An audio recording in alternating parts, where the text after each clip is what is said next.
The Teenage Mutant Ninja Turtles, a brand that is almost 40 years old and has been reinvented numerous times in its lifespan. If I had to guess, I'd say the Turtles are the most recognizable superhero brand that exists outside of the Marvel and DC camps. I'm sure that's up for debate because I'm just making a guess when saying that, but still. It should probably go without saying that my favorite version of the Turtles is the show that aired on 4Kids from 2003 to 2009. I mean, have you ever watched this channel before? But this isn't just my favorite version of the Turtles, it's one of my favorite shows. My first upload on YouTube, or at least the first video uploaded to Jay's Reviews, was a picture-based video complaining about the DVD releases of the 2003 series, a video that dropped on November 8th or 9th of 2015. I don't remember which, but it was definitely one of those two. Over 5 years later, I think it's time to give this show the attention it deserves. But to discuss the importance of the 2003 series, I think a little backstory is due. The most iconic version of the Turtles is the cartoon that debuted in 1987, but this is not the first version of the TMNT. That goes back 3 years earlier, 1984. Comic books were becoming a lot more serious, and the Frank Miller books about Daredevil and Ronin were particularly interesting to creators Peter Laird and Kevin Eastman, who drafted the design for a Teenage Mutant Ninja Turtle that evolved into a group of ninjas, Leonardo, Raphael, Donatello, and Michelangelo, called the Teenage Mutant Ninja Turtles. A book that got published in May of 1984. A book intended to be a one-off parody of contemporary comics that actually took off. The book was a hit with comic book readers, and with their new company, Mirage Studios, Eastman and Laird went on to further develop the Turtles in follow-up comics and got to produce merchandise like a role-playing game and minifigures from Dark Horse.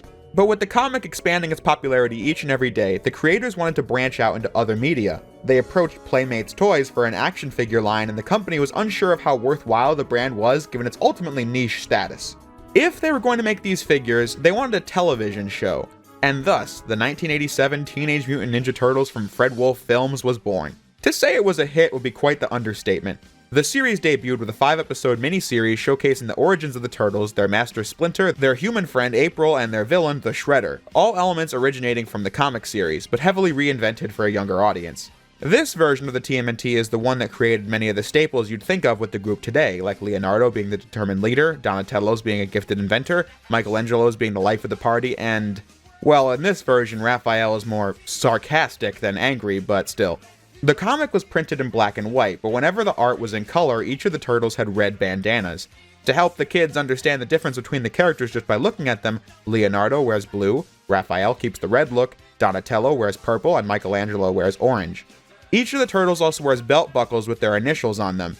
The intro establishes everything you need to know about how the series works, becoming instantly iconic as the Teenage Mutant Ninja Turtles were arguably the most popular kids icon of the late 1980s and early 1990s, with millions of those action figures and game cartridges sold, as well as countless tokens consumed with the arcade games. The cartoon got a second season in 1988, ultimately running for 10 seasons, with the final one airing in 1996. When you have a brand as hot as this one was, there's only one place to go from the small screen, and that's live action. In 1990, the Teenage Mutant Ninja Turtles made their debut on the big screen in a film that still holds up to this day. A strength of the film is that it does use established tropes from the cartoon, but it also took the more serious side of the brand from the comics and told a heartfelt story about family, really bringing these characters to life with the excellent animatronics from Jim Henson. The film was a hit at the box office and further cemented the four Terrapins' place as a pop culture icon. The film got a sequel in 1991, Turtles 2: The Secret of the Ooze. This one was also a hit, but not as much as the first one. The original got a lot of depth out of not being a cartoon, but parents apparently complained about the film being too violent, so in the sequel they made it a lot more like the cartoon, where the turtles don't use their weapons much at all when fighting. They clad the Shredder in purple instead of red to match the cartoon, and Shredder's paired up with mutant henchmen like the cartoon. Being more like the show isn't a bad thing inherently, but I just think those changes made the movie less appealing than the first one. But we still ended up with a sequel 1 year later, Teenage Mutant Ninja Turtles 3: Turtles in Time. By this point, the quality in the animatronics as well as the heart of its story and talent in its filmmaking had dropped significantly. In fairness, I didn't watch the whole thing again when gathering footage for this video because this movie was terrible.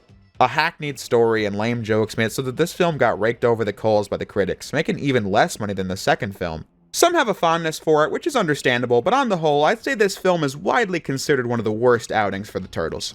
By 1992, I think it was safe to say that the Turtles were experiencing some diminishing returns. The cartoon was still running, but by the early 90s, the biggest cartoon mascot was Batman, thanks to the Tim Burton films and the excellent Batman the Animated Series. With each Turtle film earning less than the previous one, you'd have to wonder if the Turtle Mania was going to leave a lasting impact or be a passing fad. Speaking of Batman the Animated Series, it debuted the same year as X-Men's animated series, both of which were popular because they told stories with more heart and depth than previously thought possible in cartoons. In response, the 8th season of the Turtles dropped in 1994, and they set out to change things up this time. The art style changed, the Turtles were only seen grimacing, the sky is always red, and they tried injecting more story into it this time as the Shredder destroys the Channel 6 news building and the Turtles get introduced to the new villain, Lord Dreg, that takes Shredder's place as the main antagonist for the last 2 seasons. The intro music got changed, the intro itself cuts between new footage of the cartoon and the first TMNT film, almost as a way of showing how serious we are this season. However, the show was cancelled after 10 seasons in 1996. I remember liking these final seasons, but I'd have to watch it all the way through again to really give an opinion. Now, I wasn't there, and I wasn't there for the meetings that caused Season 8 to change tones, but like I said before, I think it's safe to say the brand was rolling back in popularity. It happens, culture moves quickly. Just look at how Star Wars was the most popular thing in the world in the late 70s and early 80s, but by the late 80s and early 90s, Star Wars took a back seat for other stuff like the TMNT. Having said that, in 1997, the world was introduced to what is definitely agreed as the worst incarnation of the Turtles ever made, Ninja Turtles: The Next Mutation, a fully live-action series that turned out as well as you'd expect. Just by watching the first episode, you can already see the most dated TV special effects, terrible acting, and shockingly lifeless suits for the Turtles. They decided to add a 5th and female turtle, something that the IDW books seem to have pulled off with greater success. The Next Mutation was the natural endpoint of what I was saying before. The brand was losing relevance fast, and a cheap-ass show like this is a desperate attempt to keep the flame alive, but it got cancelled after 1 season because the ratings were not high enough to make the show worth the cost it took to make. After that, the brand took a bit of a dirt nap for the first time in its life. I think this was for the best. Give the brand a break. The audience they had in 1987 was just not interested 10 years later in something like this. What I think the brand was in desperate need of was first, time off, which it got. And second, a full-budget modernization, rebuilding the Turtles from the ground up for a new generation, leaving the past behind. And on February 8th of 2003, that's exactly what we got.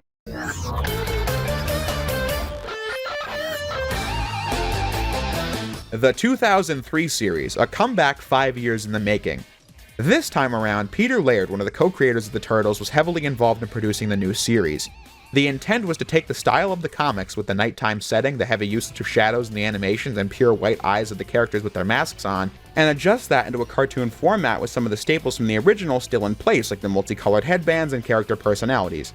It was basically trying to do what the movie was doing, only sticking more closely to the story of the comics. In 2002, it was announced that 4Kids Entertainment had the rights to the Ninja Turtles, and the show was going to premiere on the Fox box in 2003.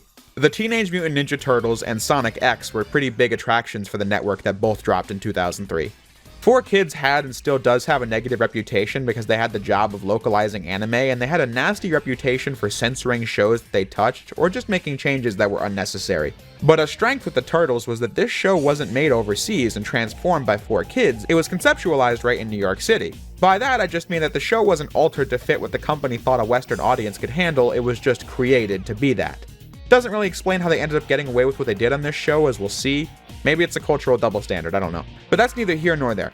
This new version of the Ninja Turtles kicked off in early 2003 with the first episode that was appropriately titled Things Change. The first episode of the show is pretty simple at the end of the day, but that was the goal of the story it was telling. You begin with a stinger that's reminiscent of the first page of the original comic, setting this show up as a reboot of that story.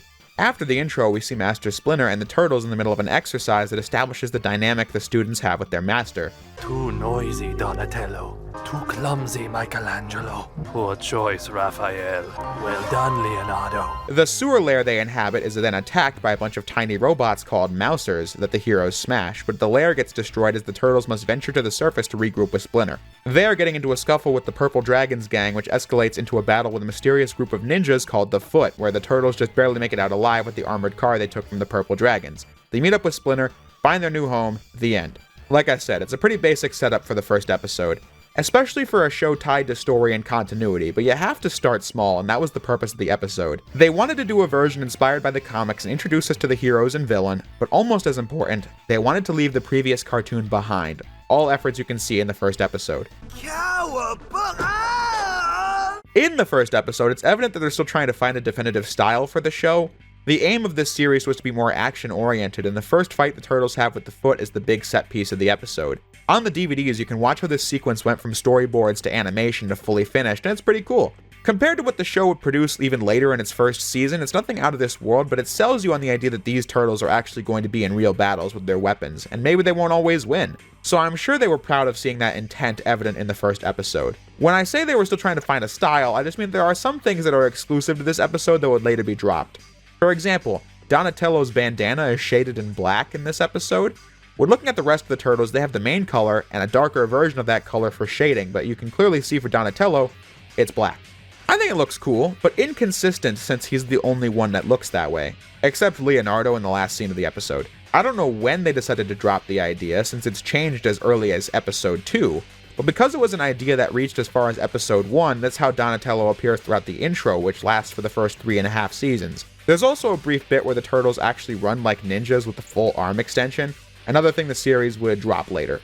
Those being all the takeaways from the first episode, it got the train off the tracks and the momentum keeps up in episodes 2 and 3, A Better Mousetrap and Attack of the Mousers. These first 3 episodes form the first major arc of the show. The turtles against their first threat, the Mouser robots built by Dr. Baxter Stockman and his assistant April. April's introduction shows the series' dedication to moving on from the first cartoon, where she was a news reporter, and that actually stayed true for the movie. This is April's story from the comics as she realizes that Dr. Stockman is really using the Mousers to rob banks in the name of some mysterious dude who the audience also saw at the end of episode 1. This leading to Stockman trying to kill April with the Mousers and her being rescued by the turtles. Side note, Baxter Stockman is one of my favorite characters on the show, perfectly voiced by Scott Williams. I do not tolerate failure. Which is why you'd make a lousy scientist. Speaking of voice acting, when bringing the brand to life for a new generation, the voices of the characters is an important part of that. Leonardo is voiced by Michael Sinterniclass, Raphael by Greg Abbey, Donatello by Sam Riegel, and Michelangelo by Wayne Grayson. The only one of these guys I'm familiar with outside of the Turtles is Sam Riegel, thanks to his performances as Spider-Man in the Amazing Series tie-in games, Phoenix Wright in the latest Ace Attorney games, and Tennessee Kid Cooper in Sly Thieves in Time. If you were to judge these actors by how closely they sound to teenagers, this would be one of the many incarnations that doesn't really do that well in that regard. However, the cast does sound younger than the original shows, I'll say that much. Ignoring that, I love these voices for the Turtles, especially Greg Abbey's Raphael, as of all the versions that try to give Raph a New York-sounding accent, I think this one's the best. My name is Raphael, and the bozo in the hockey mask is about to find out just how angry I can be. None of the actors sound like the ones to come before, which I would assume is intentional. Sam Riegel said that he didn't listen to Barry Gordon's Donatello until after the first season of the new show was finished, as he wanted to find his own voice for Don. So at the very least, being familiar with what the previous version sounded like was not a requirement. Master Splinter is voiced by Darren Dunstan, whose voice evolves a lot as the show goes on, as does Wayne Grayson's Michelangelo. I'd assume if you're putting on a voice like this for an entire show's worth of recordings, you get more comfortable with it as you go along. April being portrayed by Veronica Taylor, and she sounds really down to earth in all her appearances in the show. These actors all bounced off one another really well, as the show was recorded as a group rather than individual actors doing their lines in a booth. With the main cast established, I can talk more about their first scene together in episode 3. Similar to the cartoon and the movie, April meeting the Turtles is a convenient way for the audience to learn the backstory. This series not telling you it until 3 episodes in, when April meeting the Turtles was actually the first thing to happen in the original show. Leaving it a mystery for 2 episodes makes you wonder what they're going to do with it. The 1987 show reinvented the backstory significantly as they made Splinter a human named Hamato Yoshi that got turned into a rat via a mutagen that the Shredder had. That ooze turned whatever species it touched into a cross-species version of whatever being touched it last. Sounds kinda weird to say out loud, but a human touching the turtles covered in the ooze made them humanoid turtles, and Yoshi's touching the ooze after touching a rat made him one. In this version, it's as you'd expect by now, the backstory from the comics and the film. The turtles were normal turtles, but fell into the sewers alongside an ooze canister that turns animals into humanoids. Splinter finding them and getting hit by the ooze turned them all into humanoids. I actually feel like Splinter having been a human that was a martial arts master before being a rat makes more sense than his being a normal rat prior to the mutation, but either is fine. Splinter tells April the backstory, but still leaves some of it up for imagination. But how did you know martial arts? That is a story for another time.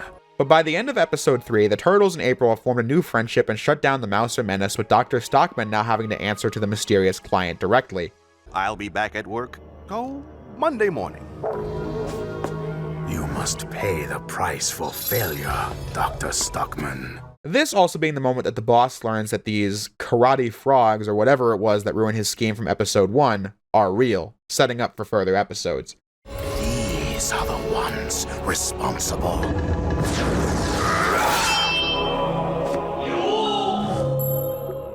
The next several episodes further explore the status quo of the series, as episode 4 deals with Raph's anger problems by pitting him up against the masked vigilante Casey Jones, who fights the Purple Dragons relentlessly because of how they burned down his family's store when he was a kid. Casey is voiced by Mark Thompson, who brings a lot of energy into the role. When he was with 4Kids, he also became the voice of the Gun Commander in Shadow the Hedgehog, part of why I played this clip in that video. Casey is one of the central characters of the series, as he loves back in the Turtles as often as he can, being the most involved with Raphael. The episodes following his debut show his being introduced to Master Splinter and the Turtles' lair, as well as April and the argumentative relationship that they'll have throughout the series. By episode 9, you should be pretty up to speed on how the show works in terms of character dynamics and plot structure. The show tells one big story with little mini-stories within that also build off of one another, something that I can expand on when I get to season 2. Episodes 6 and 7 showing the Turtles facing off against the Foot once more, which leads to an important point. The good guys being well done is crucial, but what matters just as much is setting up interesting antagonists. I already mentioned Dr. Stockman, whose grandiosity is always entertaining to watch, but there's also an unpredictable element to his appearances, and I mean that literally. When you fail the Foot, you just get killed, like this Purple Dragon guy from episode 1. But Stockman is too useful to just kill, so he gets punished for failure. In his first reappearance following the Mouser incident, he's wearing an eye patch. Next time you see him, he's in a wheelchair and has a robotic arm. As dark as that might be, it makes him a character that really stands out. And the fact that it is so dark, while this weirdo simultaneously talks about it in such a mundane fashion. This is Baxter Stockman. You've lost weight. Makes it kind of funny. The lead muscle for the Foot is Hun, a new character created for this series, and he's heavily involved with what goes on. He's not only the second-hand man for the Foot, pitting him against the Turtles often, but he also leads the Purple Dragons, as he was the one to burn down Casey's father's store, giving him a personal connection with one of the heroes. I ever tell you how much fun I had burning down your father's store when you were a kid? At least I had a father, punk. But of course, the most important villain in the series is the main antagonist, Oroku Saki, aka the Shredder.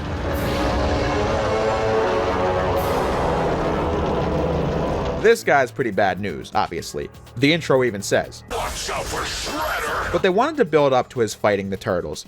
The differences with this Shredder compared to the one from the classic cartoon is a long list, but one of them is that this Shredder does not seek out the Turtles. The 87 Shredder is the reason why the Turtles and Splinter are mutants, and he had a rivalry with that Splinter. In this show, the Shredder's seeking an enemy, but that enemy is not the Turtles. The Mousers attacked the Turtles' lair because it was the Mouser field test, as they're designed to attack mice and rats, Splinter included. This incident forced the Turtles to the streets, where they happened to run into the Purple Dragons trying to steal money for the Foot. The Turtles just keep getting in the way of Shredder's plans, so they have to be dealt with. Something that's clear for Shredder after episode 6, where the Foot Ninjas track down an ancient artifact called the Sword of Tengu, which has the ability to track down other artifacts that, as Shredder says, share its unique origin. That leads the Foot to finding this busted up suit in the river. His goals in the first season are shrouded in mystery, but when it's revealed to him in episode 7 that the Turtles don't know anything about his enemies, he tries to use that to his advantage when we get to episodes 10 and 11, The Shredder Strikes Part 1 and Part 2. The episodes where the show really takes off. First, Leonardo gets schooled by Splinter on how weapons don't make for great warriors can make anything a powerful weapon. Was inclined to make a sly reference there, but I shall refrain. Until you have learned this lesson, you have learned nothing. Leo goes off on his own, and that's when he's invited to meet with Saki and join the Foot, as he tells a story about his fighting a corrupt and evil force that influences society through crime and political manipulation. Those forces being his mysterious enemies, who we meet for the first time on the rooftop nearby. One of the Turtles, Leonardo, has spoken with Saki, but we do not know the outcome. Find out what the Turtles will do. If they are with Saki, we may be forced to destroy them. It's a pretty obvious fact that Saki is lying because he already has been established as the villain, but Leonardo doesn't know his story is bogus and that he's only describing exactly what he does. But at the same time, whoever these enemies are, they're clearly weirdos themselves. It's a really compelling story with the Shredder and the people he's seeking. I love this kind of world building where the Turtles are not the center of the universe. They're walking into a story that was already unfolding without them. Master Splinter quickly informs the heroes of the truth. This being where we get the full backstory that was left ambiguous in episode 3. Splinter was a normal rat owned by a ninja master named Hamato Yoshi that he copied and learned all the moves from. One day, the Shredder attacked, accusing Yoshi of working for his enemies, and when he wouldn't talk, Yoshi got killed. I will finish you myself.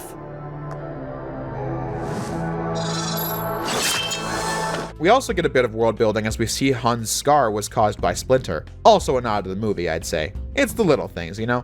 I think Splinter learning his moves by copying a human is something I'm more than capable of suspending my disbelief for. In fact, rats in real life are pretty loyal companions, but I just think Splinter having been a human makes a little more sense, like I said earlier, for what it's worth. Back on subject, here's a strength I think the writers got from adapting the material with one of the creators on board: the ability to improve upon the story. Splinter in most versions acts as the father of the Turtles and they treat each other as brothers.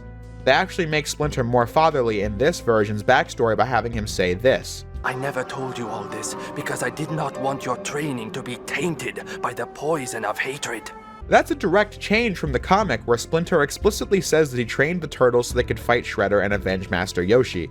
In this version, he only trained the Turtles so they could have the ability to defend themselves from any threat that would inevitably come as a result of them being mutant turtles. This all leads to a big fight on a roof where the Turtles reject Saki's offer and battle the Foot once more, something they become quite used to, until Shredder appears. Another one of the biggest changes between the old cartoon and the new one is that this Shredder is meant to be an intimidating bad guy. We have already seen how casual he is about tearing his own people apart limb from limb, but this is backed up by his being the most powerful foe the Turtles will face in the first season. No more charades. You see me as I am, and it will be the last thing you will ever see.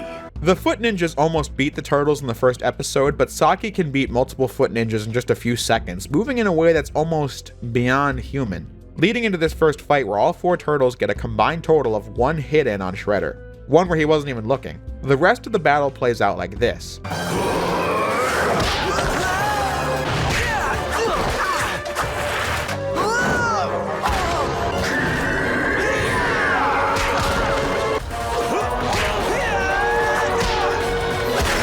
The first building gets destroyed and the group separated as Splinter finds all of them. Before that, Leo gets introduced to one of the Guardians, a group devoted to protecting the people Shredder's out to find, leaving it at that. By the end of the episode, Shredder's about to kill the Turtles, but Splinter jumps in and makes short work of Shredder as the heroes think it's over.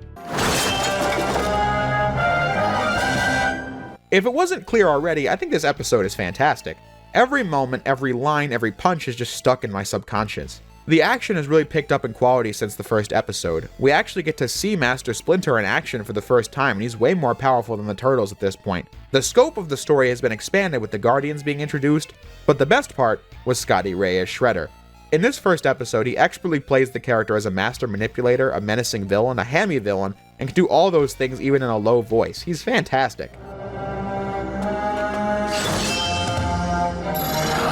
None of you will leave here alive. And as the ending shows, he's clearly not done. But the show doesn't focus on Shredder for the next several episodes. Another difference from the original cartoon is that Shredder is an overarching threat with a big plan instead of the villain in most episodes of the new scheme every week. The Turtles in episodes 12 through 17 think that the Shredder is dead. In episode 12, it's mentioned that the Foot has a decreased presence since Master Splinter took out the Shredder, but we're reminded of the fact that he was up to something important in the Notes from the Underground arc. A 3-part episode where the Turtles investigate the crystals they found in their new lair and discover an ancient underground civilization filled with monsters. But more importantly, they also find an abandoned Foot genetics lab with archived footage from decades prior. Foot researchers turn normal people into monsters and send them into the underground to find civilization, to find Shredder's mysterious enemies. But the project was abandoned when the city underground had nothing to do with whoever the Shredder's looking for. But this civilization did create the lair the Turtles currently occupy. The crystal light of the city can turn the monsters back into humans, but the second they leave, they become monsters once more, as the Turtles promise to come back one day with a cure for this condition. These episodes aren't my favorite to rewatch. It's a little slow. Mikey's being a coward isn't particularly entertaining after the first 5 minutes, but it is important for the story. When the Turtles return home, the Foot Ninjas are searching the sewers for them, as Master Splinter suggests that they relocate for the time being, living with April until the Foot are gone. Episode 16, The King, shows the status quo of the group living at her place, with a nod to the movie when the Chinese delivery guy shows up. The episode gets its name from it being a tribute to the late Jack Kirby, one of the most influential comic artists of the 20th century. He also got a tribute in an episode of Superman the Animated Series Volume 3. I did a video on that a few years back if you want to go watch that. Anyway, Donatello meets Kirby in the basement and he has this pen that can make drawings come to life and the two go on an adventure. Good episode. In fact, it's Sam Riegel's favorite episode of the show as he got to be part of a massive tribute to Jack Kirby. Kirby himself being voiced by Mike Pollock, who also got to narrate all the DVD extras and 4Kids commercials for the show. Collect all the adventures of the Teenage Mutant Ninja Turtles!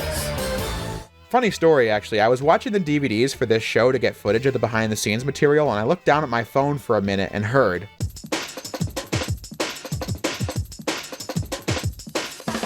a trailer for Sonic Heroes. I can't escape the series even if I wanted to. But the story ramps up again in episodes 17 and 18, The Shredder Strikes Back Part 1 and Part 2. Part 1 focuses on Leo going out for training exercises in the morning while the rest of the group is back at April's place. Right away, Leonardo is attacked by the entire Foot Clan. Every time he takes down a roof full of goons, they just keep sending more his way as he faces everything we've come to see thus far in the show. The regular Foot Ninjas, the Foot Tech Ninjas that Stockman made, and Hun. The episode reminds us that Leonardo is easily the most powerful of the group, managing to face down this entire army and even beating the Foot Tech Ninjas without gadgets. But it doesn't really matter how many enemies he defeats, the point is to wear him down and lead him to foes we've never seen before, the Elite Foot Ninjas.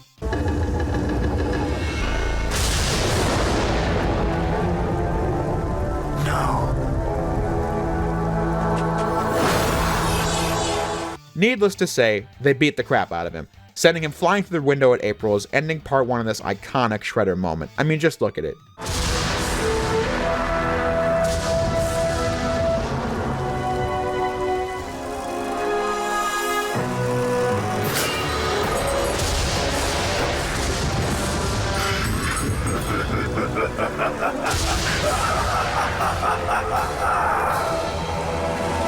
Part 1 was really strong, action was on point, the visuals were excellent, and the story was suspenseful, especially if you've never read the comics or watched the first movie. The movie changed it to where Raphael was the one who got in a fight with the Foot and sent through the skylight at April's, but still. Part 1 was really good, but Part 2 might be my favorite episode of the whole show. Definitely my pick for best episode in Season 1. The group has to deal with how they're going to get Leo out of here, and the fact that the Shredder's back, but to make it worse, the Foot Army begins attacking April's apartment as they need to fight for their lives. A couple times in the series thus far, they've overused the effect where you don't actually see any fighting, just cut to bodies falling to the ground or something like that. But in this episode, the action is intense and non-stop. By episode 18, an individual Foot Goon isn't the challenge it was in episode 1, but it's still an army. The plan is to force the Turtles downstairs into an ambush by the Foot Elite. Fast-paced action is a really great thing, but this is action with stakes. Leo is on the brink of dying, and April is with them who has no ninja skills at all. It's an episode with mostly action that's also a great character episode for both the good guys and the bad guys. Starting with the character who doesn't get any action in part 2, Leonardo. Despite barely being able to move, his first line is, "Where are my swords?" He really wants to keep fighting because it's his family at stake. He even says this to April a moment later. "Leave me. Get away if you can. This is our fight, not yours." Leading to April's role in this episode. Not my fight? Look, Leo, we're all family now. I could never run out on you. Let's go. She was given the choice to leave, but she stays to help the new family, even standing up to a guy like Hun who's like 3 times her size. Master Splinter is also great in this episode. I always liked this part where it's just him against like 15 Foot Goons and he drops his cane and then shows off what he was saying to Leo a few episodes back. In the hands of a true ninjutsu master, anything can be a deadly weapon.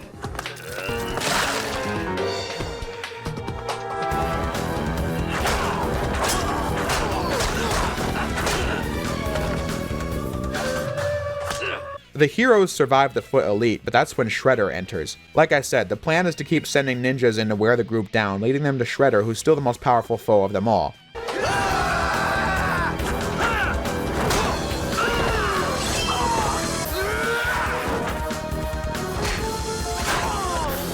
But I can get back to him in a moment. When the episode reaches the lowest point, Casey makes a dramatic entrance to save the day.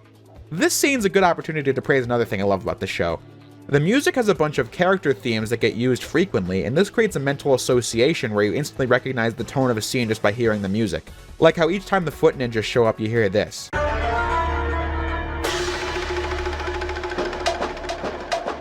Overwhelming odds, a fight being inevitable is what you think of when you hear that. Character themes can also establish who the central character of a moment is. This episode is a perfect example of it when Casey shows up. This can't be the band. I want rock and roll, man. Good thing I brought my own drumsticks. Now, who wants to beat a drum? Googala! Googala!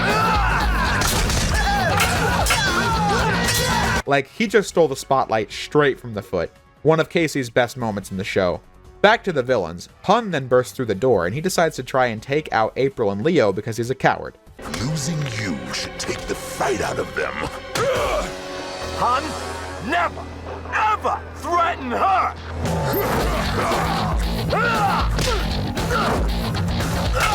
If you've been watching thus far, you know Casey and Hun have history, which makes this quick scene really impactful. And you see the fact that Casey and April kinda like each other, even if all they're seen doing is arguing. Seriously, this episode is so good, like every character is written to absolute perfection here. Hun clearly learned the tactic of picking on the weakest links from his master, the Shredder, because he then tries to kill Leo as well, but then Splinter's all like, No! You strike a wounded warrior. You have no honor. I fight to win. damn, what an evil douche. Splinter starts getting beat by Shredder and Leo's like,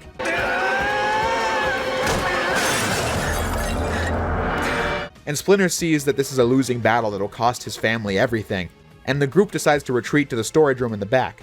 But then Shredder still gets the last laugh. Like the phoenix, I have risen from the ashes. And into my fire, you shall fall. As if this wasn't good enough, the Turtles, Splinter, Casey, and April blow up inside the building. The Guardians showed up too late to help them, and then you get "to be continued?" ? You might think that's just whatever. I mean, the show will be back next week, right? Actually, no. This was an intentional episode to take a mid-season break on. This is the kind of thing you can't really appreciate when binging a show, but when you look back at the records, The Shredder Strikes Back Part 2 aired on June 14th of 2003. But the next episode, Tales of Leo, didn't air until September 13th of 2003. That's almost 3 full months of not seeing the next chapter. If you were a kid watching this, that's a long time, making the ending of Shredder Strikes Back Part 2 even stronger. I hope I made it clear why I love this episode so much. Like I said, it's one of my favorites in the whole show because the action was spectacular, but the character drama was even better. I have seen it like 1,000 times at this point and it never gets old. Because of that, I can tell you a lot of things wrong with it too, like how this foot goon just pops out of existence after going down, or continuity errors in the animation like Donatello losing his staff at this point and then just having it in the next shot. Or the Turtles getting beat by Shredder at the door of April's place but then being seen by the window that Casey busts through. Funniest of all being the part where they retreat at the end. Donatello is not seen entering the storage room, nor is he in it when Mikey closes it. The animators just forgot to put him in. These things are funny to notice, especially in things I don't like. But when I'm thrilled with the spectacle and drama, I'm completely sold. I mentioned before that the next episode is Tales of Leo, where they try to keep the suspense going for as long as possible, doing the usual recap stinger at the beginning, but this time it's Shredder narrating it, not one of the Turtles. Also confirming that it was part of his plan to leave the Turtles alone for a bit after they assumed he was dead, to then strike with all his might when they least expected it. When the episode begins proper, we see the group escape the building right as it explodes. To escape the city, the group heads north for Casey's family farmhouse that has been abandoned in the time since his grandmother passed away. After an episode like The Shredder Strikes Back Part 2, they decided to relax for one episode as the entire story is just the group hoping Leo regains consciousness, telling memories about him and how he's always been there for them ever since he was a kid. Sure, there's no big action set piece in this episode, but it's a credit to the show that by this point you care about the characters enough to where you don't need one for it to be a compelling story. This episode and the last one make you wonder what's going to happen to these characters because they aren't invincible. They won't always win. But what is a guarantee is that this group is a family, shown by how nobody here is worried about Shredder. They want Leo to be okay above all else. Speaking of the bad guys, that's the B story, as Shredder is pissed off that there were no bodies at the building, as Stockman proposes that he'll find proof the Turtles are dead in exchange for full access to the artifact from the river they found in episode 6, which Stockman plans to use to get revenge on Shredder for all of his punishments he's received. Leading into episode 20, Monster Hunter, that just focuses on the Turtles with an A story and a B story. The A plot is that Mikey got seen by someone in the woods and now a monster hunting show is here to find him as he, Donnie, and Casey deal with that. As it turns out that there is a real monster that they try to save. Splinter also getting in some one-liners every now and again. I can't believe you bozos walked right into a trap. I believe it. It's an enjoyable episode that furthers the character relationships like Casey and April's, as well as Leo and Raph's, which is the B story. I let everyone down. I lost my swords. Hang on, Leo. I wasn't gonna say anything like that. The two of them crafting Leo some new swords. I was gonna ask you what you're doing out here. Nothing. Well, that's too bad, because I know exactly what you should be doing, and I think you do too. Setting up the next big episode at the end. I think it's time we return to New York and finish our business with the Shredder once and for all. Episodes 21, 22, and 23 return to New York. Probably the best set of episodes all season. Not my favorite, since I just went into that a few moments ago, but it's impossible not to love Return to New York. It's everything the series was building up to and then some. The plot simply being that the group makes it back to the lair and plans their attack on Foot HQ. April and Casey monitoring the situation from the lair and the turtles setting off on the mission. We're gonna be a 4-turtle wrecking crew. 5. Let's roll. The setup is that the Turtles and Splinter will fight through every single floor of this massive building to face the Shredder. In it, there are many great character moments, like how Leo has some doubt about his ability, knowing he'll have to face the Foot Elite again. The story thus far has not been for nothing, as the Turtles kept the Sword of Tengu after episode 6 and are going to bring it with them to use against the Shredder in this episode. The action itself is top tier for season 1. You'd hope it would be. After all, it is a story based around action, but it's worth repeating because in this 3-part episode they keep finding new ways to make the action exciting. They fight regular Foot goons, of course, but each floor has some new enemy to deal with, like a floor of action dedicated to the Turtles battling the Foot Tech Ninjas. Part 1 ending on, and Part 2 beginning with a Foot genetics lab akin to the one from the Notes from the Underground arc, only now mutated Shredder clones are inside. They don't miss a single chance to maximize the drama of the story, as in one moment Don loses his headphones and April can't reach them for a bit. Raph gets stuck between Hun with a giant laser and the Shredder clones, who only get killed off by dropping an elevator on them. April can so easily hack into the system because Stockman is almost ready for his master plan and wants the extra chaos. This hallway is littered with spikes and saws they have to get past, and when you thought it couldn't get any crazier at Shredder's HQ, they reach the Foot Mystics. 5 elemental-based monsters, and Master Splinter uses the Sword of Tengu to stop them, only without the protective glove. I hope it's clear what I mean when I say that they don't miss a beat when it comes to drama and suspense, while still including character moments like this when they reach the elevator that will bring them right to Shredder. There is no turning back now.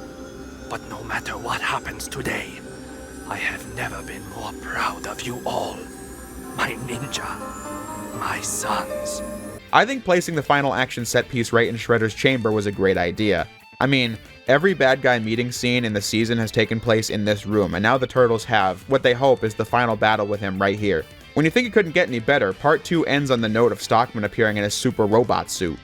He wants to destroy the Turtles, Hun, and Shredder. I always chuckle when Shredder still thinks he has control over Stockman here, and he goes, "You blind, ignorant, self-important fool."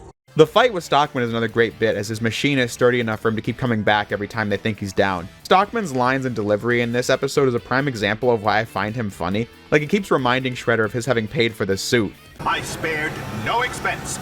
And why should I? After all, you were footing the bill, Shredder. I also like this part where Leo says, What do we have to do to stop this guy? I have asked myself that question many times. Like, Shredder just stops hating the Turtles for a minute and is like, yeah man, this bitch just won't quit. But once he's defeated, we get to the final fight. By this point, the audience has seen several action scenes in one episode, but this one is easily the best. Master Splinter gets taken out of the battle early on, meaning it's just the Turtles against Shredder in a fight to the death, and it's a satisfying moment for them to finally start winning against him since we've had 22 episodes of build up to it.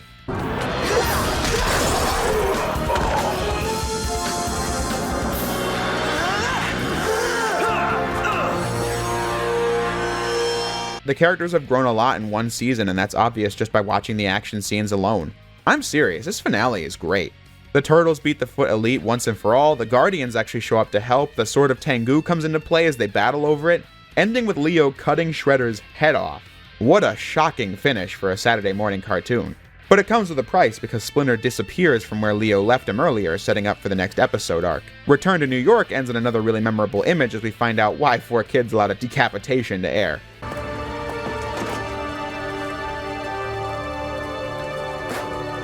Whatever this guy is, it isn't human. Return to New York is not the final episode of Season 1, but it's basically where the plot of Season 1 is wrapped up. The Turtles having battled through Shredder's building, destroying it, and finally having defeated him is the moment where the first overarching plot of the series, the Turtles exploring their surroundings more than ever thought possible in Episode 1, is concluded. As the next 3 episodes set up Season 2 with the group trying to find Splinter. The season ends in Episodes 25 and 26, The Search for Splinter Part 1 and Part 2. The Turtles remember that the Guardians could have a lead on Splinter and track them down to the TCRI building run by a Mr. Mortu. TCRI having been printed on the canister of ooze that mutated the Turtles in the first place. This being something you can actually see in the flashback from Episode 3 if you're an attentive fan. The TCRI building has a lot of good set pieces on the inside, like Casey trying to distract the front desk while the Turtles sneak in. I gotta complain about one of your products. Sir, this is a Wendy's. Donatello has a fake pigeon in his bag of gadgets, something that Peter Laird really wanted them to do to put in as a reference to the comics. The floor is all being amazed when the turtles get inside, and then the grand reveal.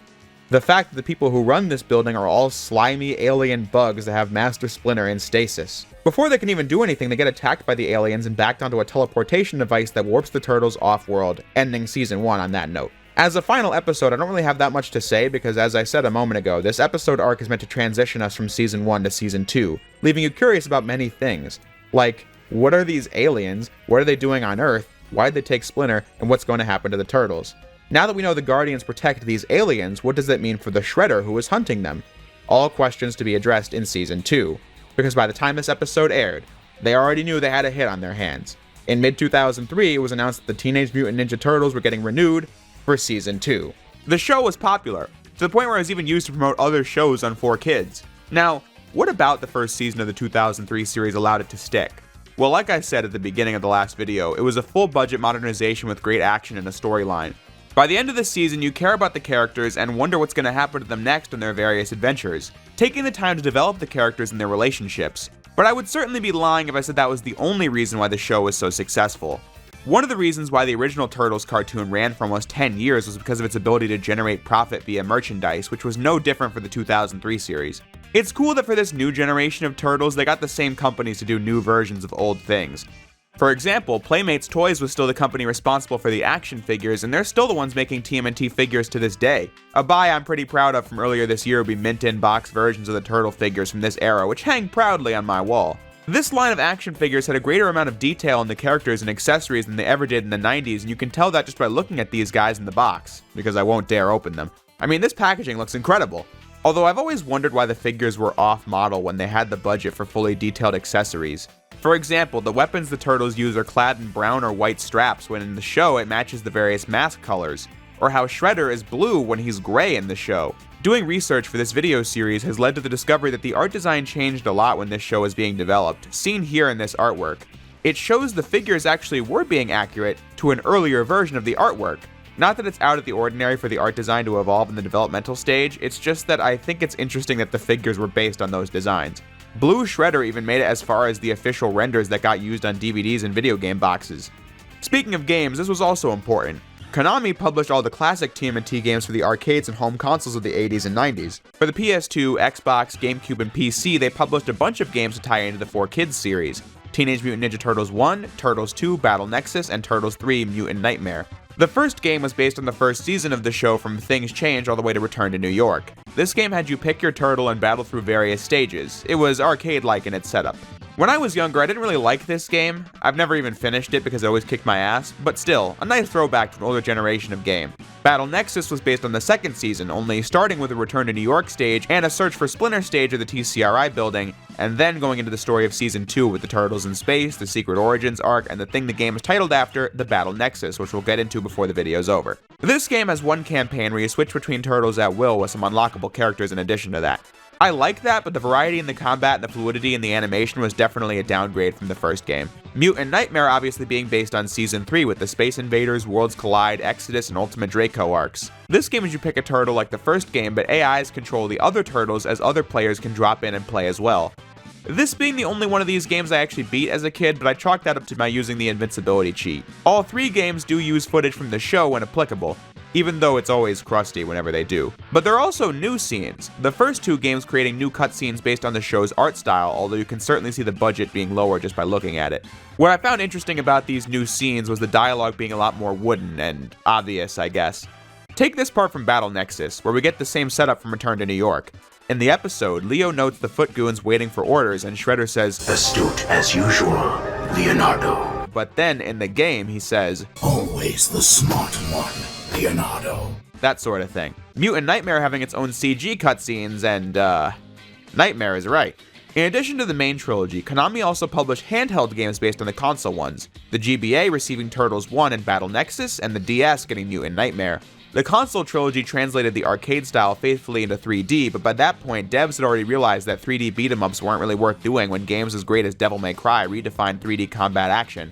so the 3D TMNT games look inferior by comparison, but then you get the 2D games where the arcade setup and more basic combat is put to better use, so some might enjoy these more. These aren't games, but the GBA also received episodes of the show as a part of the GBA video lineup, and oh my god. I suppose at the intended resolution, it's pretty impressive, but a dated product of its time now.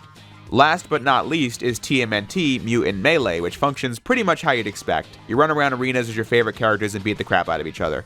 It didn't play much of this one as I didn't grow up with it, so all I can really do is laugh at the terrible character models. Look at Leo here, he's got a real case of the Smash Bros. 64 hands. This game includes a history segment on the TMNT in the options menu, and I thought this was a very interesting read, including all kinds of information about the Mirage Comics development that I had not heard before. But that's just the thing. It was exclusively about the comic series. I kept waiting for the history lesson on the Fred Wolf series, but it's just treated as a footnote in the history of the brand, which I thought was weird because that is the version that even allowed this one to exist in the first place. That's part of why I said one of the goals for this show was to leave the original behind. The 2003 series itself doesn't really pay much homage to the original show outside of mythology gags like this part where April wears yellow in season 2. What's with the getup? You a news reporter? In another lifetime, maybe. This revival set out to make this the new face of the brand and not rely on the original series.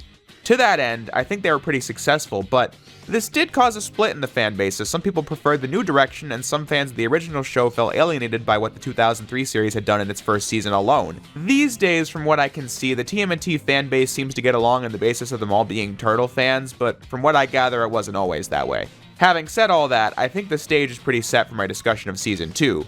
I can only imagine that if hardcore fans of the old version felt alienated by Season 1, that feeling could only get worse from here. 1, 2, 3, 4, Teenage Mutant Ninja Turtles! We begin on the planet Dahunib as a silver robot's being chased by the military unit.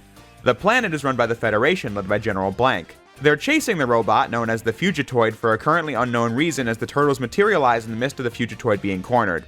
The Turtles align themselves with the Fugitoid and learn that he was once a scientist named Professor Honeycutt that was building a device called the Teleportal, and the General wanted to use it for his war against the Triceraton Republic. Honeycutt wouldn't build it under these circumstances, but one day an accident caused Honeycutt's mind to be transferred into one of his robotic assistants, and since robots have no rights, Honeycutt as a robot can now be forced to build the Teleportal and decided to run, this being when the Turtles showed up. Similar to Season 1, I really like how the Turtles just show up in the middle of a story that was already unfolding without them. It's convincing world building. The Turtles believe that the Teleportal is their path back home, so helping the Fugitoid is their prime mission. I was kind of dreading the 5 Turtles in Space episodes because I remember them being pretty boring, but I was pleasantly surprised upon doing this revisit to the series. Like I said, the Turtles in Space is a 5-episode arc and they really do a good job keeping it fresh. Episode 1 sees the Turtles land on Dahunib, meet Honeycutt, learn his backstory, help him evade the Federation, introducing the audience to them, the Triceratons who also want the Teleportal, and set up the fact that the Turtles are going to have to build the Teleportal to get home. That's a big agenda for one episode, but they squeeze it all in and have room for multiple action set pieces. Episode 2 focuses on the Turtles trying to get off-world, which results in the Triceratons capturing the Fugitoid as we see a battle in a bar between the two warring factions. The Turtles chasing the Triceratons in a left-behind vehicle, and there not being any oxygen in the ship they sneak onto. That element of Return to New York where they maximize the drama and suspense of every situation is still in place for Season 2, as Episode 3 sees the Turtles in the Triceraton jail dealing with the change in atmosphere from oxygen to sulfur. Then trying to create a scheme to escape, but getting sent to the games in Episode 4, a gladiator arena where uncooperative prisoners are tossed in to fight for their lives. One of them being Traximus, a Triceraton that fought against the corrupt prime leader Zanramon, but found himself trapped here because of that. Episode 5 is about the Turtles escaping with the Fugitoid and having to bide time with the warring sides while the Teleportal is being built. That recap served to explain my point that these 5 episodes keep the variety really high as you don't know what direction the story's going to take next, while they still make time for good character moments like the Turtles winning the approval of the prisoners in the games, or when the Federation and Triceratons begin to close in as the first test of the Teleportal fails, Honeycutt wanting Leonardo to destroy him to erase any knowledge of how to build the Teleportal from the galaxy. But Leo doesn't have it in him to do it, and that is when the signal from the Teleportal is picked up and the group is saved. To be continued. The story directly picks up in the next episode, but that's technically a part of a separate arc, so I'll just judge this story as a 5-part saga. I think they did a great job with it. All the action set pieces are great, getting you back into the show after the first season, and they pulled off this much different setting really well. As the reverence the creators of the show have for science fiction is made pretty clear. I was thinking going into this, that following up upon the Turtles' origin story is pretty much a blank canvas. Most people know the Turtles for their street-level battles with Shredder, Season 2 of the classic series and the second Turtles film did more with that same status quo, but the Turtles universe is very supernatural and cosmic in nature, something the classic series and movie series later got into. It's just, like I said, that part of it isn't what most people would think of when the brand is brought up. Season 2 of the 2003 series just diving into said cosmic side of the mythos without hesitation and making that bridge not feel awkward is a job well done. Season 1 already kind of dropped hints that this world is a mysterious one with episodes like The King, or the fact that aliens are hiding on Earth as seen in the search for Splinter. Come to think of it, I think that was an intentional element when they did this story. You get surprised by the alien reveal at the end of Season 1, but then you spend 5 episodes on Tahunib and the Triceraton homeworld learning about this backstory and these new characters, you almost forget what was happening back on Earth. The start of the next episode, Secret Origins Part 1, planting us face first back in reality as the opening stinger is a news show describing the aftermath of the search for Splinter, as the Turtles getting blasted to another galaxy and back 8 hours later on the Transmat drew all kinds of attention to the TCRI building that they didn't have before as the military's trying to get in. At the Transmat room, Mr. Mortu picked up the signal from the teleportal and got the Turtles back to Earth. But the writers again pull off effective drama maxing by having some of the Federation troops and Triceratons arrive in the beam as well, with the Earth aliens having to beam them back to where they came from. Setting up a future storyline as one of the Triceratons escapes into New York's sewer system. But when that's done, we can focus on the story of the Secret Origins arc. Not to be confused with the opening of Justice League that goes by the same name. I just said I went into these recordings expecting to be bored by the Turtles in Space arc, but have that be made up for with the Secret Origins arc. However, by the end, I felt the exact opposite about these two. To best talk about this episode, I think it's important to outline what happens in it, as I think these 3 episodes' main purpose is exposition, so let us begin. The Turtles are finally reunited with Master Splinter, who explains that the aliens called the Utroms are not their enemies, and in fact, their stories are very much connected. Mr. Mortu takes the Turtles, Splinter, and Honeycutt to a pod machine that gives the heroes a virtual reality version of the history of the Utroms landing on Earth, which goes back 1,000 years as Mortu's ship was carrying the most ruthless criminal the galaxy has ever known, an Utrom named Shirel, who has a suspiciously familiar voice. I will escape, and you will all perish. That is my promise. Shirel escapes and causes the ship to crash land on an uncharted planet nearby, Earth. They land in feudal Japan and realize that the technology of this planet is just not advanced enough to rebuild the ship, and they'll have to wait until Earth does have the technology to bring them home. The technology they did salvage from the crash allowed them to build exosuits they could use to disguise themselves as humans for the 1,000 years it took to achieve their goal of going home. However, Shirel also survived the crash and steals one of the exosuits. Very soon after, the Utroms are attacked by an ancient ancestor of the Shredder and his Foot Clan. Part 1 ending on the note of the pods being hacked by Baxter Stockman, plunging the Turtles inside the virtual reality projection as if it were real, as Leo witnesses the ancient Shredder craft the story of Tengu, where we see that being an over-the-top asshole runs in the Shredder family. And now for your payment. The Utroms establish the Guardian unit to protect themselves from the Foot. The Utroms give the Turtles a failsafe they can use to escape the game. Well, I guess you'd call it a game. It's not really, but I don't have anything else to describe it as. When they do, it turns out that the Shredder is here to destroy the Utroms, clearly being more adept with Utrom security than the military as he made it inside the building, setting up Part 3. I skimmed over Part 2 because all logic goes straight out the window when the Turtles are actually in the virtual world. Like how you can just make up what happens at will, like Leo teleporting the Sword of Tengu out of Shredder's hands and into his own. It's total nonsense. When put on paper, the flashback of Parts 1 and 2 is pretty simple, but I just have some nitpicks with how it's written, like the aforementioned nonsensical Part 2. But more importantly, in Part 1, the characters feel the need to remind each other like 6 times that what they're experiencing is a fake virtual projection.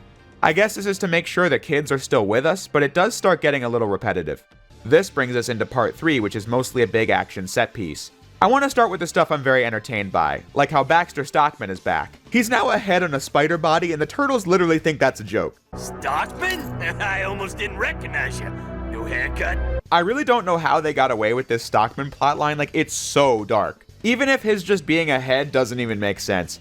Doesn't he need a heart to function?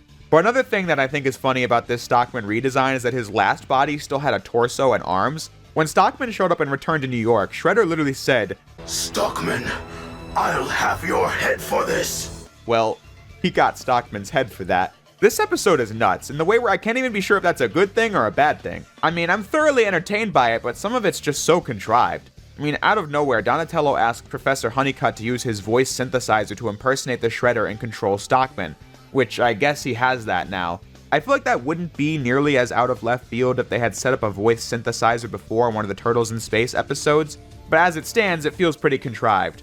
Honeycutt uses it to free Stockman from Shredder, and he then seemingly kills Shredder as the Foot escape, but since there's still 12 minutes left of the episode to fill, Shredder dropped an Utrom implosion device that sets the entire building to detonate in 10 minutes, and then comes back 2 minutes later and demands the Foot go find Stockman.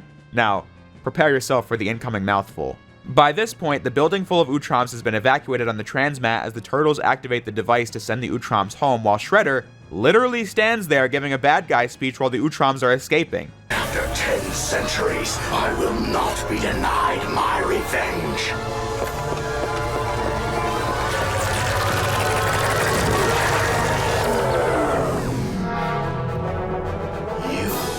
But let me back up a minute. Before Shredder comes back, Mortu gives Master Splinter an orb containing all the data the Utroms have on Master Yoshi, who actually was a guardian of the Utroms before the Shredder killed him. This being an important moment, as it shows Yoshi did work for Shredder's enemies but was so loyal that he never gave up any info, which is why Shredder just killed him. The Utroms also invite Professor Honeycutt to live and work with them on their homeworld, so there's also that. But back to Shredder, he looks so stupid in this episode. I did just play the clip of him monologuing before he runs to catch his enemies that are teleporting away, and he literally gets taken out twice in the same episode. 3 times if you count the virtual version. From where I'm sitting, this episode showed Shredder veering too close to the classic series, where his being a goof that gets beat was part of the fun. But he's supposed to be a serious villain in this show, so it's not great. The episode does balance it out by having Shredder still be a tough enemy, but the Turtles are rightfully more on his level than ever before, with this being their 4th encounter with him. But obviously, we're ignoring the elephant in the room, the twist reveal. The Shredders? And Utrom? The Shredder really is Chirel from the flashback. That was not a Shredder ancestor, he was Chirel pretending to be a human the entire time. Honestly, by the time it happens, I hesitate to call it a twist because the episode is making it pretty damn obvious that Shredder was an Utrom. More importantly, this twist was the moment this show lost a lot of people, particularly old fans, since the show looked as though it was flying off the rails. Like I said, Secret Origins Part 2 and 3 are total madness, but the twist itself isn't one of my issues. This was clearly what they were building up to for the entire first season, as the Sword of Tengu literally has an Utrom on the back end of the hilt, as seen as early as the 6th episode. The Utroms were Shredder's secret enemies. He even described them as such in episode 10. A corrupt and evil force that is out there right now, working its insidious tentacles into every aspect of our world. And Shredder also survived a water tower falling on him and being decapitated. So overall, I dig the build-up and payoff, but a nitpick I do have here is what I'm going to call twist writing. It's where the writers are foreshadowing a plot twist, but they don't want you to know what it is, so therefore, Shredder, when talking with Hun or whoever, will exclusively refer to the Utroms as his enemies to keep all audience members in the dark throughout Season 1. However, after this point, he has no problem just calling them the Utroms. In universe, nothing for Shredder changed. There was no reason for him not to call them the Utroms before. It's written that way because the writers are protecting a plot twist. And yes, I'd argue Hun knew Shredder was hunting aliens that lived in New York City. I mean, Hun interrogates Raph in episode 7 of season 1 as if he is an alien from another planet to find out if he works for the Utroms. Who do you work for? How long have you been on this planet? What is the level of your technology? Planet? Technology? Boy, you barking up the wrong shell. I'm telling you, these turtles never even heard of your enemies, let alone work for them. More importantly, this twist introduces a very large plot hole into the series. There will be more where that came from, but to start with how the series stands by season 2, the Guardians showed relief that the Turtles defeated the Shredder and returned to New York, but they already know Shredder's an Utrom, so it would then follow that they know cutting his head off wouldn't do the job. Again, they were protecting the twist, which has only resulted in this inconsistency. Another plot hole is that the episode makes it clear that Shredder and Mortu haven't seen each other for 1,000 years, but he never stopped calling himself Mortu, since that was his name 1,000 years ago. Their search for Splinter Part 1 showed Mr. Mortu in a news article about the research of the TCRI building. So, Shredder never even needed these long operations where guys would go underground and all that because they could just read the news. I guess he never thought of that. While I'm on the subject of plot holes, I always thought it was weird that April's building blew up in the Shredder Strikes Back Part 2 and nobody even looked into what happened there. Like, the police clearly saw a giant ninja bloodbath before the place exploded and April can just rebuild it later in Season 2 without anyone asking questions about it. But you see, little nitpicks like this just don't bother me as much as they used to. Plot holes don't take me out of the experience. I want to make it clear, I like the twist. I love the story of this show, and I appreciate the effort the writers put into the build-up and payoff of this twist. It's just that from a writing execution standpoint, this show is just not as good as Justice League, which treated its audience with a little more respect. Which is saying a lot because I think this show does that already. The DCAU reused things like explosion effects a lot, but it wasn't whole bits of animation from other episodes reused like in this show, or the episode in question. I mean, look at this shot here.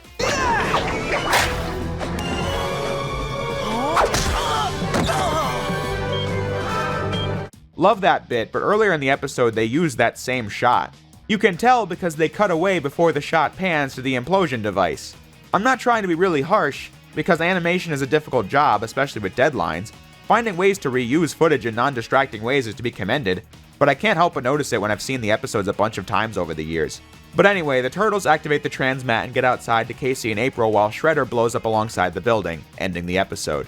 Like I said, I can watch this episode no problem, but the story too often relied on contrived situations and didn't do a thorough enough job in making sure there weren't little inconsistencies in the continuity of its animation and its story. I tend to not make a big deal out of this when rewatching the show because series that avoid these things deserve extra credit. I'm plenty pleased with the 2003 Turtles show trying to have as much of a story as it does. However, there's just room for improvement, and that really needs to be discussed because Secret Origins lacked in a couple of important areas that I think Season 2 overall fails to improve on as it goes along, which you'll see before the video's over. To let the cat out of the bag, I think Season 1 is a lot better than Season 2. For Season 1, I thought basically every episode was a hit. Big arcs, small episodes, didn't matter. Here in Season 2, I think 2 of the 5 big arcs are good. One of them we already discussed. The smaller episodes are good, but then there are 3 important arcs that just don't work for me. In fact, one of them is even worse than Secret Origins was, but I get ahead of myself. Let's talk about the very next episode after Part 3 of Secret Origins, Episode 9, Reflections. This episode begins the clickbait stinger at the beginning where we're promised a story of the past coming back to haunt us and showing us a dark reflection of the future. In reality, the episode is just the Turtles, Splinter, April, and Casey at the farmhouse reflecting on the story so far. Yeah, it's a recap episode. Fair enough, the complexity of the story thus far would require a recap if you stopped watching after, say, the Shredder strikes and came back with an episode as insane as Secret Origins. Going forward with the rest of the show, you just have to know that Shredder is an Utrom and he was waging a battle against the rest of his kind and how he and the Turtles came to clash. Donatello remarks that it's actually kind of ironic to look back and think that if Shirel never forced the Utroms to crash land on the Earth 1,000 years ago, then the Turtles and Splinter would never exist because then the ooze that mutated them, created by the Utroms, would never have touched them in the first place. Despite being a recap, I do always watch this episode when doing a rewatch because there are a lot of good character interactions in this episode, regardless of how pointless it is from a story point of view. On that note, I'd like to discuss a fairly demonized term, filler episodes. A filler episode is one that doesn't add anything to the series' overarching story, but still features the characters on an adventure or whatever. I get that people want all the episodes to be important to the story and not to waste time, but I feel like filler episodes can be enjoyed as stories on their own. The Ace Attorney anime is really good with this, as the new episodes featuring cases not from the games are some of the best. In the 2003 series, there are a pretty decent amount of filler episodes, but what I like about this show is that first, you never know what will be a filler episode in its entirety. I mean, Episode 5 of Season 1, Nano, is about a computer program that has the personality of a child that gets mixed in with a criminal. This episode is worth watching from a story perspective since it's the first time Casey and April meet, but then in Season 2, the Nano episode gets a sequel, and it will get another one later in the series. Some episodes that aren't focusing on the larger story offer things that fill in the gaps, like The King showing the status quo of the Turtles living with April, and was just a good tribute to a comic book legend. Episode 12 of Season 1 introduces the Silver Sentry, a real superhero that patrols New York City that Michelangelo meets, creating his alter ego, the Turtle Titan. This shows that superpowers exist in the TMNT mythos, setting up for other heroes to exist in later episodes, like the Justice Force from Episode 22 of Season 2, and the various heroes the Turtles meet throughout the show that later form a new Justice Force. You might think it's kind of weird that full-on superheroes exist in the TMNT mythos, but Mr. Laird put it pretty well. If you can buy into the Turtles and Master Splinter, you can really buy anything that happens. I would never use that as a get-out-of-bad-writing free card, but he does have a point. The larger point I'm getting at here is that I don't think there is such a thing as a skippable episode of this show, as you never want to miss those character moments, and you don't know what plot lines are going to return and get mixed in with another storyline. We'll see a lot of examples of this going forward, but take notes from the Underground, for example. That episode ends with the Turtles promising to return to help the people mutated by the Foot, and in Season 2 we get Return to the Underground where the Turtles do just that. I bring up filler episodes now because things you might think of as filler take up the middle portion of Season 2. And I think just about all of these are worth watching, like the Golden Puck where the Turtles and Casey stop some goons from stealing the prize of a hockey game. It's a fun episode. Love the part where the group needs to hide from the goons and Casey just hides on the floor with his head under the nightstand. April's artifact is similar to Notes from the Underground in that it starts a story you wouldn't really think gets a conclusion as the Turtles and April travel to some other world that April's uncle got trapped in and have to escape from. But it does get a follow-up in a few seasons. Then there's What a Croc, where the Turtles get introduced to a giant croc named Leatherhead. He made a cameo in Secret Origins and reveals that he was found by and worked alongside the Utroms, being mutated by the same ooze as the Turtles, but was left behind when they had to evacuate the building when Shredder attacked. Now he's trying to build a new transmat in the Turtles' old lair that got destroyed at the beginning of the show alongside Baxter Stockman, who now has an Utrom exosuit for a body. Stockman briefly turns Leatherhead against the Turtles until he lets it slip that he once worked for the Shredder, who Leatherhead obviously wouldn't like as a former aide of the Utroms. While I'm here, I should mention something I can't unsee, which is this robot Stockman built to fight the Turtles.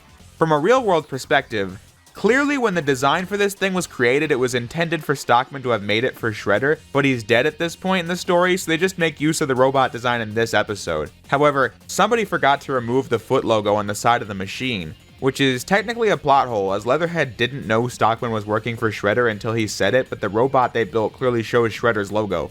I know what I just said was a bunch of word salad, but believe me, it makes sense. Leatherhead is presumed dead at the end of the episode, but we can put a pin in that for now.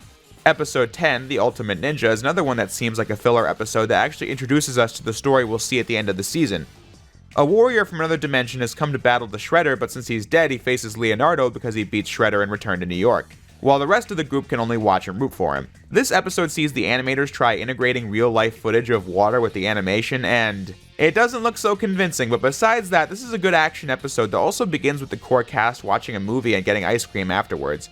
I keep appreciating moments like that because the show has seriously earned the ability for its characters to just interact in a non-action context to have me enjoy it just the same. The Ultimate Ninja comes from the dimension of the Battle Nexus led by his father, the Daimyo, who seems to know Master Splinter, who is well aware of the rules of engagement the Battle Nexus has, but the episode decides to leave it at that. When the time is right, all will be made clear. So that's my big speech on the smaller episodes in Season 2, but that still leaves 3 big arcs: City at War, A Rogue in the House, and The Big Brawl. The first 2 of which I think are pretty underwhelming, especially City at War. The whole idea of City at War is based on one of the Mirage comic arcs, even sharing the same name. Because the Turtles defeated Shredder, the Foot Clan's remaining members, the Purple Dragons, and the mob are waging war over control of New York City. Leonardo feels responsible for all the suffering caused by the turf war and wants to get involved, while Raphael doesn't feel an ounce of responsibility and wants the group to get out of the situation, while Don, Mikey, and Casey are along for the ride. I think that premise works pretty well, and this is an important arc for several reasons. Highest among them being the introduction of a new main character, Karai, who leads the Japanese faction of the Foot Clan as she traveled to New York to put an end to the bloodshed. Karai was raised by the Shredder, as she explains to the Turtles that she was an orphan in Japan until Oroku Saki found her and took her in and taught her everything he knew about ninjutsu. He even trusted her enough with his greatest secret, his true identity as an Utrom. I always thought this dynamic was really interesting. I mean, we don't know why the Shredder took Karai in, let alone trusting her this much. It's not like he needed a loyal follower, because this arc shows he has plenty. People who serve him and him alone even after his death. It's just a rare act of compassion and trust from someone as evil as him. Leo has a lot of faith in Karai, even saying that she's nothing like her father, setting up a lot of drama for later in the series. All this should lead to a good series of episodes, and to be fair, I think a lot of it is good, like Karai's introduction, the fact that it's established that the war is taking lives of innocent people, giving the plot some stakes. The voice acting gets pretty intense for the main characters. We see Han muscling back into the Purple Dragons since Shredder's gone, and Stockman bringing his knowledge to the mob, and even they don't like Stockman. But he once again proves himself as so smart that you can't just have him whacked. I'm just very entertained by Baxter Stockman, what can I say? The episode suffers from 2 major issues. The action that consists of new footage is really good in this episode, fast-paced, intense, everything you'd want. Especially the fight between Karai's group and the Turtles on a rooftop. But part 1 in particular starts to reuse footage in a way that just takes me out of the experience. Several clips that run for upwards of 10 seconds are blatantly reused from the Shredder Strikes Part 2. Now, reusing Speedline's footage is something I'd noticed, but is not a big deal. This is what Secret Origins Part 3 did.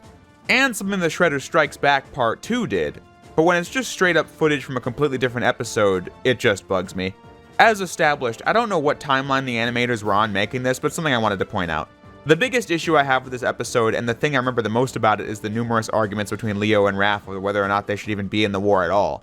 Leo says they should, Raph says they shouldn't, Leo says they're to blame for the war's existence, Raph says they aren't, Leo says he's a hothead who should go home. Some action set piece interrupts them until like the third time, where Raph finally does go home and returns at the end of part 3 exactly how you'd expect. It just gets really repetitive to see the same debate play out over and over when there really isn't that much in the way of an interesting conversation to be had about this. The way the story is written, Raph's in the wrong, so repeating the same thing over and over just gets annoying. But to cover how the episode ends, Karai comes up with this terrible plan where she'll pretend to be Shredder and announce that the war is over, and if it doesn't work, the Turtles will jump in to back her up. This plan goes about as well as you'd expect. By the end, the mob and Purple Dragon resistance is beaten badly enough to where the fighting will cease as Karai promises to the Turtles that the Foot will never go after them again, leading to the end of the episode where we see the biggest ass pull in history. The biocytes have almost finished healing my flesh. Soon, we will destroy the Turtles.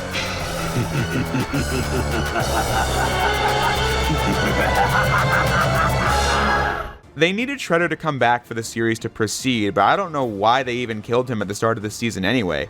I mean, you could argue it was needed for the gang war to happen, but I don't even agree with that. Go back to Season 1, Episode 24, Lone Raph and Cub. The very next episode after Return to New York Part 3. That filler episode introduces the audience to the mob as we get this line. There's a gang war coming now that the Shredder's out of the picture, and nothing's gonna stand in my way. That, as confirmed in the behind the scenes, was a direct setup to the City at War arc. The crime bosses in NYC assumed Shredder was dead following Return to New York, but he obviously wasn't when he came out of hiding to kill the Utroms in Secret Origins. But I guess no one knew about that. I mean, the Ultimate Ninja battled Leo over his beating Shredder in Season 1, not what just happened 2 episodes prior. An alternative idea is to just have Shredder's fate seem a little less sealed at the end of Secret Origins, and establish at the end of City at War that he was just in hiding after losing everything at the end of Secret Origins, and Karai just acted of her own free will in his absence, but now he's back. I just feel like they needed Shredder back for Secret Origins, but then needed him to go back to being gone so they could do this series of episodes. But then needed him to be back for the rest of the series' story to proceed as planned. It's a very sloppy sequence of events, and Shredder's losing a lot of credibility as a villain because of it. I'd say Shredder coming back from being vaporized without explanation is one of the worst bits of storytelling in the entire show that also leaves a big stain on City at War. But like it or not, he's back, and he's ready for action in A Rogue in the House Part 1 and 2. Going into this episode, you just kind of have to pretend Shredder's being back isn't nonsense and roll with it, because if you do, this episode has some pretty good highs. Such as establishing that Hun takes issue with Karai because he knows Shredder values her more than him when he thinks he should be Shredder's #1 guy, or how Stockman's back under the employment of the Foot and is now a brain in a jar with a single eyeball. Seriously though, how does he even function like that? All I can say is this dynamic still gets me. Shredder literally said, "You should have quit while you were ahead." Go ahead and laugh, Shredder. And he laughed about it. It's just so ridiculous. I love it. The plot of this episode is that the Foot have developed some super powerful robots, one of them being based on Splinter as they send it to kill the Turtles. But little do they know, the Turtles have a new ally as they find the Triceraton that escaped the TCRI building at the start of the season as the oxygen atmosphere of Earth is messing with his brain. To the point where he thinks the Turtles are his fellow Triceratons as he tears the Splinter bot to pieces and joins the Turtles in the counterattack against the Foot's tanker facility, sacrificing himself at the end to save the Turtles. In this episode, we see that Karai cares about Shredder, but the respect is not a two-way street. This being more of that drama maxing I was talking about earlier.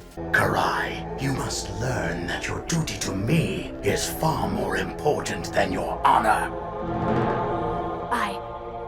I understand, Master.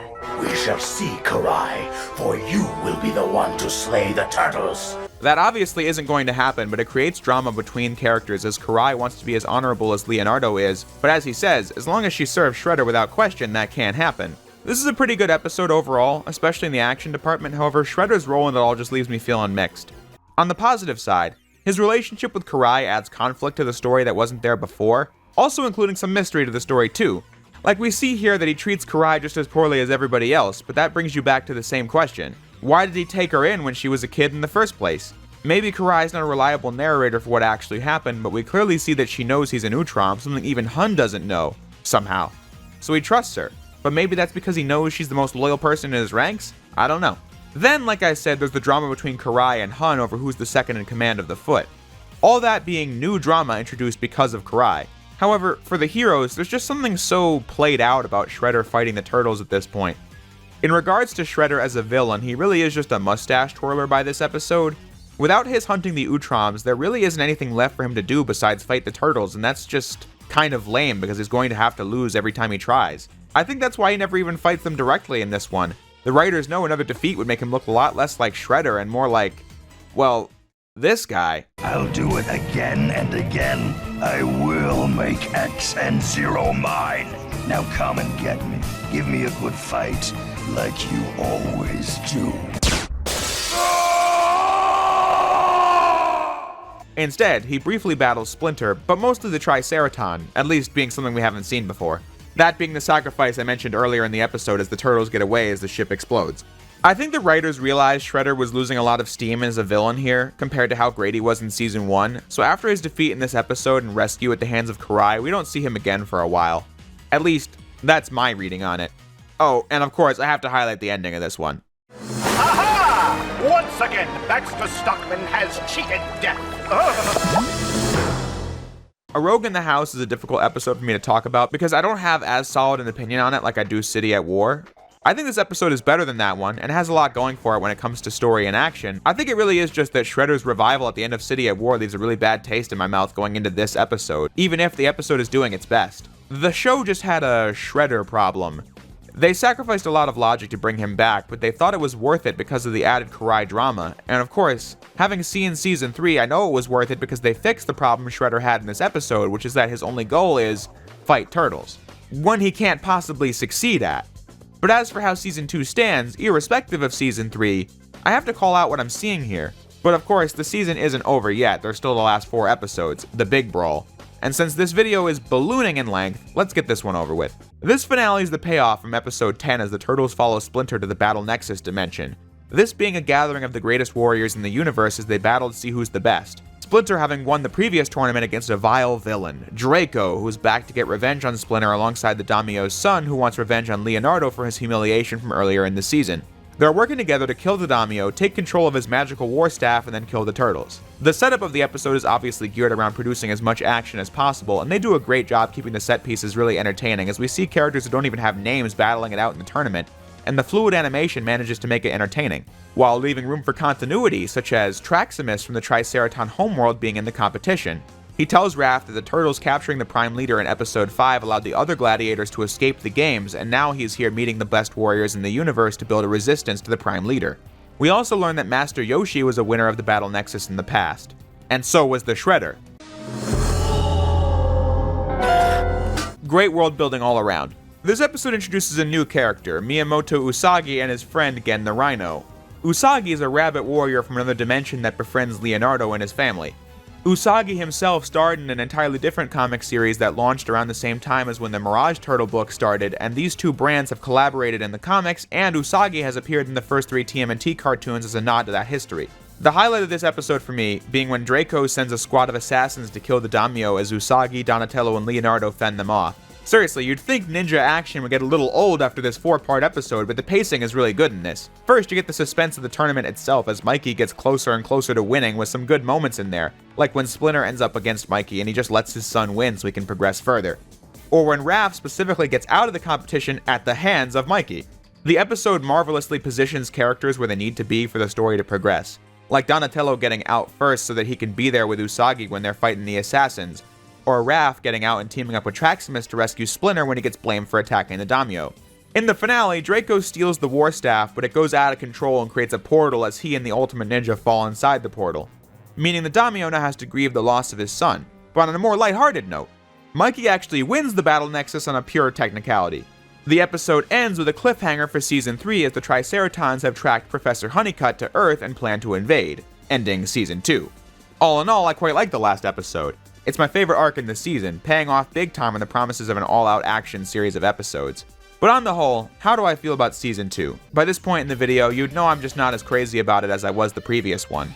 Season 1 is something I can go back to with ease because it starts simple and gradually expands the scope and stakes in a really natural way. Season 1 holds up really well, but Season 2 is just a little messy. Thing is, I think Season 2 is just underwhelming by comparison. In this roster, there aren't any episodes I dislike. All of them are entertaining, and I don't mean in an ironic sense because they're all far above watchable. And of the 26 episodes, I'd say I think 19 of them are good, or even great episodes. Especially the smaller scale ones that I didn't spend as much time on. The episodes I don't like as much, Secret Origins and City at War, aren't terrible either. I just think they have some really large issues that I think a show focused on story deserves to be criticized for. Especially because the ideas aren't rotten to the core or anything, I just think they rely too heavily on exposition and contrived situations that leave a bad taste in your mouth. Season 2 is not bad, I just had to spend most of this video on the things Season 2 does that leave it far below Season 1 in my eyes, which was a perfect 10 out of 10. I'd give Season 2 a 7.5 out of 10. It's pretty good overall, but a big step down from Season 1. It's far from irredeemable though, and sets up a lot of interesting stories to come. I just think the ambitious nature of this story that has a lot of backstory and world building and continuity just left Season 2 with big issues like contrivances and plot holes, and for the standards of Season 1, that's pretty disappointing. However, for the next video, we're talking about Season 3, something I'm very excited about to say the least. This is the one I was most excited to do, as, spoiler alert, Season 3 is the peak of the 2003 Ninja Turtles. It's 26 episodes filled with great drama, character moments, humor, ninja action, and has basically no stinkers in its roster. Whenever I think back on which season of this show is the best, my answer has always been this one. My first ever YouTube video was about this show. A video that actually turned 6 years old the week I uploaded part 1. My silver play button came in the mail on the exact 6th anniversary of said video. Not trying to flex, I'm just saying, the universe works in mysterious ways. The subject matter of my first video lends itself to the discussion of Season 3 really well, actually. It was a picture-based video where my 14-year-old self complained about the DVDs of the 2003 series. Let's take a look. And that's what the problem with this show is. The DVDs are completely and utterly ridiculous. Yeah, I'd say you could do it much better than this. So let's remake the first ever video I did a whole 6 years later inside this video discussing Season 3. Strap in, because this might take a minute. TV shows and movies are great to catch live or in theaters, but nothing beats the convenience of owning a show or movie yourself and being able to watch it wherever you please. There was once a world where streaming services didn't exist, and to watch these things you have to go and buy them. In the early 2000s, VHS tapes were still a thing, but DVD was the hot new format to buy. When going to the store, you could find a plethora of 4Kids shows on DVD like Sonic X, Yu-Gi-Oh!, and the Teenage Mutant Ninja Turtles. But there was a small problem. When putting these shows on DVD, they released them in several mini volumes. Each disc would only hold a couple of episodes and needed to grab them all. This begs the question, why would they do this? Well, I think the answer is pretty simple.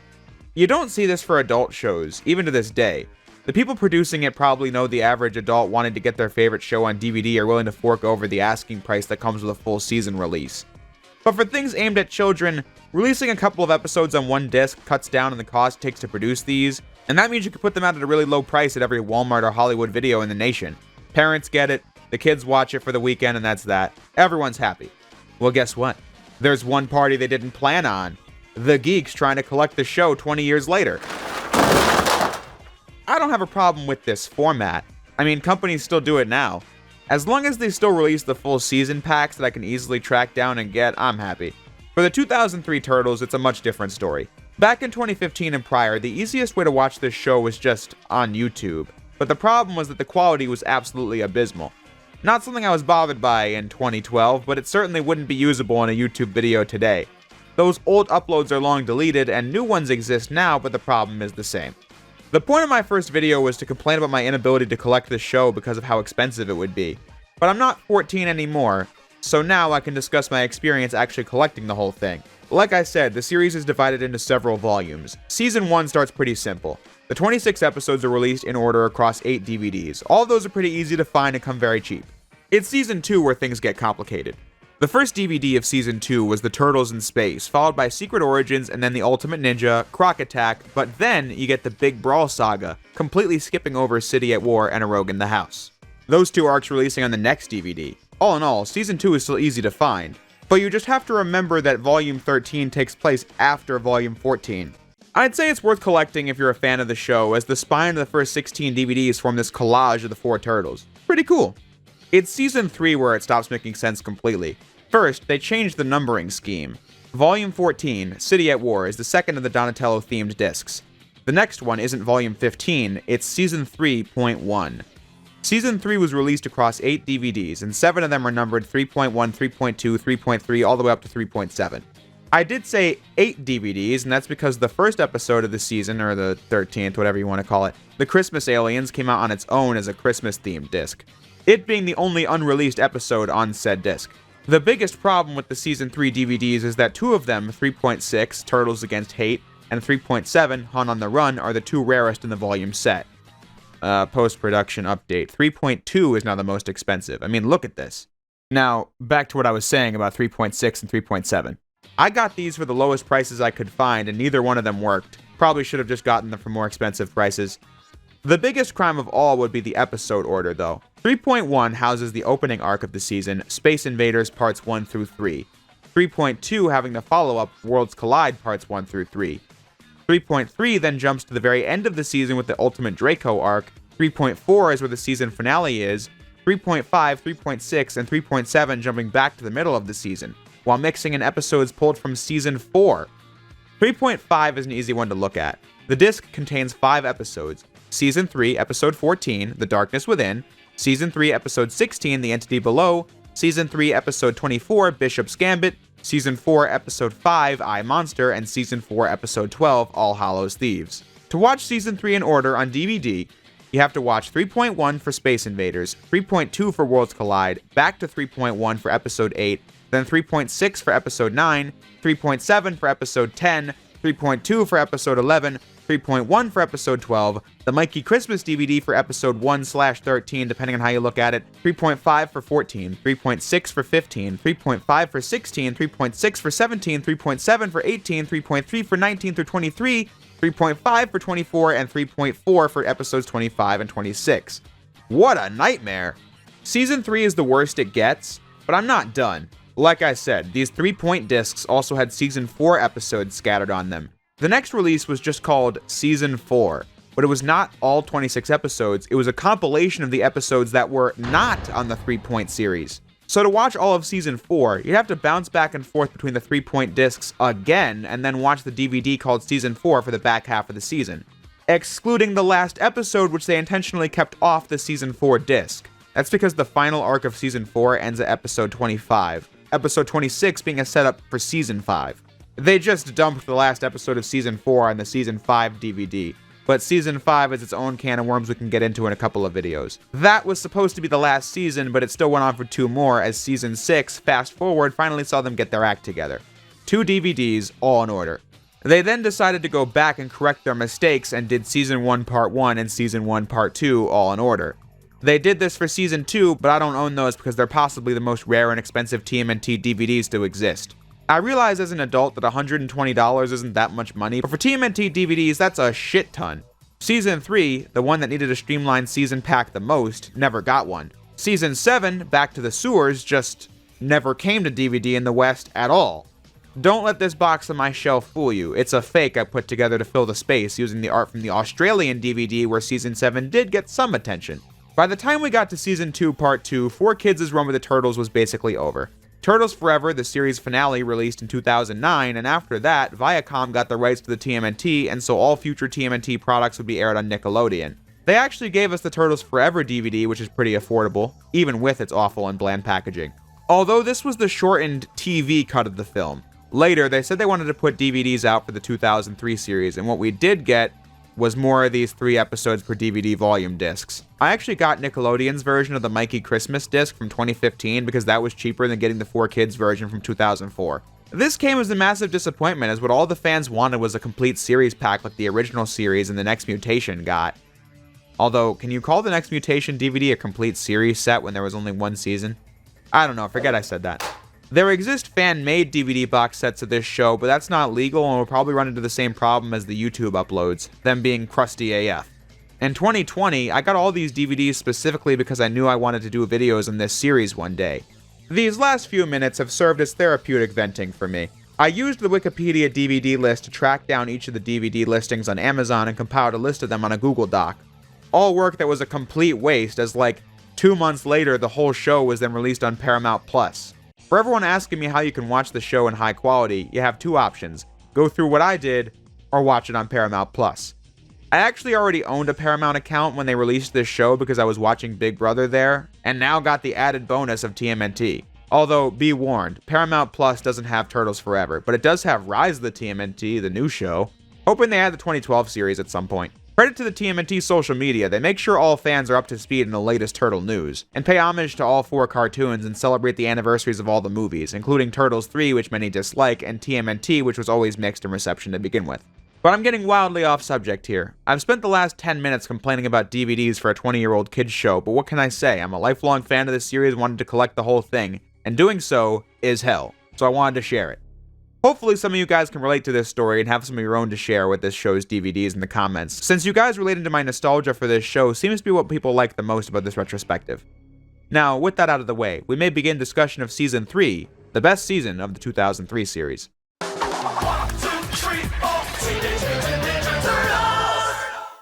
The story of Season 3 begins with the 3-part episode Space Invaders. Season 2 ended on a cliffhanger of the Triceratons tracking Professor Honeycutt to Earth as they plan to invade the planet in the hopes of getting him to build a teleportal for them so they may win the war against the Federation that we saw at the start of Season 2.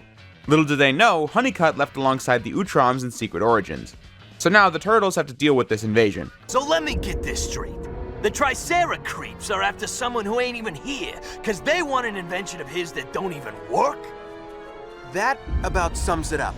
This is the perfect way to open a season, as it follows up upon previously set up storylines. For example, when the Turtles break into the Triceraton homeworld, which, in case you didn't know, this floating thing is the homeworld, their actual homeworld got destroyed in the war. As I was saying, the Turtles meet up with Traximus, who's also on the ship. At the end of Season 2, it was established that the Turtles capturing the Prime Leader at the start of the season allowed the other gladiators in the games to escape, and Traximus was at the Battle Nexus to recruit warriors to fight against the Prime Leader, and here they are. All characters from the Big Brawl episode, including the guy Mikey beat by accident. I'm sure that won't be a story later in the series. These episodes do a really good job showing the menace the Triceratons pose to a low-tech planet like Earth, as in Season 2 they were powerful but nothing too far out of the Turtles' wheelhouse. On Earth we see them rounding up humans with their superpowered guns and laser ships. There's just nothing an ordinary human could do to stop them in the face of shield generators hovering several miles off the ground. Casey and April even get captured after a long motorcycle chase. Donatello actually gets captured by the Triceratons. They literally scan his brain to find what happened to the Fugitoid, but in a cool moment, he reaches out to Master Splinter and their combined spiritual power destroys the machine. Don't ask me how that's supposed to work, but it was cool. My point is, the Triceratons have been established as not that smart, but the episode does show they aren't messing around as they use an anti-grav generator to lift Beijing off the ground, straight into the stratosphere as a demo to the world of what will happen if they don't turn over the Fugitoid, as they begin doing the same to New York City. At one point, nuclear missiles are launched at the Triceratons, but they're blown to bits like confetti. The President sending in the Justice Force, who also fail. It's a pretty high-stakes episode, while still getting in some comedic moments like this bit with Casey. No acting like a stupid crowd in an invasion movie, cause they always get vaporized. Somebody always gets vaporized. Yo, pal, he's probably gonna be you. It's like you got a sign on your back that says, "Vaporize me." I also like the recap at the start of Part 2, where we get this Triceraton War propaganda ad narrated by Mike Pollock. And if those foolish Earth primates think they can help the Fugitoid, think again, puny mammals! Anyway, this episode has a lot going on when you watch. The stakes seem pretty high, but it does what any good season intro would do. Its main purpose is setting up the conflicts of the season, to the point where once you reach the last episode, this one seems pretty small by comparison. It sets up new plot lines by simply cutting to the Foot HQ. What should we do, Master? Wait For what? to see what opportunities present themselves. And by introducing a new main character. This is Bishop. We've lost the Turtles. No, I disagree. We have to raise the stakes. So Shredder wants to see what will come of this invasion, and this new guy, Agent Bishop, has agents tracking the Turtles with the intent to up the ante. At the end of Part 3, Donatello proves to the Prime Leader that Professor Honeycutt left the Earth, as Don is then rescued by the other Turtles. The Triceratons leave as the heroes think the day is saved, but Professor Honeycutt lands on Earth moments later, beginning the Worlds Collide arc. Part 1 shows that Honeycutt saw the mayhem on Earth from the Utrom homeworld and decided to return, as the war between the Federation and Triceratons over his teleportal will never end unless he puts an end to it himself. Part 1 just being a thing where the Turtles try desperately to keep him from the Triceratons, who are now back in full force to locate the Professor.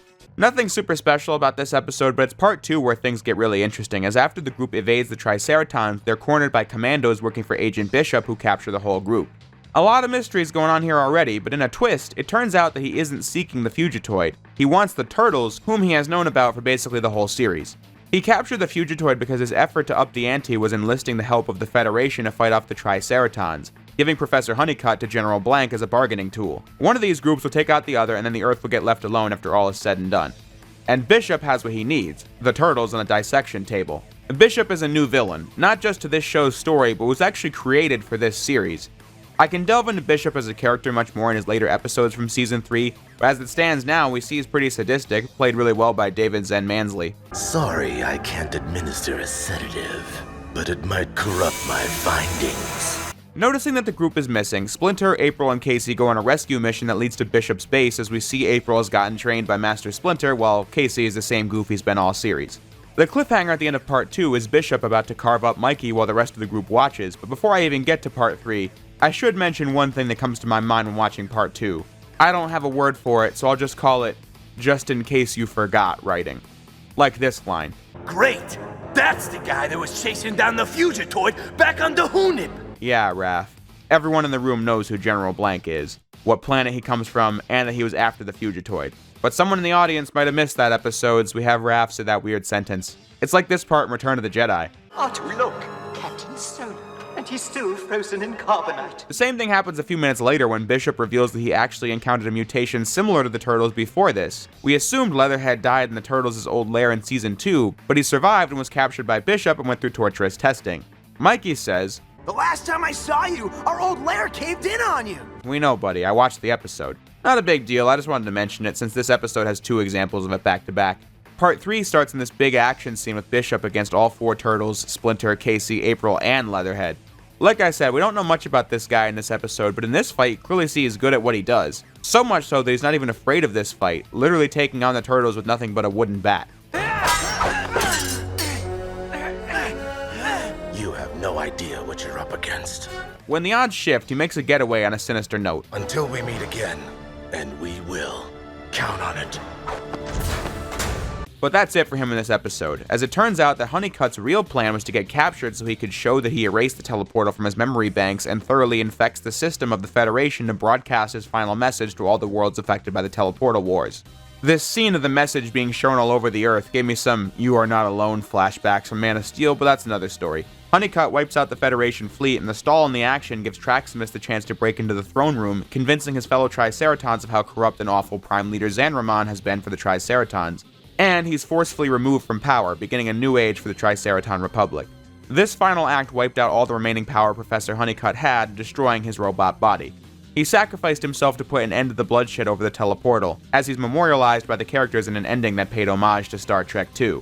In conclusion, I don't know why they split the Triceraton invasion arc into 2 separate arcs when it's basically the same 6-episode story.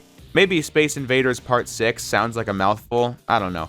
Either way, these 2 arcs establish right from the beginning how hyped Season 3 is going to be. New characters introduced, old characters dying, status quo changing events, new plotlines set up, a lot of drama going on in all the A and B storylines in each episode. It's a great opening. The fight with Agent Bishop in the lab being one of my favorite scenes in the show to rewatch. Similar to Season 2, Season 3 then takes a break from the big storyline to give us smaller episodes. I thought these were universally good in Season 2, and Season 3 keeps that going. First, I want to mention the Christmas aliens because depending on your point of view, this was either the 1st or the 13th episode of the season. The first episode produced for Season 3 was the Christmas aliens, but the first one aired with Space Invaders Part 1. Originally, I was going to talk about the Christmas aliens first, as I watched it first. However, going into this video, I'd already be doing a recap of Season 2, and then I'd say Season 2 ends with a Triceraton cliffhanger. Now anyway, here's a Christmas episode. Back to the aliens invading once we're done with that. Would be weird. There isn't too much to talk about with this episode anyway. It's just the whole cast of good guys gathering at the lair to celebrate Christmas, including the main characters, but also side characters we've seen like the Silver Sentry or Usagi and Gen. The A-plot is Mikey taking in a stray cat that he names Clunk that the Turtles keep for the rest of the show's original run. Some goons are also trying to steal a truck of the hottest toy, the Little Orphan Alien dolls. Since it's so rare, they have a diabolical scheme. Steal the toys and sell them for double what they're worth online. Art imitates reality, what can I say? It's a wholesome episode, and I can't skip it whenever I rewatch the show. Another cute episode would be The Lesson, where the Turtles tell April the story of them as kids trying to teach a kid how to be a ninja when they saw him getting beat up in an alley. But it goes disastrously. The kid actually turns out to be Casey, but he got locked out of April's at the start of the episode, so he doesn't get to hear the story. It would have been funny to get his take on it, but alas. I love Splinter in this episode, as he just knows the Turtles are up to some stupid antics, but he just has to wait to find out what it is. I just got out of the shower, Sensei. Do you always shower with your mask on? Yeah. It's a great way to keep it clean. I was actually about to say that this episode debuted the design of the toddler turtles, but we did see them in the flashback from the episode The Tales of Leo in Season 1. This just makes a full episode out of them. I guess giving the toddler turtles enough screen time to finally warrant an action figure pack. I like the way their masks are covering their entire heads. Like, what, did their heads just get so big they popped the masks open? Well, Season 5 shows they came like this, and somehow look like this. But I'll get back to that episode in 2 videos. As usual, the side episodes expand the storyline of the series, such as Hunted, which shows Leatherhead living with the Turtles after worlds collide. But the experiments done to him by Bishop have led to him having an anger problem he can't control, ultimately deciding to live somewhere else in the sewers at the end of the episode. Or The Entity Below, which sees the Turtles return into the underground civilization seen in Notes from the Underground and Return to the Underground. I didn't even talk about the actual plot of the Season 2 episode, as it didn't really matter for what I was trying to say. It still doesn't here, as this episode follows on from Part 3 of the Season 1 episode arc, as the native they met was full of it when he said he was the last of his kind, as the city has returned to life and he plans on bringing it back to the surface so the Atlanteans can rule the Earth like they once did. This episode perfectly shows off what I said about filler episodes last time. The side episodes form a coherent story. We get a backstory in this episode that shows the underground city was once above the water as the Atlanteans ruled the world, something we knew because it was revealed earlier in the series that the lair the Turtles occupy now was an Atlantean outpost, showing their outreach back when they existed. The ancient city sank below the waves and ended up here, this being the TMNT version of Atlantis. And what caused it to sink was that the Atlanteans enslaved humans but mutated them to work on a higher level until they rebelled against their creators. One of these mutation types being the monster that Mikey, Donnie, and Casey encountered in episode 20 of Season 1.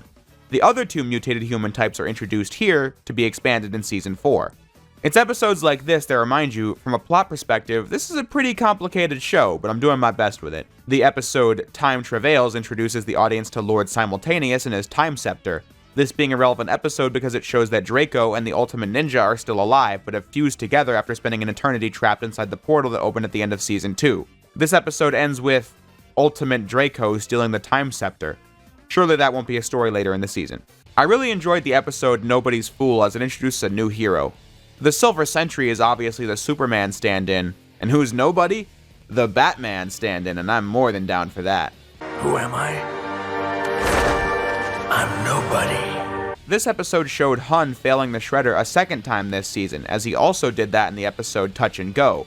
One that gives us an A story of Mikey and Splinter fending off new villains hired by Hun to kill the Turtles. You don't see these two interact one-on-one that often, so it's interesting as Mikey's obviously the most difficult student to work with, but episodes like this show he's no less capable than the rest of the team. The B-plot here is that Raph accidentally gets caught by a group of people using salvaged Triceraton tech to hunt down aliens and getting mixed in with a blind woman that's facing eviction.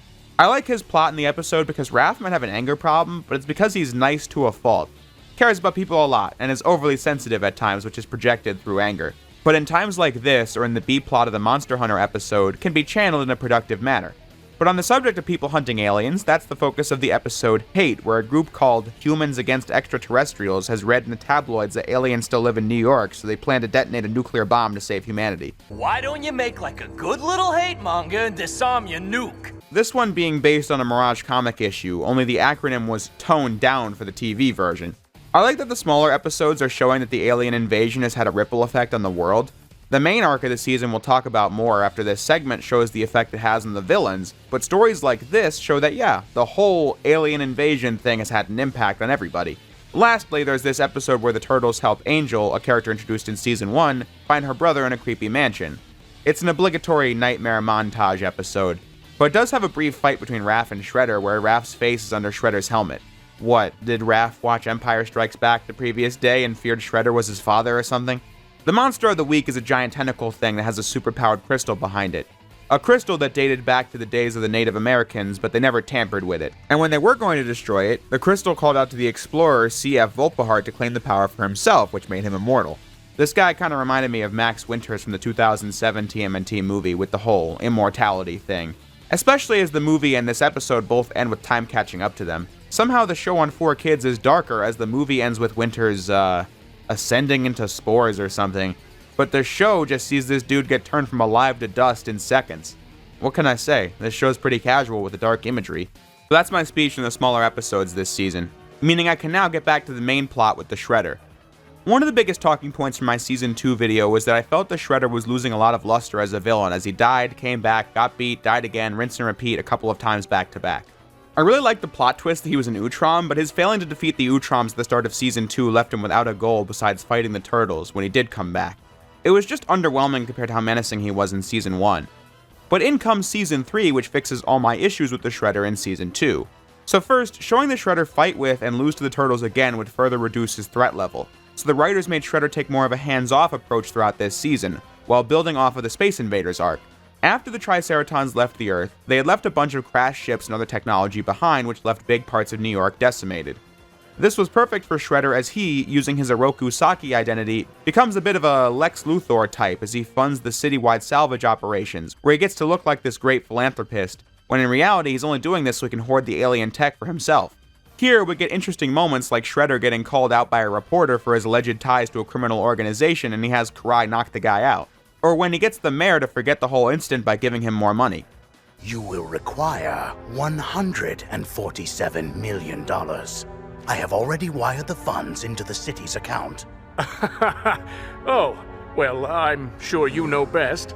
Always. The salvage operations give the Shredder an overarching goal he's working towards that the audience will follow throughout the season. A goal that the audience is kept in the dark about since we don't know what exactly he plans on doing with it.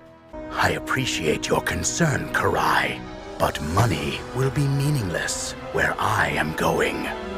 The Turtles try to stop his various plans, but can only do so much when these are seemingly legitimate salvage efforts patrolled by New York City police. This ongoing plotline allows Shredder to gain back a lot of that mystery he had in Season 1, which is very good. These are all great things on their own, but I must say, the best thing about Shredder in this season is the comedy of Foot HQ. In Season 2, we already saw that Hun didn't like Karai, but this only gets worse as Shredder hires Dr. Chaplin in the episode New Blood. Dr. Stockman still works for Shredder, but realizes that if Chaplin is successful with his inventions, then he'll be out of commission for good this time. That's right! They take a licking and keep on ticking! Let's see them lick this.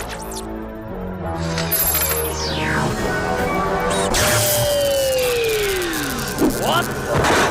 A new dynamic here is that Hun is also put in the same position as Stockman for a change. He first thinks it's funny that Stockman is totally fucked if Chaplin succeeds, but then Hun's various failures from earlier in the season have lowered his position on the totem pole as well.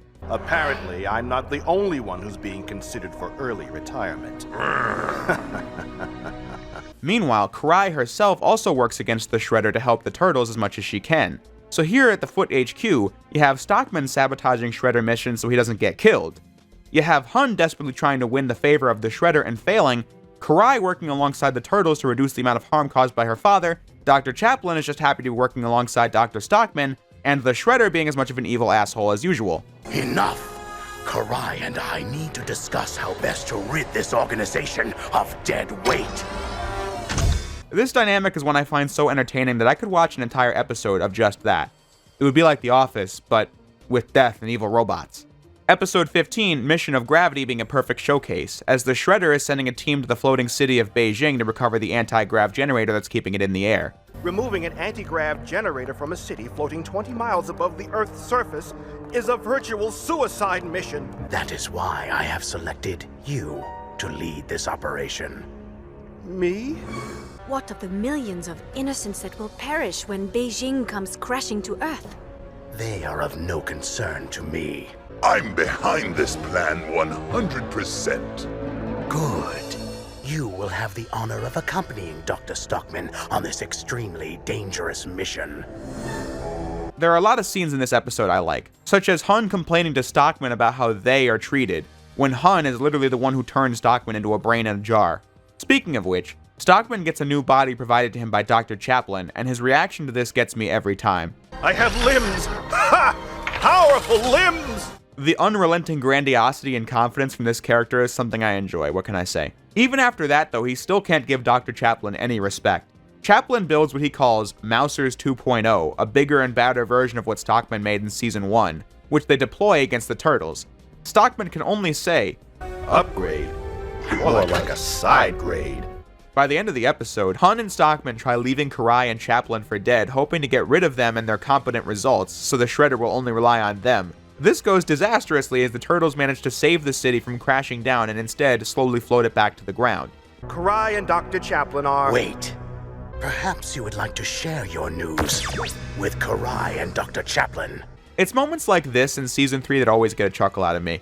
I get Shredder's super strong and all, but Hun is like 400 pounds of muscle and Stockman's now a robot, and yet they're both afraid of Shredder like so. But sir, we can explain.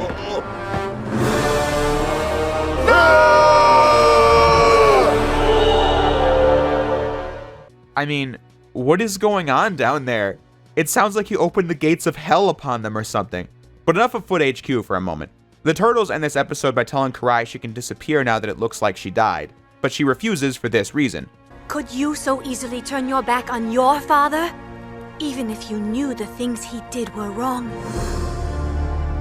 Remember that, I'll come back to it later. Throughout the previous episodes, Donatello was receiving some ominous fax calls on his phone.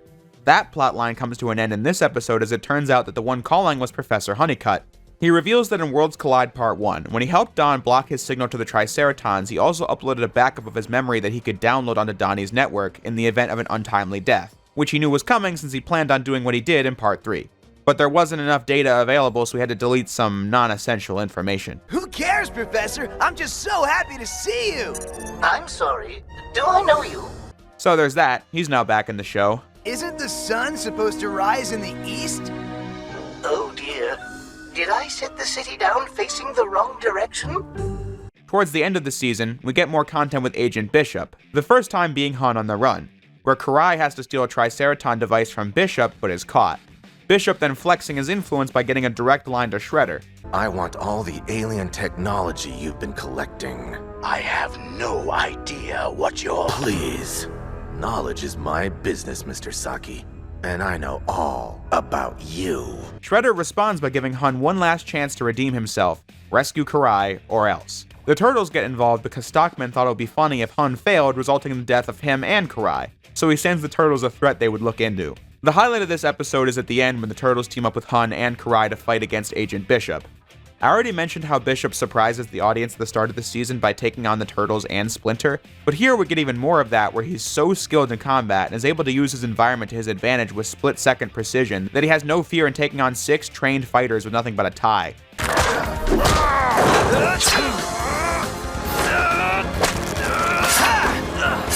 Bishop in his first 2 appearances is established as a serious threat, something I also think the show needed. The writers knew that, spoiler alert, this was the last season where Terrell was going to be the main villain, so they wanted to set up a new one for later episodes when Shredder was gone. What makes Bishop a step up from Shredder as far as threat level is concerned is that Shredder was a larger-than-life villain in Season 1, but the Utrom reveal shows that he has a critical weakness. If you remove Shredder from his armor, he's got nothing. But Bishop has no such weaknesses, and his position as a shadowy government operative gives him arguably more power than Shredder, who's a criminal. In the end, Karai is saved and the Turtles escape.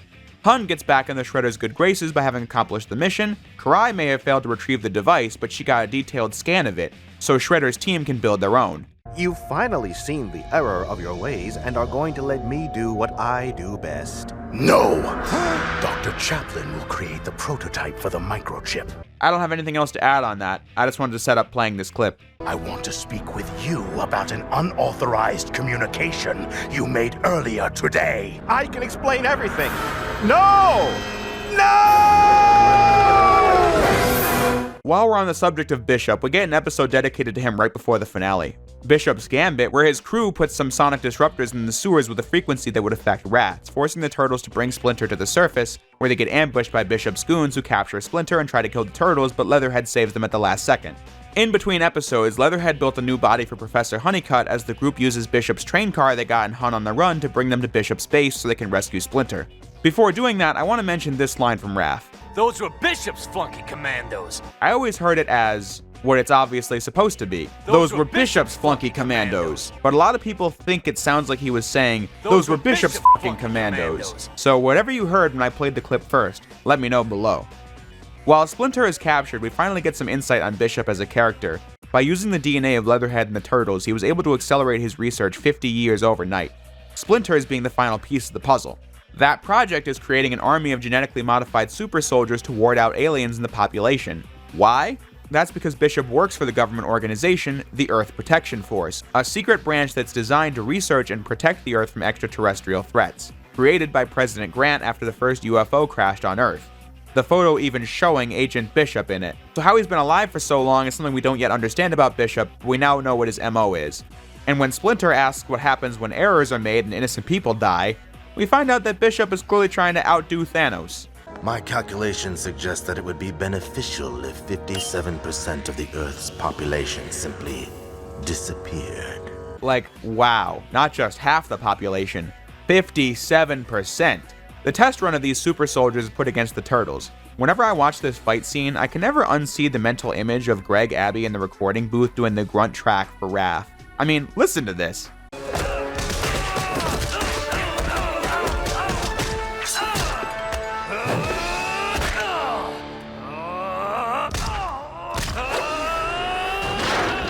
That's like 30 seconds straight of gruntage, when normally they just reuse audio from other episodes. See, I told you I've seen these episodes a million times. This is the stuff on my mind. I do it so you don't have to. When the lab starts to explode from all the fighting, the soldier gets trapped inside a pod that gets swept away. I'm sure that won't be a storyline later. This also happens to Bishop.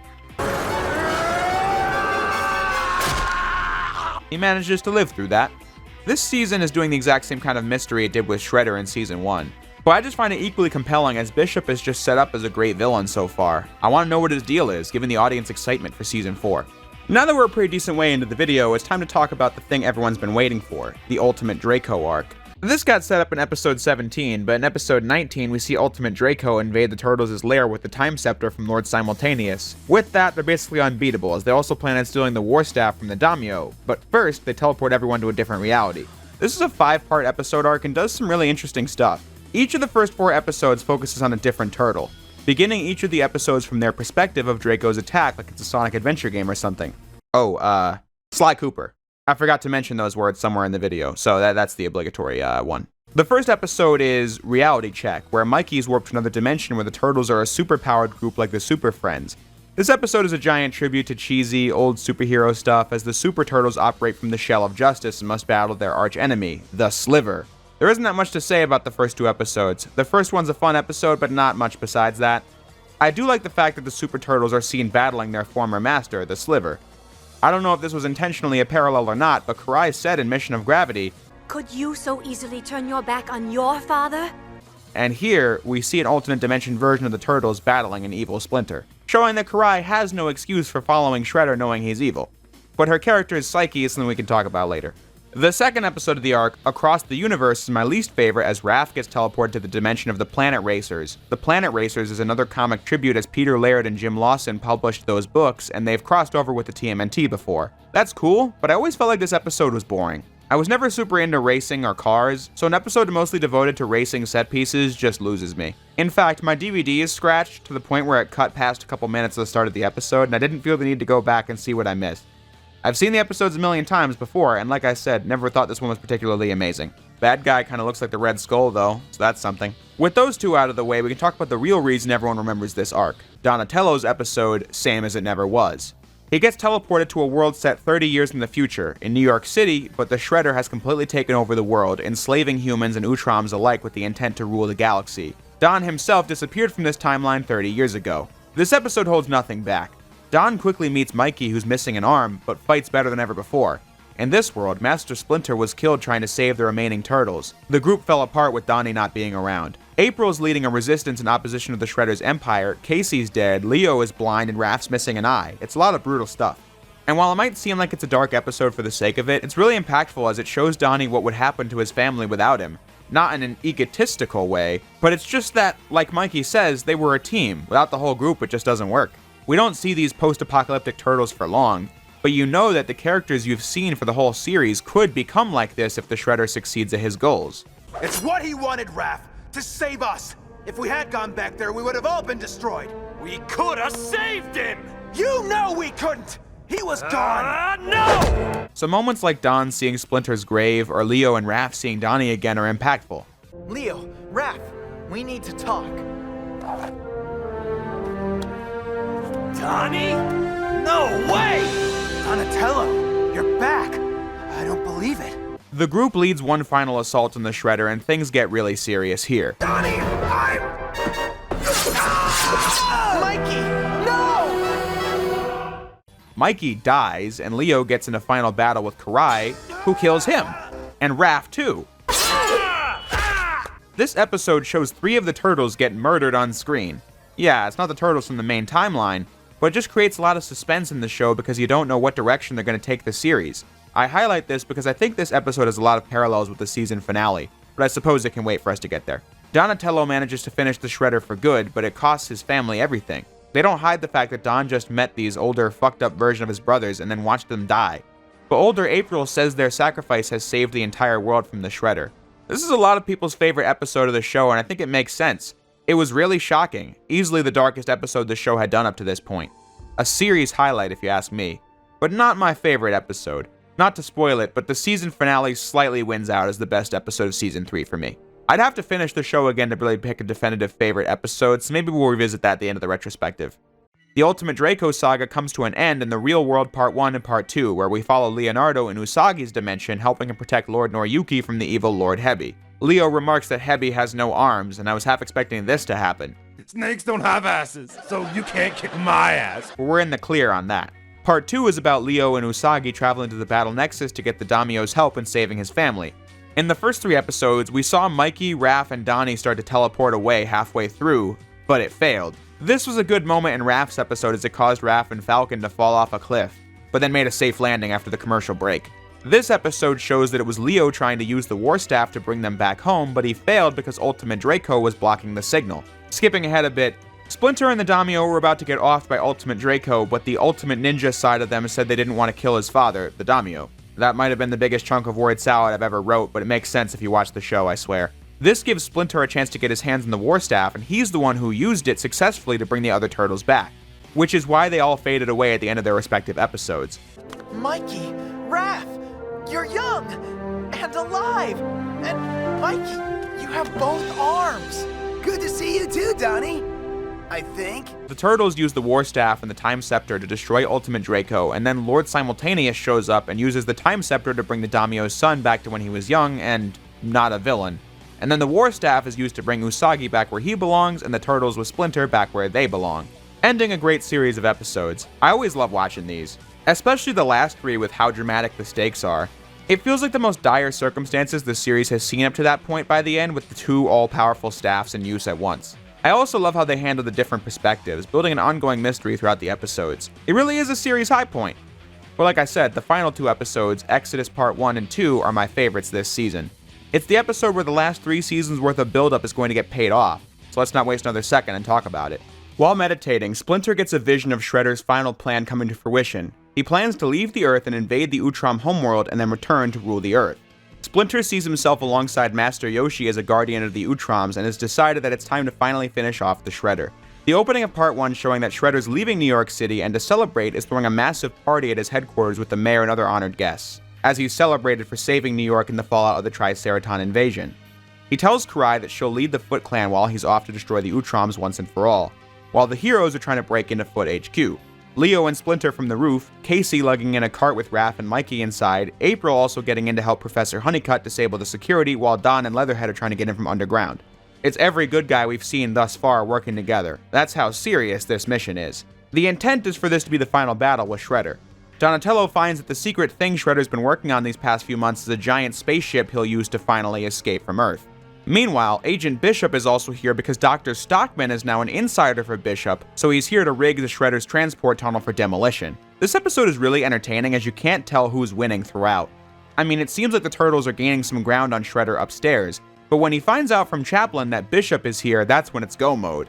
For the first time, we see Shredder afraid of someone as he orders an emergency launch, even with all the people eating dinner on the silo doors. He doesn't care, because Bishop can do real damage to his ship. But he also has to worry about Don and Leatherhead waiting for him at the back door. The big action set piece of Part 1 is a huge fight between the heroes, the Foot, and Bishop's goons. Well, well, well, isn't this cozy? On my mark, destroy them all! It's awesome. I mean, there's a bit where Hun is up against Leatherhead, Karai's taking down Bishop goons while he's beating the crap out of the Foot Elite. All the while, Shredder keeps trying to get to his ship, and finally, it seems that the Turtles are actually going to beat him for good this time.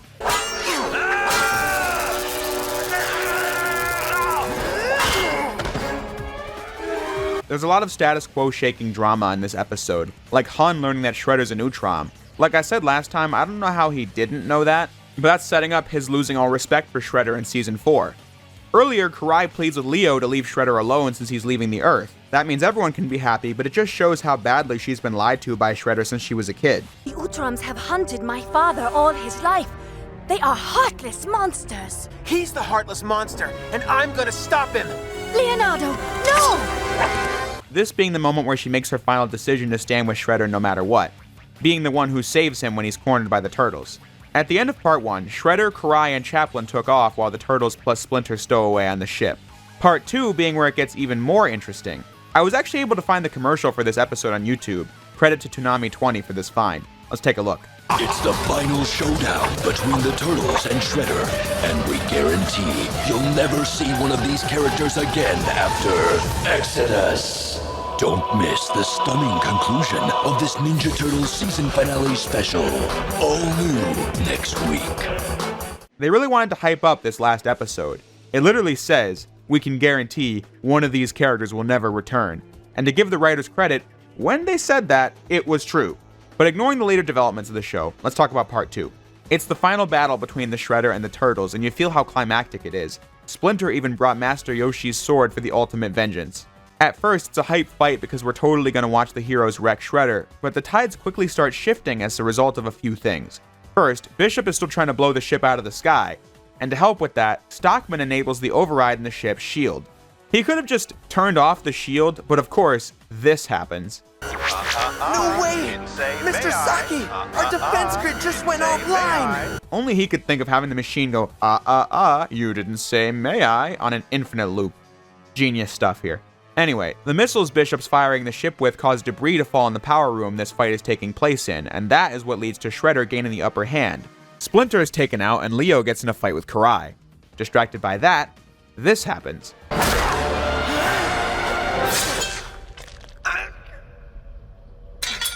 This is when shit gets real. I mean, is Leo dead? They said a character wasn't coming back and it looks like the Turtles are losing. You might think the Turtles could never die, right? We just watched 3 of them get killed in a situation very similar to this one a couple episodes ago. An episode where it's established that Splinter and Casey are already dead. I said Same as It Never Was has ties to this episode, one of them being that the aforementioned episode should be on your mind watching this one, because that bad future is more or less the end result if the Turtles don't beat the Shredder here and now. He'll destroy the Utroms, then return to enslave the Earth. This is the final fight to make sure that doesn't happen. Since the Turtles did die in that episode, you'll be on the edge of your seat here as we get a repeat of Leo's death from that episode, only this happens at the end.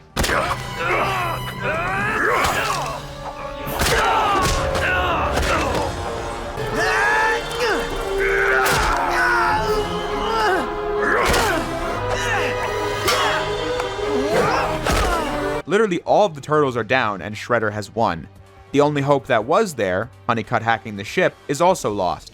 Bonus point, Honeycutt says it will take 4 minutes for him to control the ship, and Shredder then disconnects him exactly 4 minutes later. Just thought that was cool. Shredder tries to kill Leo, but Karai stops him. Her final bit of mercy towards the Turtles, which results in him attacking her, and in a mind such as hers, she's in the wrong for questioning him, because he's always right. While that's going on, we find out that the Turtles are alive, but decide to use Honeycutt to overload the core and destroy the entire ship, killing them and the Shredder. Assuming no worms get involved this time. This episode is a roller coaster, as you can see. The Turtles lose to Shredder again, only to decide to sacrifice themselves for the greater good. I mean, what won't happen in this episode? Right as they're about to blow up, the Utroms arrive, as Honeycutt sent them a warning earlier in the episode. They save the Turtles and arrest Shredder with their transmat tech right before the ship explodes. Meaning that this is how it ends. Shredder is finally going to be put on trial for his crimes, the thing they were trying to do 1,000 years ago as seen in the flashback from Season 2. Now we really get to see what it was he was doing before getting trapped on Earth, as numerous alien races testify. Shredder had launched dozens of attacks on a bunch of planets for various evil purposes, like inciting and funding a civil war on one planet so that when all the people were dead he could mine their rare minerals, having caused the deaths of millions upon millions throughout the galaxy. When it's time for the verdict, it turns out he's guilty and will spend an eternity in exile on an ice asteroid. But the asshole is shocked by the news. Guilty! The ending sets up more plot lines for Season 4 as Karai is not pleased with this, and back on Earth, Stockman has this to say over Shredder finally being gone. The Shredder? Destroyed? It's too good to be true. For once in my life, I'm speechless. He's now going to work for Agent Bishop. That's all stuff for later down the line. In the meantime, that's it. That's the end of Terrell on the show. That being the promise from the commercial, as the episode really hammers it home that the battle waged from season 1 to now is finally over. We all owe you a debt of gratitude. The Shredder has finally been brought to justice. Is it really over? No more Shredder? This being the note season 3 goes out on.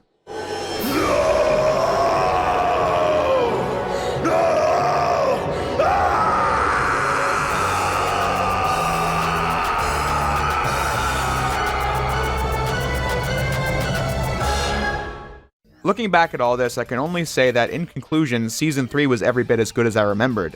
Season 2 stumbled a bit, something I've believed for a while now, but it always impresses me just how much of an improvement Season 3 is, ranking at the top of the series roster.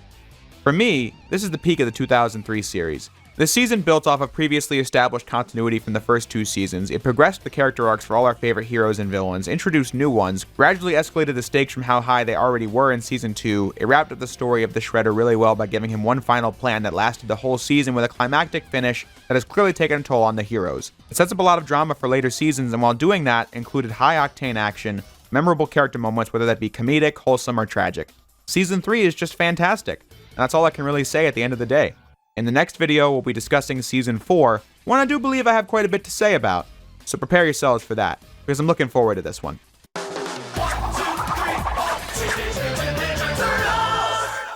The ending of Season 3 set up a lot of interesting plot lines Season 4 could explore. For starters, you have the Turtles in this injured state. How will that play a role? What is Karai going to do next now that she'll most likely lead the Foot Clan with the Shredder gone? What of Hun and the Purple Dragons? Who is Agent Bishop, and how will his working with Dr. Stockman change the dynamics? Season 3 was also the best season the show had seen thus far, so you'd hope Season 4 would keep that going. Season 4 is one I've always loved. How it compares to the previous seasons is something we'll get into before the video is done, while of course explaining what makes it so great.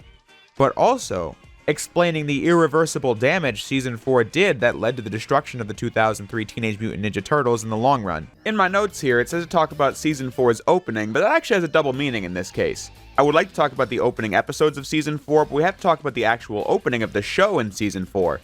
It's still the same song we've had since Season 1, however, starting in Season 4, a few changes have been made. I'll just list them in order.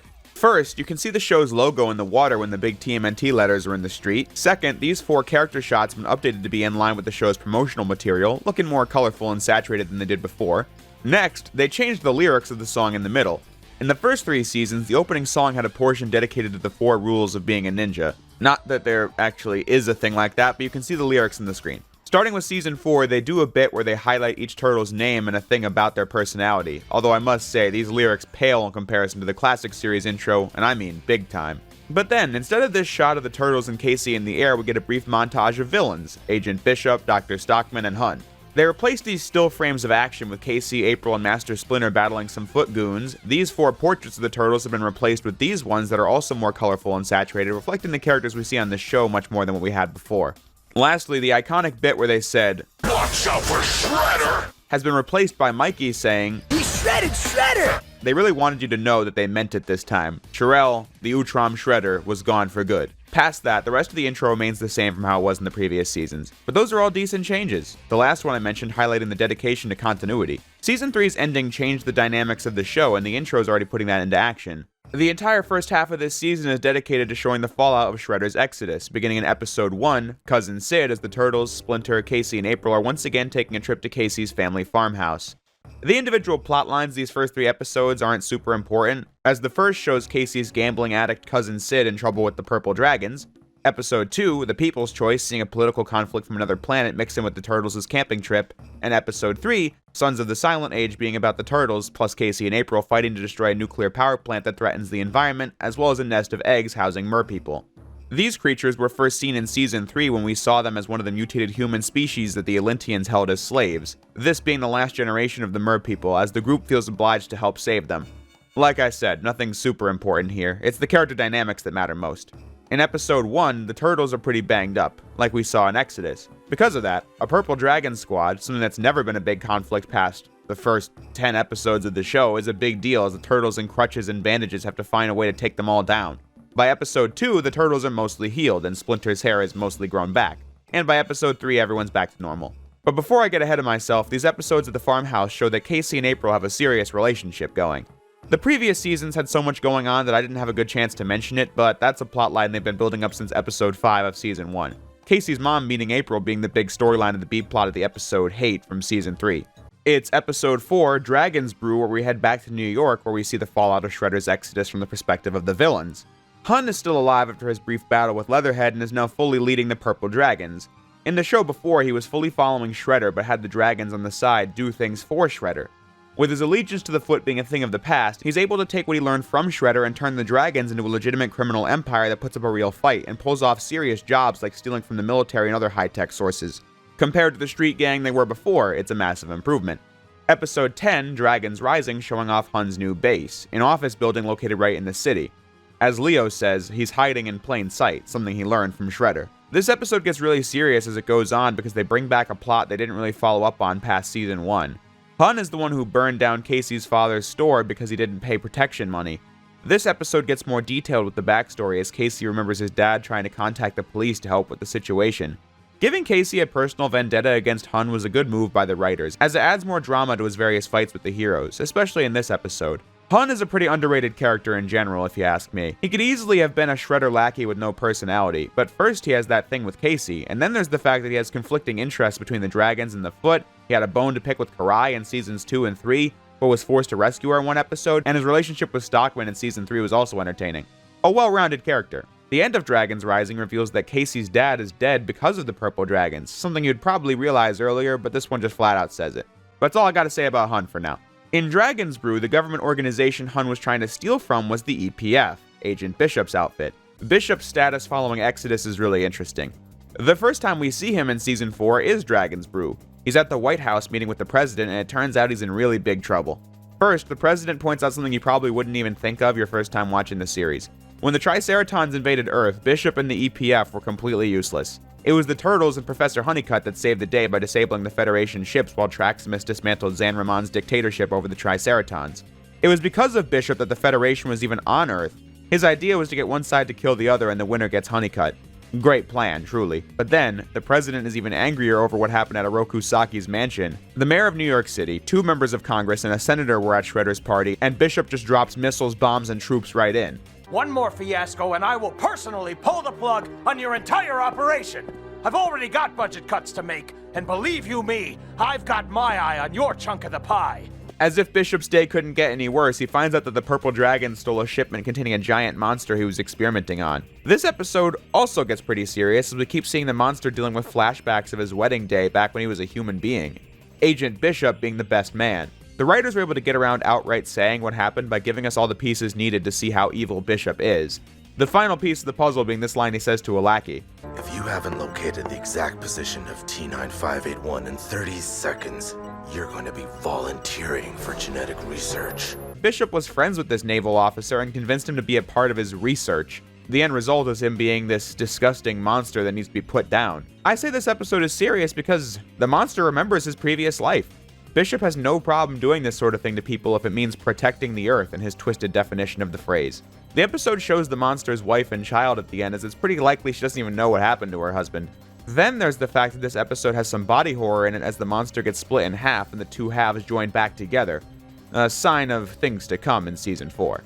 While not dealing with Bishop himself, the very next episode, I, Monster, shows the aftermath of another Bishop experiment. The super soldier the Turtles battled in season 3 drifted off in the sewers until arriving at this rundown part of the city where he battles the Turtles again, only he's insane now and leads an army of rats. This being the 2003 take on the regular TMNT antagonist, the Rat King. The last of the early episodes to deal with Agent Bishop is episode 9, Aliens Among Us.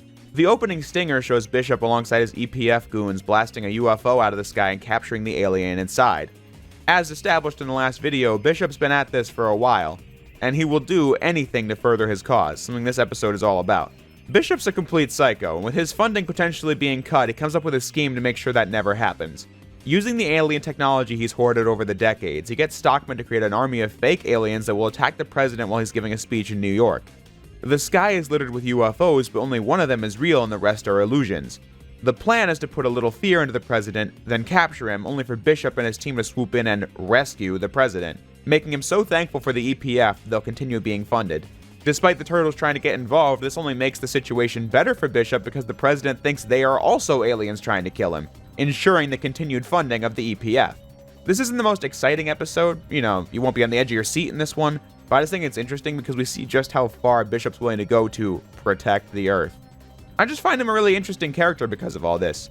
But I must point out something that got screwed up.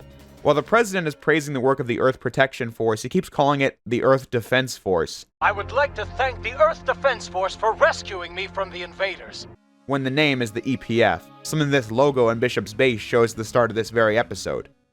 But hey, Mephiles also came from the Book of Darkness in that one cutscene of Sonic 06, and guess 4Kids makes those screw-ups every now and again. The end of this episode has some interesting setups. For one, this happens. And I have their assurance that the invaders will be hunted down. Yeah, that won't be a story later in the series. And for once, I'm serious when I say that. This is a red herring. Alien turtle monsters were on the news, but this is going nowhere. The writers want your attention on that while using this episode to set up what will be the main conflict of the season's back half. When defeated, the fake aliens blow up and release goo all over the surrounding area, something the episode makes light of. However, said goo is seen leaking into the sewers at the end of the episode, but that won't be a factor again for a couple more episodes. So let's move on to the last villain faction, the Foot Clan. The first time we see an episode with the Foot as a threat is episode 8, Bad Day, where a meditation session is interrupted by a flood in the lair that drowns Clunk and almost kills Mikey. And geez, haven't even been going on for 5 minutes and the cat is dead. The group goes to the surface only to be cornered by Agent Bishop, who's here to reveal the turtles to the world as they try to escape with Casey and April, who get blown up by missiles while the group watches in horror.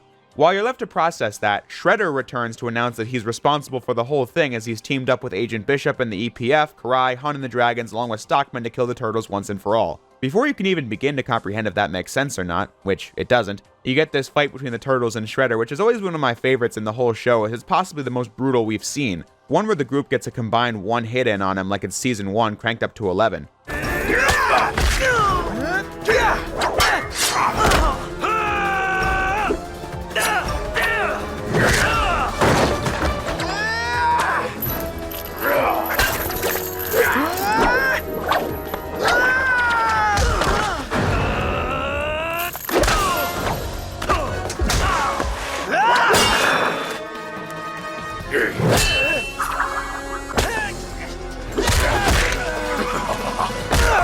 Once all the villains have revealed themselves, Splinter claims that none of this is real, and that it's actually a mystical attack from the Foot Mystics, enemies from Season 1. You'd be forgiven for forgetting that, but they're important now. The Mystics tried destroying the turtles from within by giving them this vision of pain and loss, but via their own combined mystic power, they win out for now. Bringing them back to reality as they make sure their friends are still alive, including Clunk, thank goodness. This episode is very intense, and it's not without story purpose, but after an episode like this, you do have to wonder if it really needs to be so gratuitous. It does play with your expectations, since like I said in the last video, you never know what status quo shifts the writers are going to pull on this show, so you're left in suspense as the episode goes on. I'm just saying, the cat drowning was not something anyone watching this episode needed to see in order to buy the fact that it was a dark episode. At the end, we see the Foot HQ from Season 1, as it turns out that Karai was behind this, and she says that the next time she attacks the turtles, it will be no illusion. Karai has fully gone off the deep end out of a desire for revenge, and while this is the only one of the early episodes to focus on a scheme of hers, we do see her again at the end of episode 11, Still Nobody. This is an episode where the turtles team up with Nobody once more to stop some gang activity, but it's the ending of this one I enjoy the most. The gang was getting their weapons from Hun, who decides to cut them off after being taken down, as Hun then goes to a party hosted by Karai in memory of Oroku Saki. Hun has hated Karai for her entire time on the show thus far, but now that Shredder's gone, I just think it's interesting that he doesn't care anymore. He left the Foot and is doing his own thing. These characters are never static, so scenes like this are interesting as we see how changes in the storyline changes their dynamics. You do all of this in the name of the Shredder. He was an alien slug. How could you have known that and still serve him? The Shredder gave me a life. He was my father. And speaking of changed character dynamics, I'd say it's time to discuss the elephant in the room from these early Season 4 episodes. Leonardo's depression arc. Your enjoyment of Season 4 basically depends on how much this plotline interested you. Leonardo has always been my favorite turtle. Never really could tell you why. Certainly was never that I saw myself in him as a kid. If anything, I'm more of an amalgamation of the other turtles. Maybe it was the color blue. or the coolest weapons, but the point is, I've always liked Leo the most. So what they did with him in Season 4 of the 2003 series is a big talking point for me. And luckily, I think it's fantastic from top to bottom. Let's discuss what exactly is going on here. It all begins at the beginning of the show. Leo has always been shown as the most skilled turtle, literally since the first episode, but the end of Season 1 showed that he's very prone to depression when he thinks he failed. But Raph quickly pulled him out of that one. Here, he's like that, but far worse. At the end of Season 3, the Turtles got their asses handed to them pretty bad by the Shredder, and this fundamentally changes Leo as a person, which is set up right here. We failed the Utroms, Master Yoshi. We failed you. I failed you. He spends all of Cousin Sid acting distant. You need rest as well. I'll rest when? I'll rest later. And responds with aggression in both this episode and The People's Choice. Hey, I don't mind. I love it when Leo talks tough. We should get Karai to stab him more often. But we finally get insight into why this is during Sons of the Silent Age. I just can't stop thinking about the last time we faced off against the Shredder. That the only way that we could have defeated him was by blowing ourselves up. I couldn't protect my brothers, my master. And no matter how I try to rationalize it, justify it, it always comes down to the fact that I wasn't good enough. I like how April really can't say anything here that would make it better for him. From his perspective, everything he says is true. Without the Utroms saving them at the last second, the Turtles would all be dead. Is Leo right in saying he's a complete failure? No, but if you look at it again from his perspective, it makes sense. Throughout the whole show, the other guys are always able to crack jokes and have fun, being less capable ninjas than him because of the fact that he is there to watch their backs alongside taking care of himself. That's a lot of responsibility to take on. And for Leo to see Master Splinter get taken down by the Shredder, not be able to save him, and then get beat by Karai only to wake up and see your brothers got wrecked without you to back them up. That sounds awful. And here's the thing. Shredder's gone. Unlike Season 1, there's no way for Leo to go back for another round and prove to himself that he isn't a failure. He just has to accept what happened as reality. And this is the challenge for him because he just can't. He says to April, no matter how he tries to rationalize it, justify it, it all comes back to the same thing. He just wasn't good enough. Once more, he's wrong, but there's no way to tell him he's wrong. You can imagine how much time he spends thinking about this one, only to make it worse, replaying the same situation over and over in his mind, thinking, well, maybe if I had let Karai fall, I would have been able to save Splinter. Maybe if I had just heard Shredder behind me, I could have dodged and kept fighting. If I'd only noticed where Karai was holding the sword, I could have gotten out of the way and strike back. And then none of it would ever have happened. But then, it all comes back to the same thing. It did. Leo is traumatized by what happened at the end of Season 3. No. Like pushing yourself beyond your limits. To a place where there are no limits. To be so focused, so ready that nothing and no one will ever catch you off guard again. We still talking about me here? Everyone was injured there, but by episode 3, everyone is back to normal in both mind and body.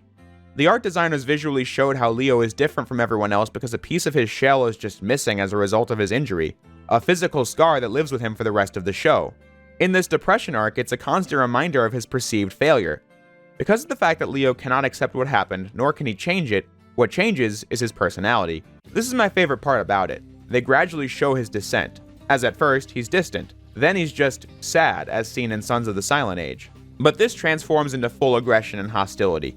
He makes the team train non-stop because he thinks that if he does, then he'll never lose again, acting in ways that are really out of character.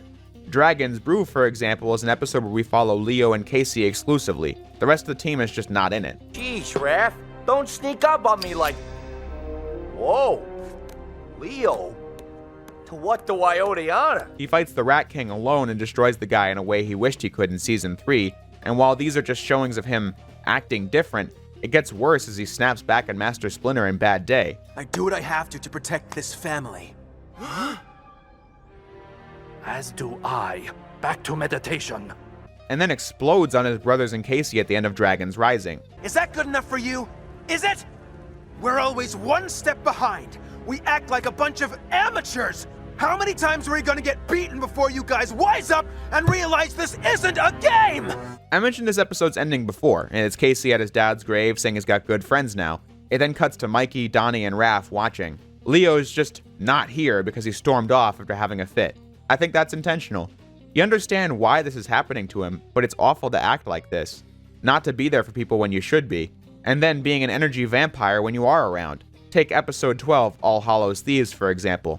The Turtles reflect on how Master Splinter would take them trick-or-treating when they were kids because this was the only time of year where they'd look normal just walking around. and Leo just says this. Guys, we're in the middle of doing something here, remember? The statue? Maybe he's right because they are on a mission, but who would want to be around this guy? He's a bundle of negativity almost all the time. If you found Leo insufferable during this crop of episodes, I think that's by design. You know what's wrong with him, but you have to watch him get worse and worse as the episodes go on and start getting annoyed by the routine. This comes to a boiling point in episode 14, The Ancient One. You have not been yourself. You must release what festers within you. Your family will help you, Leonardo. Leo has so little control over his temper that this happens. When are you going to teach me something I don't already know? Are you okay? Leo, what the shell is your problem? Master, I'm so sorry. I didn't mean to hurt you. I just lost control. Master Splinter puts it pretty well in the next scene. We were all badly wounded in our final confrontation with the Shredder. Your brothers and I have healed, but you have not. It's time for Leo to get his shit together, and Splinter's solution is that he must travel to Japan and receive training from a master called the Ancient One, who is Master Yoshi's sensei. This is one of my favorite episodes of the show, as they do the Empire Strikes Back routine where Leo meets the Ancient One early on, but doesn't know it's him as he acts like a peasant that will guide him to the Ancient One. While on the way, he receives several lessons that don't really hit home for him, such as a warrior who attacks in anger is destined to fail, something we've seen before in this season with Leo. The next test is when Leo is faced with a battle against ghosts that he can't win. The only way for him to stay alive is to surrender and admit defeat, then the ghosts will leave him alone. He goes into the same routine about failing, again, but the Ancient One just says, You alive, right? A warrior who never fails, never learns. That's such an important lesson for him because that is where his family was at the start of the season. The Shredder's gone and they're all alive. That should be good enough. As I said, none of these lessons internalized for him until the final one. Leo must battle against his greatest foe, a giant rock monster he can't beat no matter how hard he tries. I love this scene so much. While Leo's getting beat up by the rock monster, his mind keeps flashing to the same thing it has been for months. Help me! I'm hurt! We're not gonna make it! Leo! Help me! Help me! Leo! The Shredder's coming for us! You gotta do something! Do something! Save us, Leonardo. We are all counting on you, my son. I'm sorry. But in an explosion of emotions, he wins when he accepts the real truth. I did the best I could! I did the best I could! He tried his best. It didn't end well, didn't go how he would have hoped it did, but you can't change that, you just have to live with it. The rock monster is revealed as Leo. He himself is his own worst enemy. His mind created this thought loop, and giving it more validation over time made it worse. If there was nothing more you could have done, why do you punish yourself so? Now, from what I hear, this arc was viewed as the prime example of this show being edgy and emo, because we have Leo getting so angsty that he attacks Master Splinter. Who needs this drama? It should just be turtles fighting bad guys. I don't agree, and here's why. Simple superhero fun for a young audience has its place. I would never say it doesn't. But there's nothing wrong with a show going to the places this show did with Leo's arc here. It's moments like this that allow a show such as this to go beyond something you remember fondly from childhood into something you'll keep enjoying later in life. There are things I liked as a kid that I wouldn't be caught dead watching now because it's not made for adults, which, like I said, is fine. But a show like this can be appreciated by kids because of the high-speed ninja action, but the showrunners are trying to make an effort to be relatable to audiences of all ages. If you're an adult or even a teenager and you've suffered from depression or trauma, you can relate to the story they're telling here about Leo on a much deeper level than you ever could if you were 5 years old. Now, the next episode, Scion of the Shredder, is a big one. Splinter and the remaining turtles are at the lair until a full-scale foot attack force blasts their way in, as it's revealed that Karai has assumed the mantle of the Shredder and is here for revenge.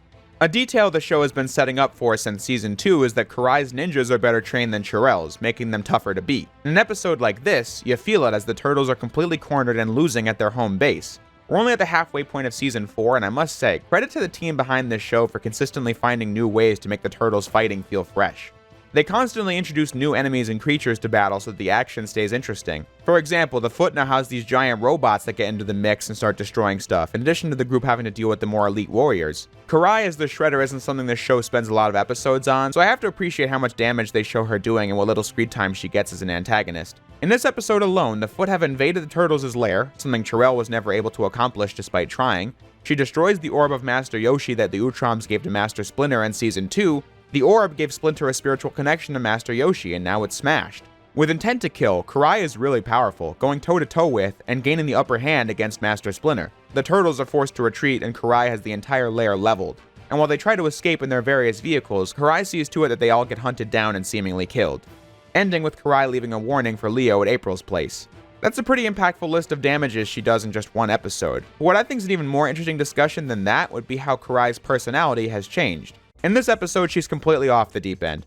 Here I'm going to say the writers could have done a better job filling in the blanks. The idea here is for Leonardo and Karai to be two sides of the same coin. Both of them refuse to accept what happened at the end of Season 3, and that has led to them spiraling out of control. However, we don't get any of that from Karai's perspective, when Leo's descent was shown throughout the entire first half of the season. When Karai first appears in Bad Day, she's already immersed in psycho-villainy. I don't know how they'd be able to go about showing her side of the story since she's not a part of the stories they told in the first half of the season, but still, she goes from relatively level-headed to out of her mind, and that jump is jarring. I can only conclude that the idea was that she went through the same thing as Leo, because otherwise her words and actions don't make that much sense. She publicly pledges to continue the humanitarian efforts of Oroku Saki in New York City, but she already knows that those were all fronts for illegal activity, which she's now doing herself. Here's what I think would have improved the situation. We know that she's been gaslit by the Shredder for her entire life, and maybe they could have just shown the result of that by showing the mental loops that got her to this point, like reliving the ending of Season 3 herself, thinking back on how bad it was of her to stop Shredder from killing the Turtles because he raised me, so I have no right to do that. And thinking that if she had just killed the Turtles with the dozens of chances she had before, then maybe Shredder would still be alive today, twisting her entire worldview into the one we see in Season 4, where he was actually a good guy because he was nice to her and the Turtles had to die for what they did. As it stands, I think all the pieces are there when looking at the Karai scenes I've discussed in this video. It's just that the bridge between Season 3 Karai and Season 4 Karai isn't, which would have been nice. In Episode 16, The Prodigal Son, the intro has actually changed again. All the old vehicles used in the intro debuted in Season 1, like the Battle Shell, the Shell Cycle, and the Tunneler. Things all created for merchandise, but that's besides the point. My point is, those old vehicles got destroyed by Karai's new Foot Clan. The show was looking to transition towards some new vehicles, and this intro shows some of them off, like the second Battle Shell that will debut properly in Episode 19. The lyrics have once again changed to go from saying, and now, it no longer says, We shredded Shredder! Instead, Karai is standing there and she says, Watch out for Shredder! This being the final version of the intro that will last from now to the end of Season 5. As for the story, Leonardo returns from his training with the Ancient One, freed from the demons he was battling for the first half of the season. He finds the lair destroyed and the Foot responsible. He refuses to believe his family is dead and uses his newfound ability to see evidence and come to a conclusion that something happened to track everyone down. Despite the fact that I have no idea what's going on here, it's pretty wholesome to see the characters reunite again. Donnie? It's me. Leo, you're back! Leo's only been physically gone for 2 episodes, but to see him back to his normal self is nice. The highlight of this episode is the fight between Leo and Karai, as she really stands no chance against him now. Might have been different if the traumatized Leo was still here, but he's grown past all that and is a more focused warrior than ever before. He's also had it with Karai's shit, throwing this dig at her that calls back to when they first met in City at War. I don't understand how you can serve someone as evil and dishonorable as the Shredder. But I was wrong. You're exactly like him. You understand nothing! Even cutting off the head of the Oroku Saki statue when she's defeated, leaving her alone to hopefully, finally come to her senses. In this episode, the Turtles found a new home underneath Central Park that will become their new lair from now to the very end of the series. This basically being it for Karai's run as the main villain on the show. It was brief, but it caused a lot of shifts in the series. Old vehicles got destroyed, the old lair was reduced to rubble. So when watching the show, Karai's bit as Shredder isn't something you'd forget by the end, is what I mean to say. With that out of the way, the show moves right along to the final story of the season, Agent Bishop's mutant outbreak. Bishop's fake alien invasion caused ooze to leak into the sewers of New York, and as a result, several people and animals have mutated and are rampaging throughout the city as the Turtles try and fight it off, as the EPF is also trying to contain it. Is this containable? Well, the truth is, I have no idea. The outbreak plot is the main conflict for the end of the season, but I actually think the most interesting part of this first episode are the smaller character details. At the start of the episode, we finally get a backstory for Bishop. He was a soldier in the War of 1812 and was straight up captured by aliens in a UFO. Bishop's old. We knew that President Grant was the one that created the EPF, but he didn't even become president until 1869. Bishop was captured by aliens 54 years before that even happened. I'm guessing that whatever they did to him has allowed him to live this long, but his body's breaking down as Stockman's able to clone him a new one with the hopes of doing it for himself one day. But Bishop says he can't until he fixes the mutation epidemic in New York. But that doesn't stop Stockman from trying, leading into the episode everyone watching this video was waiting for, episode 19, Insane in the Membrane. This episode gets really serious, and I mean more serious than this show usually is. Up to this point, I've continuously hammered in how I find Baxter Stockman to easily be my favorite character on the whole show. He's a verbose narcissist and continues being that even when he's a brain in a jar.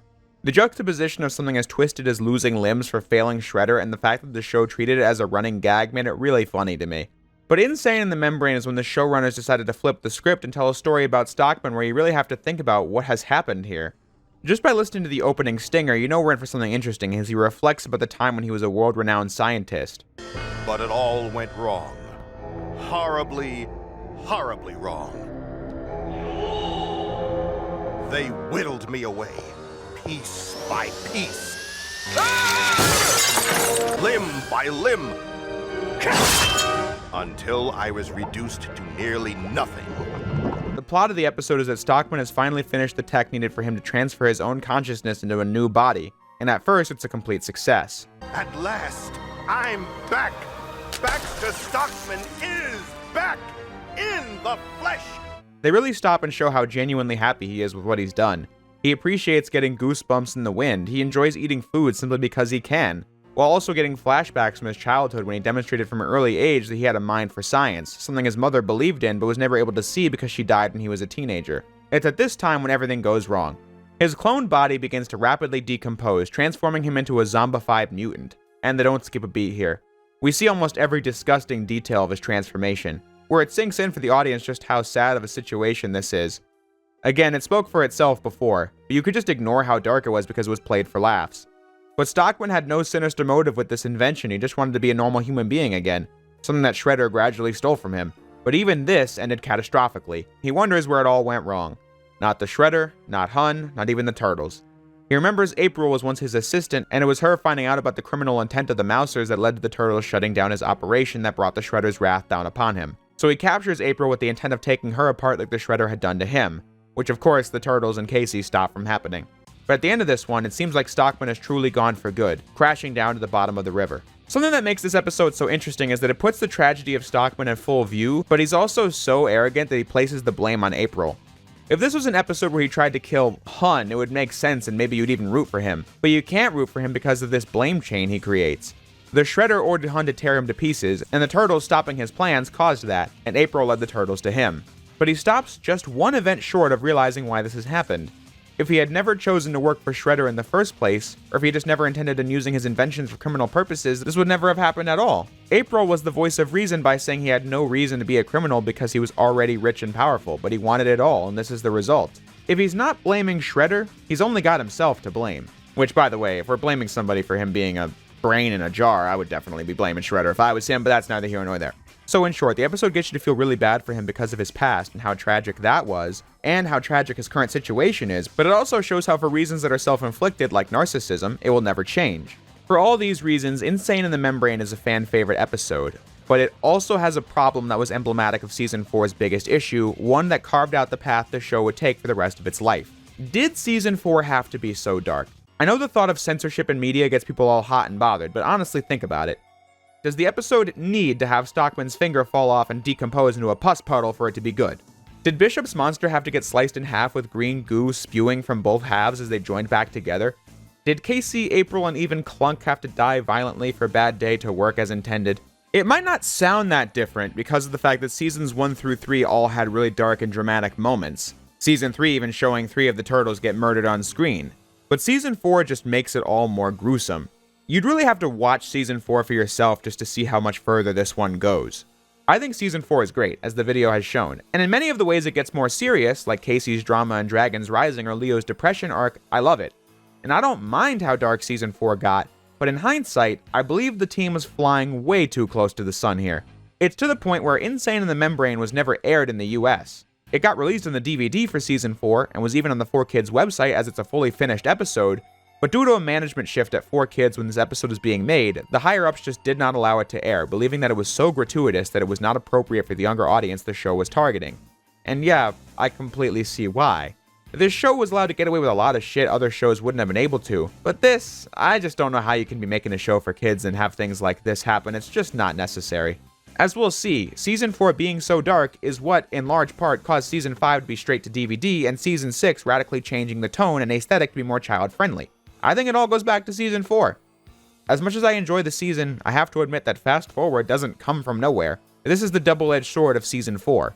It's hardcore, meaning that there's a lot of content to enjoy while watching it, but it led to the downfall of the 2003 series in the long run. When deciding on how you feel about Season 4, I guess you have to decide which of those two is more important to you. Now, that would be a natural point to end the video on, but the season isn't over yet. I've barely talked about the smaller episodes thus far, and I largely don't have a need to do so. Season 4, just like Season 3, is a collection of absolute winners. But episodes like A Wing and a Prayer, Samurai Tourist, Trouble with Augie, or Return of Savanti don't really warrant a discussion since it would all be stuff I've talked about before. Their show's world building and commitment to continuity is fantastic. But a smaller episode I would like to mention would be episode 22, Tales of Yoshi. This one's about Leo telling the rest of his family about the backstory of Master Yoshi, a story the Ancient One started telling Leo at the end of episode 14, detailing Yoshi's meeting the Ancient One on the streets as a poor kid in a post-war Japan, as the Ancient One took in both Yoshi and his best friend Yukio Mashimi. The two were raised as brothers, but Yoshi was always more talented, even when they both became guardians for the Utroms, something the episode also explained the backstory of, in addition to giving the backstory for how Master Splinter came to meet Yoshi as well. Back to the plot. Both of the guys were in love with a woman named Tang Shen, and when she chose Yoshi, Mashimi killed her and joined the Shredder, telling him where the Utroms were so he could take revenge on Yoshi. I get the sense that they were really missing having the Utrom Shredder on the show, as it's always entertaining to see him come back. I swear on my life! Yes, on your life. And they get the chance to tell more of his story in an episode like this one. Although I do have to bring up a plot hole they introduced via this episode. In Secret Origins Part 3, it's made pretty clear that Shredder hasn't seen the Utroms in 1,000 years. I have anticipated this moment for nearly 10 centuries. I'm surprised that with your genius, it took you 1,000 years to find us. The issues with that on its own were explored in depth in the Season 2 video, but now we see the Shredder attack the Utroms just a couple decades ago. He directly saw Mortu right there. This episode established Shredder's attack as the reason the Utroms left for New York. So that's an inconsistency. But to remind the audience, I'm just bringing this up because I noticed it, not because it's a bad episode. In fact, it's quite good. Even showing how Shredder came to know of Hamato Yoshi, explaining why he in particular was hunted down by the Shredder in New York. But having covered that smaller episode, the story of the mutant outbreak comes to a close in the episodes Adventures in Turtle Sitting and Good Genes. Back when the outbreak first happened, Donnie got sliced by one of the mutants, and as a result he had a cold in all the following episodes. Adventures in Turtle Sitting being when it gets so bad that he couldn't tag along with his brothers anymore and stays with April and Casey up until he transforms into a giant mutant himself, as the Turtles team up with Leatherhead to capture Don. Meanwhile, Agent Bishop found Stockman and brought him back to life. And it goes back to being funny, and not gonna lie. Why couldn't you let me finally rest in peace? Why? Having Donatello be the turtle that gets transformed into the monster works well for several reasons. One of them being that the team can't turn to him for a magic cure he whipped up. That would be his job, but he's the monster. Which leads into Good Genes Parts 1 and 2, where the Turtles bring Don to Bishop in the hopes that he has a cure. In exchange, Bishop demands that the Turtles break into Foot HQ and steal an artifact from Karai called the Heart of Tengu, as a mysterious figure told Bishop it was a source of great power. The Heart of Tengu being what Karai and Shirel before her used to command the power of the Foot Mystics. But without it, their sole goal is to resurrect the real Shredder. Before I can even think about that, let's get this over with. I mean, this script is somehow almost as long as Season 3, despite the fact that I didn't talk about video games, comics, DVDs, or any of that stuff. Needless to say, the Turtles get the heart and give it to Bishop. For Donatello's sake, Leatherhead's able to put aside the trauma of working with Stockman in the past and having been tortured by Bishop and help Stockman create an outbreak vaccine which is used on Don and the rest of the city. Bishop even mentioned that Leatherhead might even be smarter than Stockman, which I thought was funny. While Agent Bishop gets screwed over because the instructions he's given destroys the Heart of Tengu, which releases the Foot Mystics, who were the ones talking to Bishop in disguise. Stockman says this line, which I always quote, Who would do this? And why? But who am I kidding? Basically everything he says is funny. Maybe the dullard should try getting a brain of his own. I'm pulled from sweet oblivion. For what? This? But this plotline leads into the final episode, episode 26, Ninja Tribunal, where the turtles are captured by walking wooden statues that take them to a boat in Japan alongside 4 other warriors, Joy, Adam, Tora, and Faraji. As I said before, they keep finding new ways to make the action fun in this show. Now we have walking tree trunks, as Raph put it, that are basically invincible. It's a good fight scene that starts the episode, and it comes with comedic moments like Mikey having a nunchuck face-off with one of the statues. Kinda reminds me of the scene in the first Turtles movie that's like that.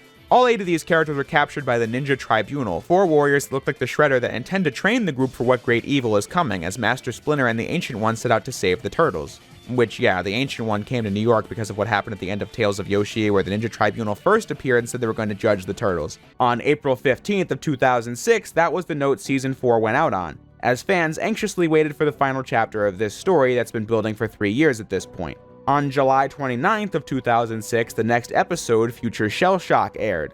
An episode where the Turtles are all back in the lair with Master Splinter joking around with the TV remote as if nothing happened. And then they're all warped 100 years in the future where they spend the next 25 episodes. What happened here? Well, first, I can only speak from an American perspective on this, since I don't know what happened in other regions, but in America, the 12 episodes from Season 5, where the Turtles train with the Ninja Tribunal, the episodes we'll be talking about today, just got shelved. Future Shell Shock was actually the first episode of Season 6, Teenage Mutant Ninja Turtles Fast Forward, which obviously takes place after the Ninja Tribunal season, meaning that if you watch Fast Forward after Season 5, there's nothing weird about the Turtles being back home. But why do this? This was for 2 reasons. First, look back at Season 4. This show was always somewhat serious, getting away with a lot of things the network, 4Kids, would not have allowed in other shows. But Season 4 was focused on heavier psychological themes than most kids' shows, while also showing more body horror than you might expect from the Teenage Mutant Ninja Turtles. It was to the point where 4Kids never aired Season 4's 19th episode, Insane in the Membrane. The show was getting really dark, and it was something that both 4Kids and Playmates Toys were taking notice of. By their own admission, Playmates requested that the 2003 series go in a more lighthearted direction. Since these action cartoons are mostly funded by action figure sales, I imagine what the toy company wants is a big influence on what the show does. So that was why Fast Forward was created. They wanted a more lighthearted season, and they also wanted to increase interest in the show, which is, I imagine, the reason they had a big gimmick of the Turtles transporting to the future. As for Season 5, it was just as dark as the previous seasons because it was continuing that story, something that 4Kids and Playmates weren't that interested in anymore. So we just went from the end of Season 4 to the start of Season 6 ahead of schedule, but Mirage Studios did finish production on Season 5 with the intent to release it on a DVD. But those plans got screwed over when 4Kids signed on with Comcast for TMNT to be part of their video-on-demand service. In August of 2006, the first few Season 5 episodes were on there, but that partnership fell through for reasons that are still unknown to this day. As a result, mass confusion hit the audience over what the intended Season 5 is, which 4Kids claimed was Fast Forward because it was the 5th one to air, and it looked increasingly like the true Season 5 might never see the light of day. But then, in the year 2008, a couple months after Fast Forward / Season 6 aired its final episode, and many months before Season 7, Back to the Sewers was to begin airing, the fans were told that the episodes of Season 5 were unearthed at a vault in the 4Kids headquarters, and they were to begin airing in February of 2008 as they went all in promoting this. TMNT, The Lost Episodes, the epic finale to the story Season 4 set up. After it aired, we got the Ninja Tribunal DVD, which included the last episode of Season 4 and the 12 episodes of Season 5 in May of 2008. So finally, that saga wrapped up. Season 5 was no longer in limbo, it was an officially released part of the series. From what I gathered reading the comments on the past videos, opinions from fans on Season 5 are rather split. Many people have been hyped for this review since Season 1 dropped, considering it their favorite of the whole show, while others think it's one of the worst. As for myself, I'm somewhere in the middle of that. I think it's fantastic that the studio was able to give us this almost lost season of the show, but of the first 5 seasons, I think this one is easily the worst. But I don't dislike it. In fact, when I rewatched the show in 2020 and for this video series, I dreaded going into Season 5 because I remember it being really boring from the last time I watched the show back in 2015. But then I had a good time with it both last year and now. I think Season 5 is good, well above watchable. But I do think it's flawed for reasons I'll explain today. Season 5. It's an epic finale, but I also think it's the worst season of the show's original run. Let's explore why by taking it from the top.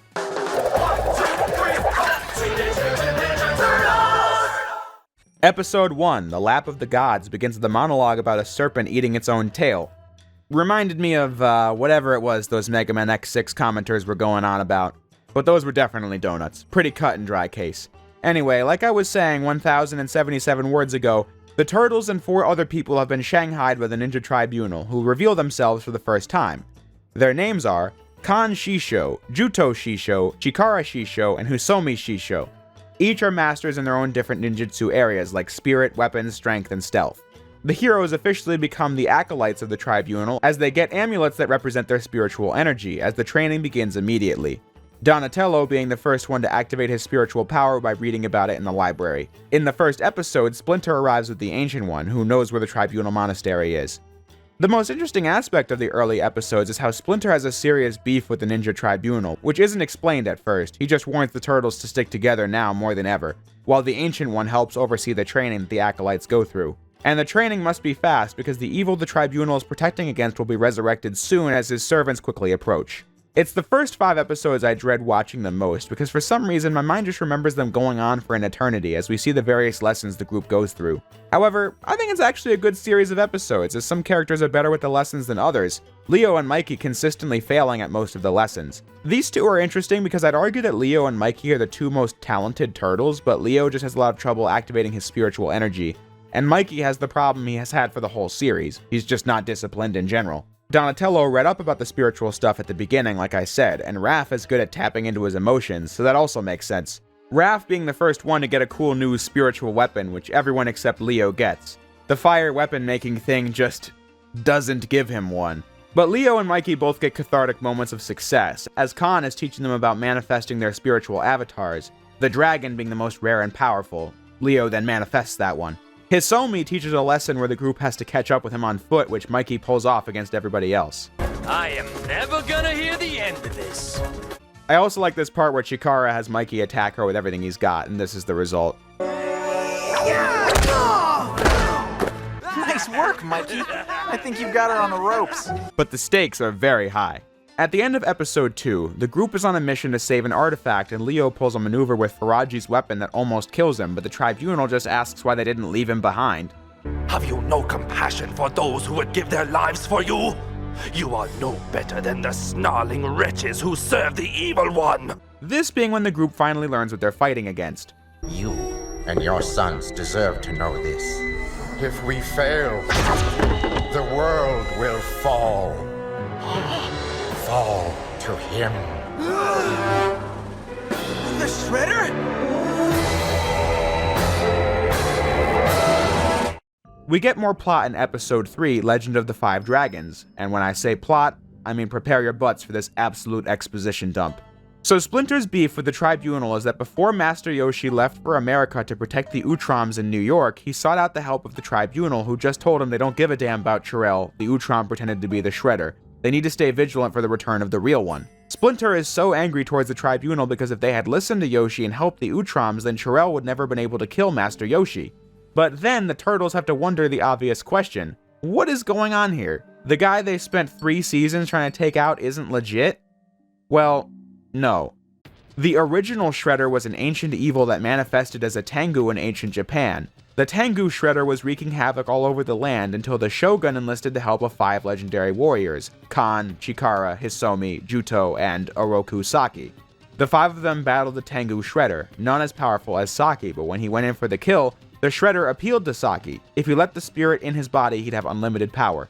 Saki accepted and became the Shredder himself, the fiercest warlord in history with his demonic powers. The remaining warriors studied and trained hard to gain the mystic powers to battle the Shredder, manifesting their own dragon avatars to defeat him. For the centuries since, they've kept guard over Saki's sarcophagus in the hopes he would never return. But to explain what this means for the rest of the show, Oroku Saki was a real person, the original Shredder.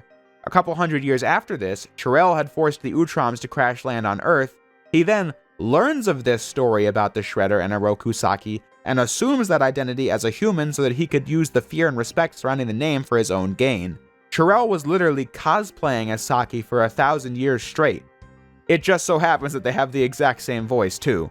And I don't mean that he synthesized Saki's voice, it's just the same voice. Lucky. This reveal makes sense to me. Shirel was a ruthless, murdering warlord across several planets. I can totally see him learning of Saki/Shredder and being like, "Ah, that is so me!" and just saying he's that person. This episode also delivers the backstory of the armor the Tribunal members wear. When you first see them, the Tribunal just looks like a bunch of shredders with an upside-down foot logo as their own logo, which is what they wanted you to think, building up the mystery. Here, it's shown that the armor was made to battle the Tengu Shredder. This upside-down foot logo was the original the Tribunal had, but the original Saki, when he turned evil, flipped it upside down and that became the foot logo, the one that Shirel used for himself. Although the art design really messed up at the start of this episode.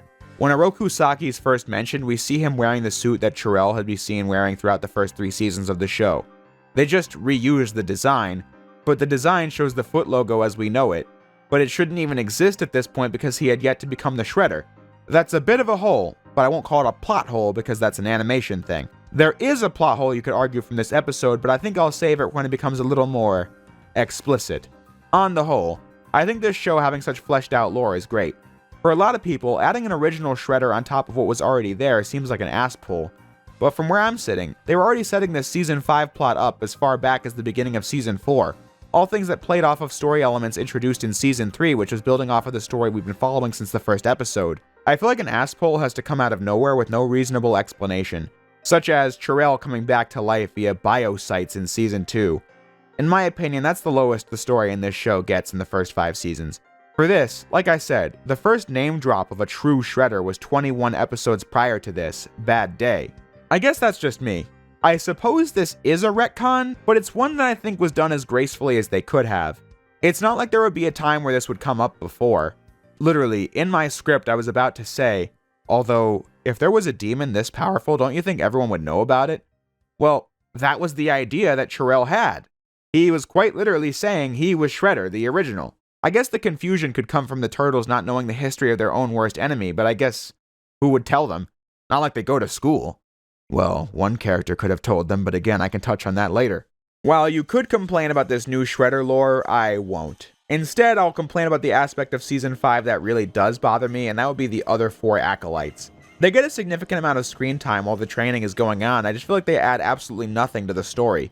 With Adam, they try to give him some character as he's into machines like Donatello and is also into Chikari Shisho, but the other 3 have literally no personality at all. No interests, no motivations, no funny lines, or any of that. Tora thinks Mikey is weird, but that could literally be anybody. Faraji's honorable like Leo, and Joy just gets along with Raph, but besides that, I've got nothing. During Legends of the 5 Dragons, it's Splinter and the Ancient One telling the Turtles about the original Shredder. The other 4 acolytes are just not present. Do they even know who the Shredder is and why they're fighting him? They look surprised by the helmet reveal, but do they have anything to say about the Utrom Shredder? I have no idea because they're just 4 non-characters that fill up screen time. I was trying to think of why these characters exist, and I came to the conclusion that maybe it was so that the Turtles don't feel like the center of the universe, something this show has excelled at in the first 4 seasons. But for reasons we'll see later, this season already ruins that idea anyway. The other 4 acolytes die in episode 5, which I was then thinking, well, at least this adds some stakes to the story. Maybe that was the point of their characters. But no, they come back to life in the last episode for the big battle, but don't even participate in the final battle where it's just the Turtles and Shredder. So I have to ask, what was the point here? I have also always hated how Leo never got a cool new weapon. When Faraji dies, he gives Leo his weapon, which is cool. Leo gets the weapon he probably would have gotten anyway and uses it to honor a fallen friend. But when he comes back, Leo gives it back and just uses his twin swords while the other Turtles have cool new weapons. As a Leo fan, I just always hated that. I know I just jumped ahead to the last episode to talk about the other acolytes, but that's because I genuinely have so little to say about them that I figured I'd put all my thoughts in this little bit right here instead of making a big point about them again in the final episode review. I suppose there isn't anything atrocious about Joy, Adam, Tora, and Faraji, but they literally have no personality and feel like extras filling up space when they're on screen. Now anyway, despite the best efforts of the acolytes, the Shredder's 5 heralds get their hands on all the artifacts needed to resurrect the Shredder in episode 5, where they successfully kill the Tribunal and the other 4 acolytes as they escape in a portal to New York City as the Turtles, Splinter, and the Ancient One follow them. It might seem weird that they went to the Turtles' home city, but there is a reason for that. They wanted to get revenge on Karai for pretending to be Shredder, now that he's going to be revived. Leading into episode 6, Nightmares Recycled, which doesn't exist. Yeah, season 5 has 12 episodes. It was supposed to be a half season, which would mean 13 episodes as opposed to the usual 26. but episode 6 doesn't exist. We go from episode 5, beginning of the end, to episode 7, membership drive. The story behind episode 6 was going to be a filler episode where we find out that Hun and the Garbage Man were conjoined at birth and they were separated by a back alley surgeon that left the Garbage Man in the garbage, that being his backstory. This episode got a big fucking no from 4Kids early on in production, so it just got scrapped. Honestly, that's another example of what I'm talking about. Who thought this was a good idea for an episode? Hun has enough backstory, and the Garbage Man is a character small enough that I never even mentioned him in my videos on seasons 1 or 2. Both good episodes, though. Especially after I saw Peter Laird talk about how meaningful the first one was to him and its depiction of homeless people, but that's another topic. I feel like this plot synopsis is so comically dark that it sounds like a parody. 4Kids agrees with me, so the episode never got off the ground. So since the episode got pulled from production, the season only has 12 episodes. Episode 7, Membership Drive, being the only episode that isn't super important to the main plot. Because of that, season 5 has another problem. There's almost no downtime. Now, the situation is urgent, I get that, but when watching the season it feels like a non-stop dump of plot points and backstory exposition. Having said that, episode 7 is totally worth watching. The plot is that the Justice Force is looking to expand membership and the Turtles go to them to recruit them in the fight against the Shredder. But at the same time, the EPF is going through the last of the Triceraton wreckage from season 3 and finds a crashed ship where the Turtles last fought Nano in season 2, who is attached to the Triceraton tech. Stockman bringing it back to examine it, and of course, Nano escapes and we get my favorite line from Agent Bishop. I'm beginning to understand why your former employer kept relieving you of body parts. Seriously, why is everyone so casual about this? I will never stop making a thing out of that. But by the end of this episode, we see how much Nano has changed in the last 3 seasons as he actually joins the Justice Force himself. Speaking of the JF, I noticed something funny about this group. If you know me at all, you know I'm a total fanboy of Batman and Superman thanks to the DC animated universe. So when I see Silver Sentry and Nobody teamed up, I'm all hyped even though they're both parodies of the real deal. But it's cool nonetheless. Once you reach the episode's New World Order Parts 1 and 2 is when things get real, as the original Shredder is revived with the intent to kill Karai for impersonating him. The Turtles are trying to save Karai because they were asked by Splinter and the Ancient One to rescue her because all 4 of them had the same dream where she got killed by Shredder and they couldn't save her. From now to the end of the season, expect a lot of fantasy shit that makes no sense, by the way. But I will give credit to the team for this. I was never super into mystic powers and such, but they once again do a good job keeping the action sequences interesting as we see all these different types of laser beams flying across the various areas. There are a lot of cool backgrounds and animation details in these episodes, like when Khan turns into Alien X at the start of episode 1. Shredder has the most interesting powers as he can turn a whole army into dust in seconds. The Demon Shredder is an interesting character. He has the same voice as the Utram Shredder, but the two are different characters. Besides the one bit with Stockman, Shirel was never somebody who was particularly humorous. He's evil with purpose, like inciting a civil war on one planet to mine their resources when the dust settled. He was deadly serious. Demon Shredder, by comparison, is evil because he is. For him, it's fun to hear people scream in terror, and he pulls pranks on his enemies, making them think they have the upper hand only to laugh it off, and this happens multiple times. He doesn't know Karai at all, so when she's all like, "Father, is that you?" I'm just thinking about what must be going through his mind. I have no idea what she's on about, but I'm just rolling with it. My child. Father! You mortals are such fun to toy with. He's unapologetically evil and loves it, which is interesting because there haven't been any other villains on the show like that thus far. But he's still menacing because even with the training the Turtles got, they're still barely holding out against the demonic hordes that Shredder keeps rising from the ground. Karai even fights alongside them. Despite hating the Turtles, she needs to kill the Demon Shredder as well. Dr. Chaplin makes his return to the show, having clearly been to the gym in the time since Season 3. His crush on Karai from Season 3 is also made relevant as the Shredder seemingly kills her as the Turtles take Karai to April's in a hasty getaway. The next episode, Fathers and Sons, picks up there as the group really doesn't know how they'll stand a chance against Shredder with his powers growing by the minute. Which prompts Splinter and the Ancient One to tell a story about the toddler Turtles from a long time ago. So far in the past that it was before the Turtles even had masks. This is right after they were mutated and the Turtles were old enough to talk. Splinter procured the ashes of Master Yoshi and brought them to Japan to give them to the Ancient One. I love the detail when they're stowaways on the ship. We see them hiding from a guard and Mikey is covering his face with a paper. I thought that was cute. But the main reason I wanted to talk about this episode was in this otherwise good scene where the Ancient One first meets the mutated Splinter. The Ninja Tribunal is to blame. They were asked to fight the Utram Shredder and did nothing. Yeah, you heard that. Apparently, even before the Turtles had ninja masks, Splinter already knew the Shredder that killed Yoshi was an Utrom imposter. I have a lot to say about this, because I was thinking that this might be the biggest plot hole in the entire show, but upon thinking about it, you could barely argue out of it. Looking back at the show, there's no evidence that Splinter doesn't know Shredder's an Utrom. He says to the Turtles in Season 1 that Shredder accused Yoshi of working for his enemies, which is true. We know that Splinter remembers his time as a regular rat, so therefore he'd know Yoshi worked for the Utroms.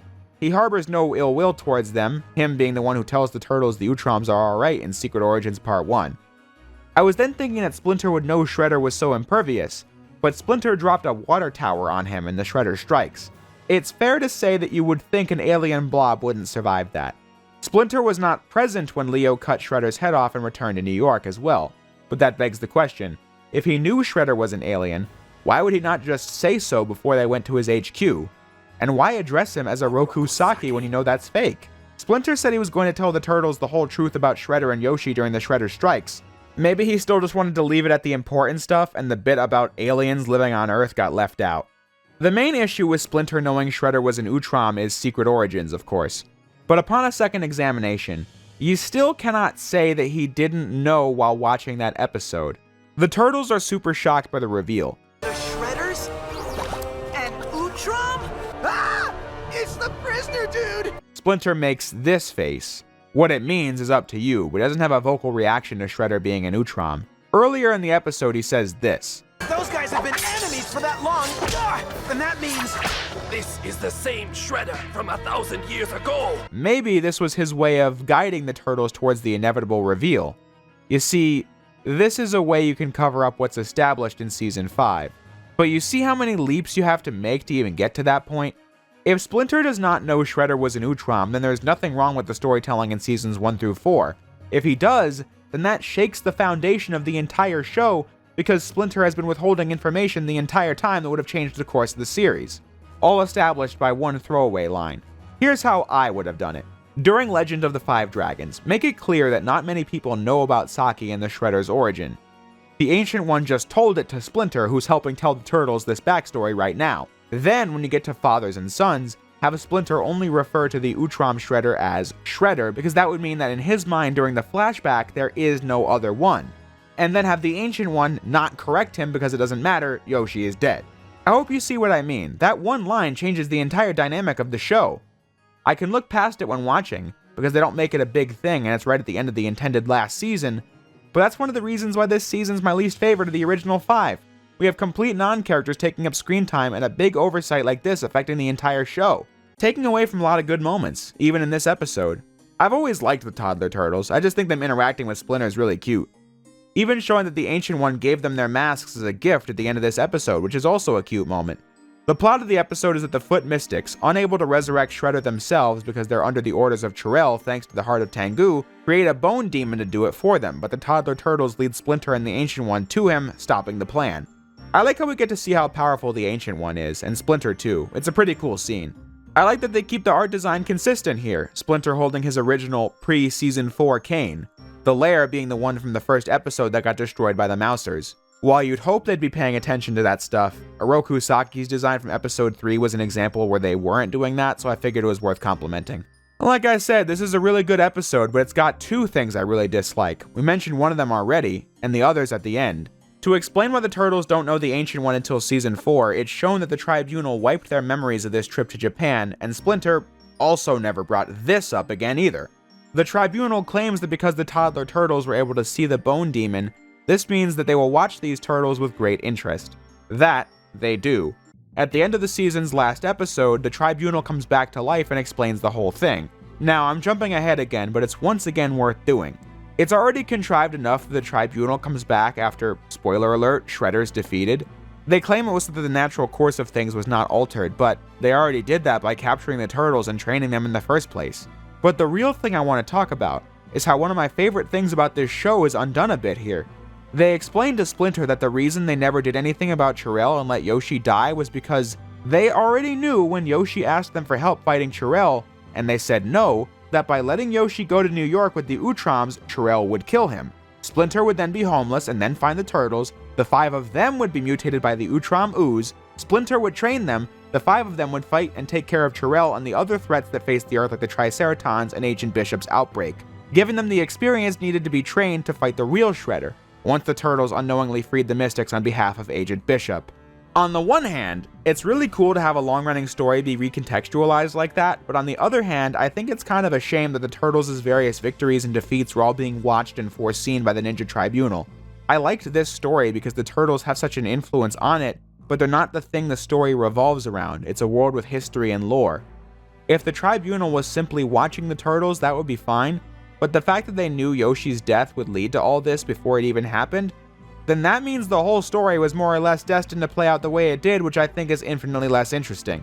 Of course, this wouldn't have been revealed if they just let the Tribunal stay dead. Speaking of would-be dead characters, if the Tribunal was literally watching and predicting the events of the entire show, then that makes the other 4 acolytes even more pointless. The excuse of them being in it to make sure the world doesn't revolve around the Turtles is out the window because it now does. So they add absolutely nothing. I think the story is also more interesting if the Tribunal is actually worthy of the criticism Splinter gives them. It makes perfect sense. The Tribunal has stood guard over a potential return of the original Shredder for hundreds of years, but this fact has caused them to be blind to other threats like the Utrom Shredder, when their powers could have done a lot of good. The legacy of the Tribunal could have been that they were on the side of good, but ultimately their folly was their own ignorance and lack of willingness to help Yoshi and the Utroms. Good guys whose indifference caused the whole show. I think that's a way to tie the whole series together without going the route they did. But this is the story as it stands now, leading into the final battle. Well, first you have the next episode, Past and Present, where Chaplin tries to rescue Karai. Yo, April, I found this bozo sneaking around back trying to break in. And then they all team up and try to stop the Shredder's power with these keystones in New York, but that also fails, leading into the final battle and Enter the Dragons Part 1 and Part 2. Now, before I talk about the climax itself, I figured I'd talk about some of the nitpicks first. Obviously, this is the episode which brings the Acolytes back to life in time for the final showdown, and the Tribunal back for the final exposition dump, but I already covered all that. Another thing I noticed on this rewatch is that the episode feels kind of rushed from an animation standpoint. They said Mirage Studios finished production on Season 5 despite it not airing. With that said, Season 5 doesn't feel unfinished, but when I watch this episode, I do start to wonder. I mean, this shot of the Silver Sentry in the sky is ripped right out of the unconvincing Turtle Titan from Season 1. You can see the edges around him. And this shot from Season 1 is a different costume design for Silver Sentry, back before the suit had the black mask he currently sports, which looks pretty cool, I might add. But the point is that these few frames stand out more because of that as we cut to the new design right after that. We see close-ups of the Turtles right before the battle, and it just cuts to this shot of Donatello that looks completely out of place as the lighting on him looks like it belongs in a different episode, and that's because it does. The People's Choice from Season 4. Only now they added him to this episode with the cutting process looking less refined than Sentry, and with his new staff layered over the old one while he still has the bandages from early Season 4. This shot of the Turtles in Shredder's lair is cropped out of the Turtles' escape from their cell in the last episode of Season 4, only with the new weapons layered over it once more. And while this isn't reused animation, Mikey's aura disappears here, and then this part of Silver Sentry looks really odd. I understand this is primo nitpicking, I'm just saying I noticed these things because, I don't know, I'm wired to do so. I wanted to get those brief nitpicks out of the way because of the fact that overall, I think the finale is really hype. The setup is that the Turtles form an alliance with all the heroes we've seen thus far, the Justice Force, Casey, April, Splinter, the Ancient One, and the other Acolytes. If they wanted it to be even cooler, then they could have brought back Usagi and the now friendly Triceratons. That would really bring it full circle. But in addition to that, Karai, Chaplin, and the Foot Clan will also be battling alongside the heroes with their new mystic weapons. But it starts getting really hype when the Turtles bring in Bishop, Stockman, and the EPF, as well as Hun and the Purple Dragons to really form an army against Shredder. The final battle has so many great moments to speak of, like how we see Dr. Stockman reunited with Dr. Chaplin. You and I are a team again! Isn't it just so awesome? Thrilling beyond words. This day couldn't possibly get any worse. Or when Casey goes back to stay with April, who's monitoring the situation from the lair. To be fair, he's probably better there anyway, not like golf clubs and hockey sticks are gonna cut it against demons. The only thing I love more than bashing some bad guy heads is you. Oh, Casey, you big lug. But then we just get straight up based moments, like Agent Bishop going combo mad all over the demon hordes. Like this part where he gets caught in the air but breaks free and does a sideways rainstorm from Devil May Cry on the way down. I thought that part was pretty dope. Once they get inside the building, the story really does become a fantasy madhouse. It's revealed that everyone who has ever called themselves the Shredder has a mystical link that Karai can use to weaken the Shredder from afar while he battles the Turtles. But, like Master Splinter has been fearing all season, the Turtles get murdered by the Shredder. Legit, Prime Universe Turtles just get killed off. But then, their spirits manifest the ghost of Hamato Yoshi, who really goes combo mad all over Shredder. Does that make sense? No, but it's pretty cool.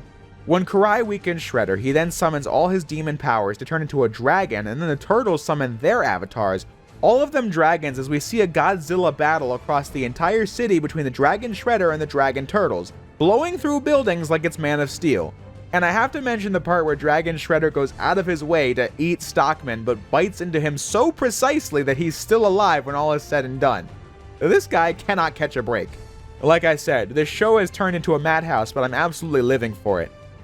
I think this is straight up hype, especially towards the end where Shredder goes back to his human form and the Dragon Turtles just rip him apart, manifesting Yoshi's ghost again, who goes in for the kill. I will fight you to my very last breath. This demon is your very last breath.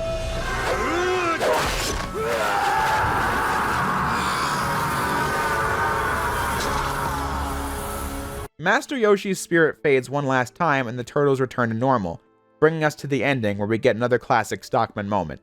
And I'm not finished with you yet. It seems the pain will never end. At this time, Karai officially gives up her bloodlust for the Turtles and decides to move on. Actually deciding to go out with Dr. Chaplin now, and the Ancient One is officially accepted as a member of the Ninja Tribunal. I will miss you. And I you, old friend. It's a pretty conclusive ending. The Turtles just ready to move on to their next adventure. That being the note the show was meant to go out on. So, I hope after that long breakdown you can understand where I'm coming from regarding Season 5. I think it's great that we ever got to see it at all. It shows that the people behind the show really did care about the fans. And as for the season itself, I overall think it's good. It puts the characters in new situations, it elevates the stakes to critical mass, appropriate for the big finale. I mean, seriously, remember when the biggest threat on this show was the Mouser robot? This show went far, to say the least. It's epic, really, especially in those last few episodes. But I have no problem saying Season 5 is my least favorite because of the really dubious retcons introduced that I spent most of this video talking about. But the ride here was absolutely worth it. If I ever rewatch this show, it's not even a question as to whether or not I'll rewatch the final 12 episodes. Regardless of what you may think of what came after this, together, these 5 seasons represent an effort to bring back a dormant brand and do it justice in a modern era. With high-octane action, character development, and a dedication to continuity. Something I can expand upon in Part 8 of this little retrospective, but in the meantime, I'll just say this. If Season 5 was the ending, I think it would be a worthy send-off to the series, leaving it open for more plot, but leaving every character just about where you'd expect them to be. However, as we all know, this is not the last season of the show. There's still one on for 2 more, with a lighter story direction and different art design.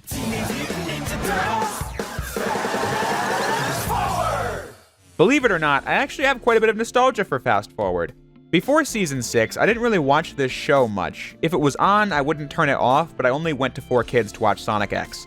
I do know we rented the Attack of the Mousers DVD once, but besides that, the Turtles weren't my main interest when the first 4 seasons were airing. But Fast Forward was different. Its bright colors and visuals caught my attention much more. I distinctly remember the episode Headlock Prime being the first one I saw. Now, what made me watch Fast Forward over the other seasons? Well, it wasn't just the show itself, I'd also say it was the release of the 2007 film TMNT that really got me hooked. When this movie came out on DVD, I think I must have seen it like a dozen times. There were just so many cool moments and memorable shots I'd always come back to. To this day, I still think TMNT is a good movie, and it's probably my favorite Turtles film. It's not perfect, and the first film from 1990 has a lot of stuff going for it, but I just enjoy watching TMNT more. Its unique premise makes it something that you can't find elsewhere. But that's a discussion for a different video. Back in the day, I also loved the toy line for TMNT, and I played the video game a lot as well. This gave me more interest in watching Fast Forward, getting its merchandise, and then becoming an established fan of the Turtles. But how does Fast Forward hold up today? Well, that's a different conversation. The lighter tone and different animation is why most people remember Fast Forward as the moment the 2003 series really went down the drain, and that's coming from fans of the first 5 seasons. Needless to say, this season and the final season of the series, Back to the Sewer, are not held in high regard by the Turtle fanbase. Even I hated Fast Forward for years. In 2012, I finally got to watch the first 5 seasons on YouTube and learned about the history of the show, the kind of details I've been sharing for the past 5 videos. Back in 2012, I was constantly rewatching clips of the show from all 7 seasons in Turtles Forever, but the more I grew to love the first 5 seasons, Fast Forward and onwards just didn't hold up as well as I remembered. Because now I was comparing it to the quality standard from the first 5 seasons. Eventually, I just wrote seasons 6, 7, and Turtles Forever off as kiddie trash and would stop after season 5 when rewatching the show. The year is now 2022. It has now been 10 calendar years since I last fully rewatched Fast Forward and Back to the Sewer. Going into this video series, I was honestly looking forward to giving this season another chance. I'm now an adult, not a preteen, so a season with a more lighthearted tone doesn't automatically suck, you know? It could surprise me with fun episodes and comedic moments, ultimately giving me more content from my favorite version of the TMNT. Or maybe it does suck and I'll dislike it just as much as I did when I was 12. Let's waste no more time and find out which one of those statements is true. I see no better place to start than with the premise. Episode 1, Future Shell Shock, begins like any normal day for the Turtles. Mikey and Raph arguing over the TV remote, while the rest watch in horror. But suddenly, a flash causes the whole lair to look abandoned as the Turtles now don't have their masks, weapons, or anything. When they get outside, they find Central Park, only it's high in the sky with towering skyscrapers and flying cars all around. They have found themselves in the year 2105. Something I do like about this episode is that they don't answer how this happened immediately. We get a lot of scenes of the group trying to get around by themselves. Like this part where we see a Triceraton delivery truck, only it's delivering newspapers, not fusion grenades or other deadly weapons. Once the Turtles have caused their usual amount of damage, they get rescued by a robot named Serling who gives them all Enviro packs, graviton regulators, and universal translators, bringing them to a penthouse full of stuff from their heyday like the TCRI ooze canister, the sewer sled, the Shredder's armor, and Casey's mask. The collection is owned by a kid named Cody Jones, the great-grandson of Casey and April. Cody's always heard legends of the Turtles and their various adventures but never got to see them because footage doesn't exist of them. So Cody, a genius in his own right, built a time window to watch the Turtles in action, but this caused an accident that sent the whole group to the year 2105, and now the setup for the entire season is that they need to rebuild the time window to send everyone home, while dealing with a host of new bad guys like the three-headed triple threat, the living computer virus Viral, the flying Inuashi Gungeon, the mysterious Torben Zix, the alien Shokanabo, and the industrious Darius Dunn, who is Cody's uncle that currently runs April's tech company, as Cody isn't old enough himself and his parents are dead. Serling takes care of Cody and has since he was a baby. He's the main comic relief character of the season as he can't stand the antics of the Turtles that often leave the penthouse a mess. But that's pretty much it when talking about the status quo of Fast Forward. The format of the show itself isn't that different. The biggest difference between the first 5 seasons and this one is the art style. This doesn't bother me on principle. I mean, the animation was never consistent on this show anyway. If you look at this image I made, in Season 1, the Turtles' heads were always drawn in this more rounded fashion, but Seasons 2 through 5 went with a more angular look. Weirdly, having 2 distinct styles of angular designs that episodes would seemingly use at random. Or maybe they were tied to different production companies, I'm not sure. But just look at the close-ups of the Turtles and Splinter from Exodus Part 1 and Part 2. They just don't look the same. Fast Forward goes all in with the more angular style. If this allowed them to produce episodes more easily, I'd say that's perfectly fine. I mean, look what the DC Animated Universe did when going from Batman's more complex animation to Superman's simpler style. It produced more consistency between episodes, and I'm in favor of that.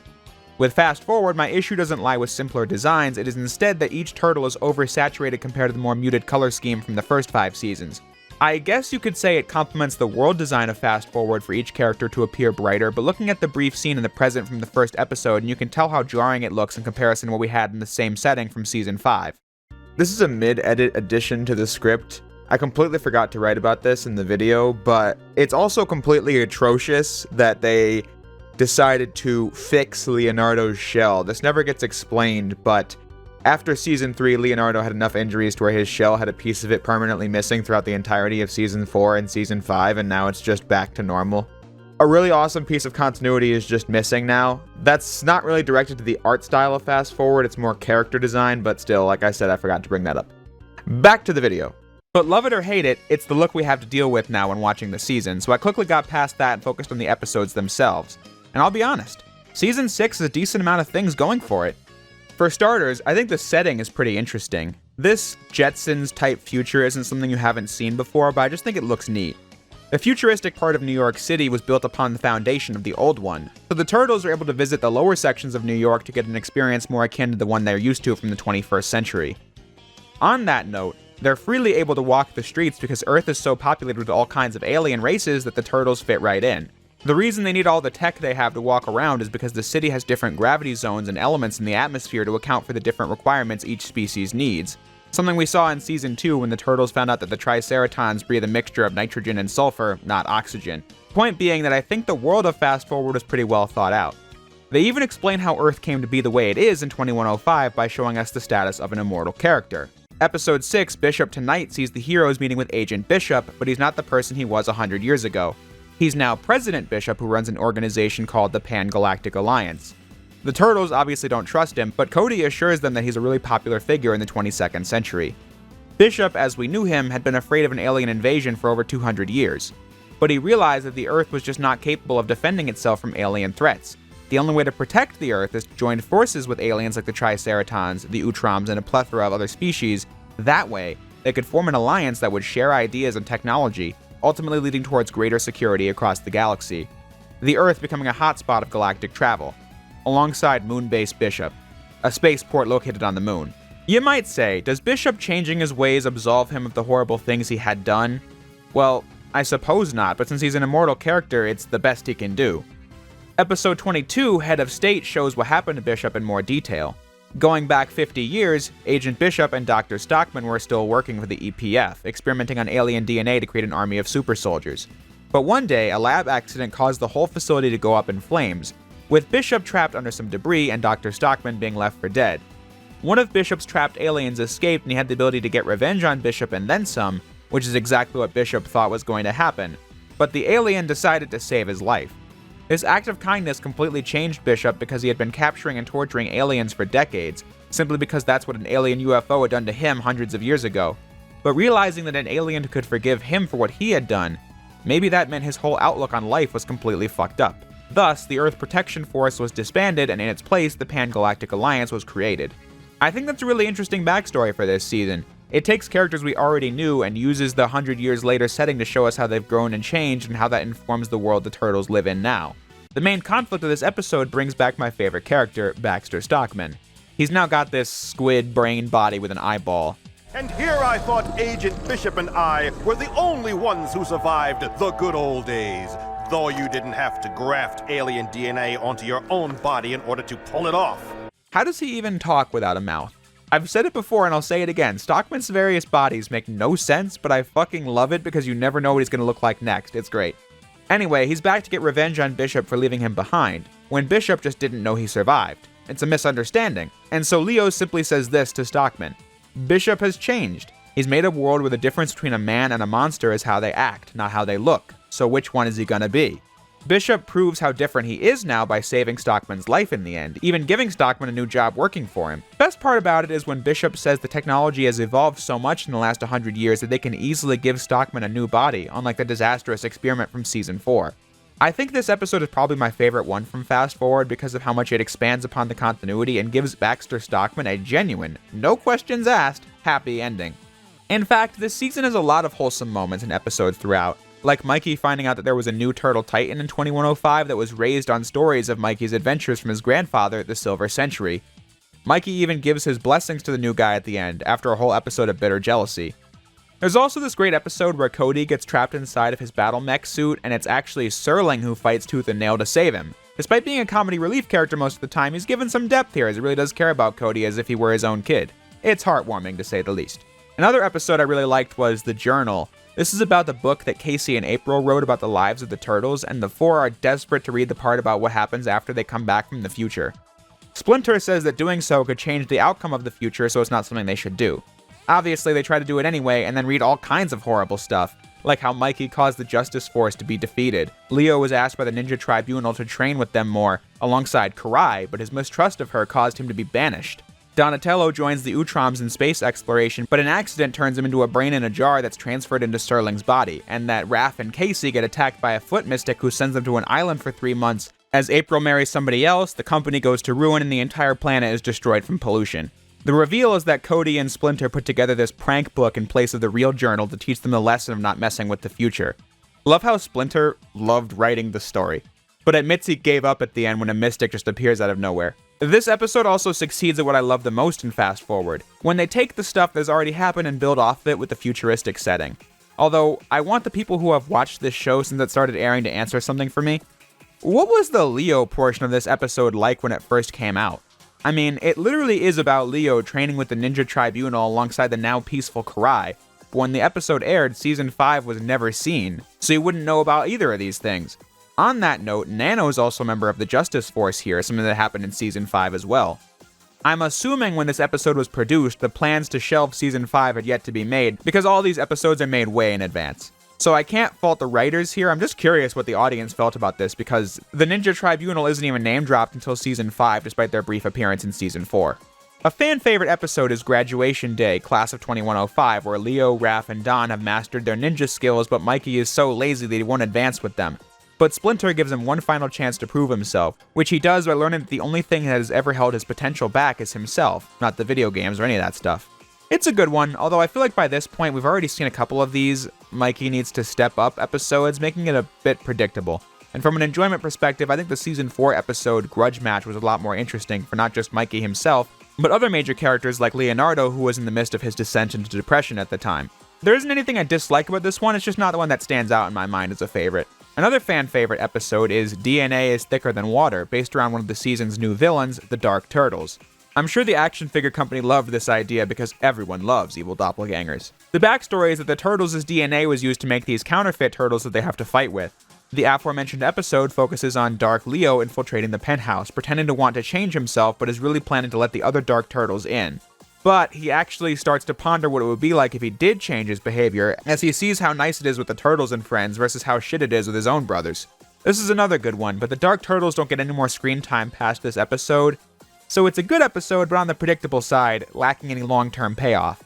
The Dark Turtles work with the main villain of the season, Cody's uncle, Darius Dunn. Dunn starts the show as the prominent figure behind April's company, but the Turtles help Cody realize that Dunn is evil and actually using the company to develop weapons of mass destruction. Having an overarching main villain works well for shows like this, giving the series a narrative to follow throughout the episodes, as you really do want to see Dunn get properly taken down, giving the audience something to look forward to, especially as he gets more overt with his evil nature as the episodes go on. Earlier in this season, he's content with other groups doing his work for him as he just calls the shots, but once he's exposed, we see how terrible he actually is, since he was the one responsible for Cody being trapped in a battle mech set to explode.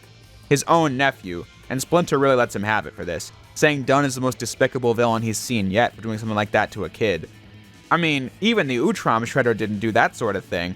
For these reasons, Dunn's a good villain, but he's also connected to one of the many things I don't like about Fast Forward. So far, I've been saying a lot of good stuff about this season, and that's because it's a season that has a lot of interesting ideas and episodes, but overall, I still have many things I don't like about Fast Forward, which leaves me more lukewarm on it overall than positive.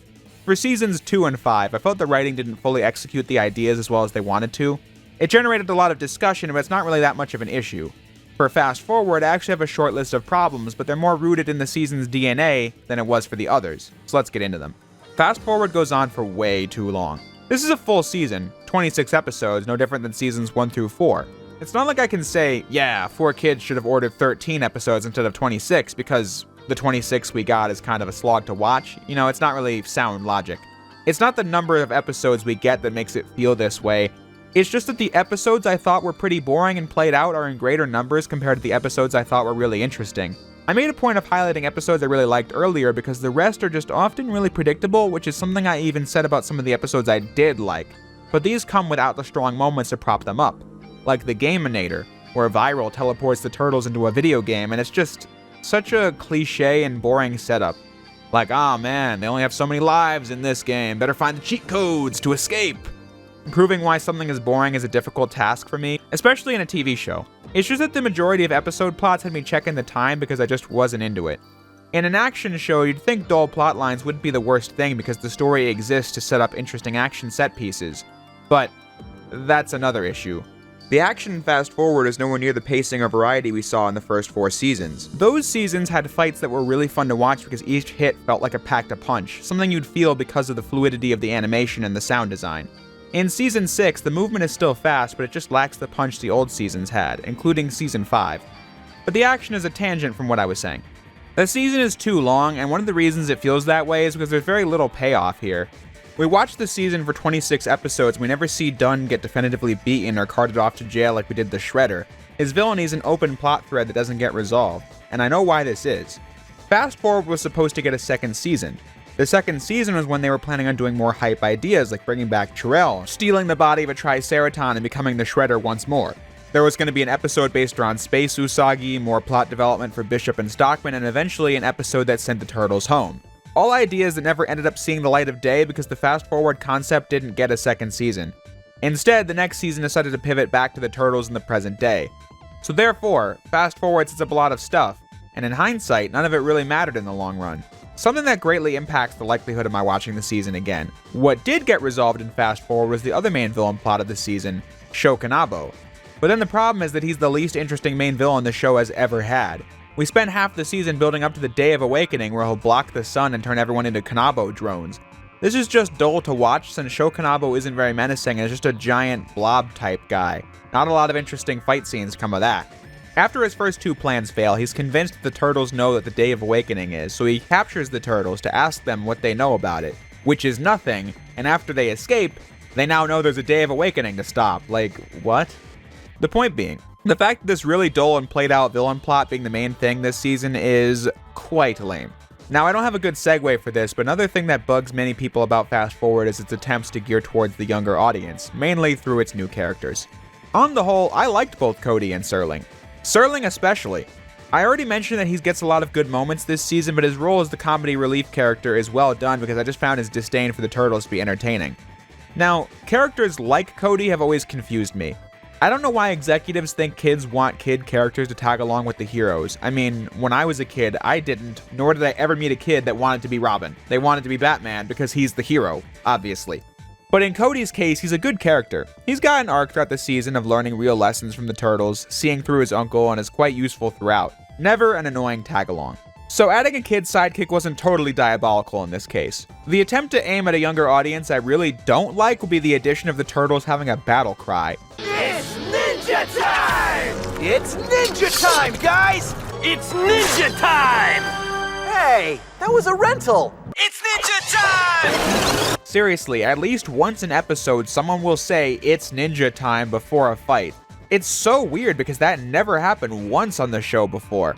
And it's not even cool, it just sounds really stupid and a slap in the face compared to the first season where they blatantly made fun of the original show for having that kind of stuff. Turtles forever! Or something like that we all yell at once. Almost like the show overstayed its welcome. Which is the perfect way to sum up the whole thing. I have had a difficult time throughout this script explaining what makes the season not really work for me because a lot of the things I didn't like, such as the action or the dull setups, is not really anyone's fault, it's just more the show itself. Throughout the first 5 videos, I praised how the show masterfully escalated the stakes from episode 1, fighting tiny mouser robots, to season 5's finale, fighting a giant dragon. Season 5 was supposed to be the end of the show, and I really felt like it should have been. When you've gone as out there as seasons 4 and 5 did, there was only so many interesting ideas left in the well. Overall, I don't fault them for making more of this series since it was a good show, and 4Kids still had the license, so why not keep going? But I just think season 6 was put in a weird spot because the show had achieved so much that there wasn't much left to say. In hindsight, Fast Forward is held back by the show's past and the show's future because many of its most interesting ideas just didn't come to fruition. So what we're left with is a season that is certainly above watchable. If you're a fan of the series, I'd say give it a watch. There are good moments and episodes in there. I'm a very big fan of what they did with Agent Bishop, Stockman, the world design, the backstory, Serling and Cody, the continuity, the setup with Darius Dunn. It's all there, and those things are all definitely worth watching at least once if you liked what the show was before, because it's more screen time with this version of the Turtles.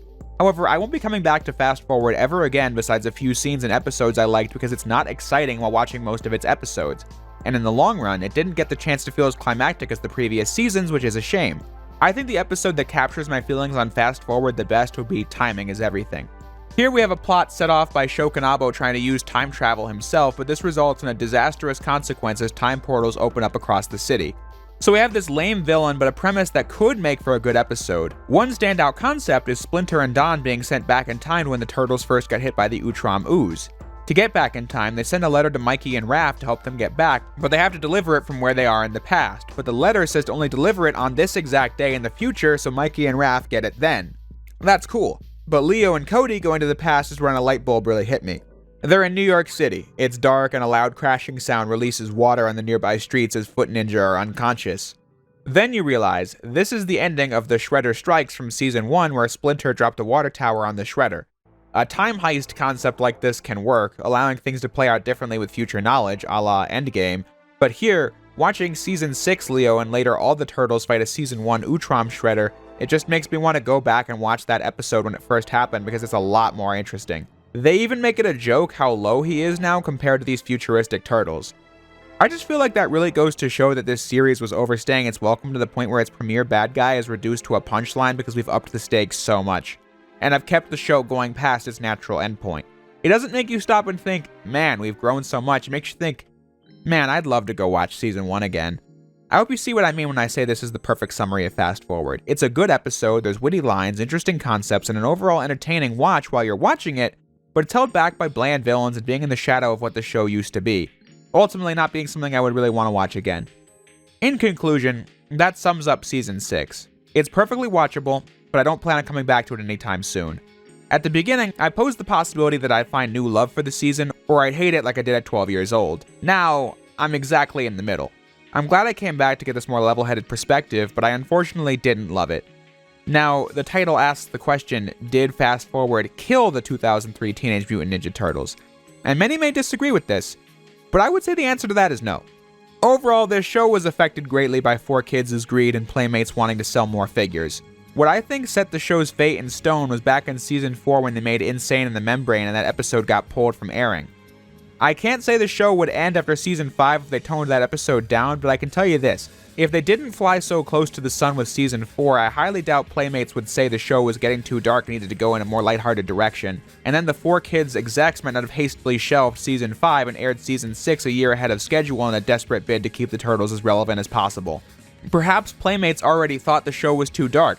Maybe 4Kids felt the same way, but episodes from Season 4 like Dragon's Brew, Bad Day, and Insane in the Membrane only serve to prove their point.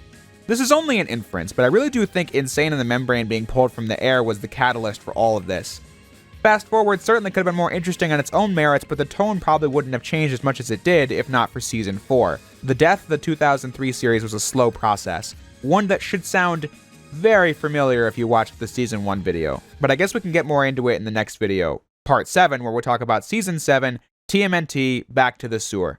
The year is 2008, and the Turtles are coming off of a successful 2007 because of the film TMNT releasing, alongside its various amounts of merchandise, and fast forward, Season 6 of the show released its final episodes as well.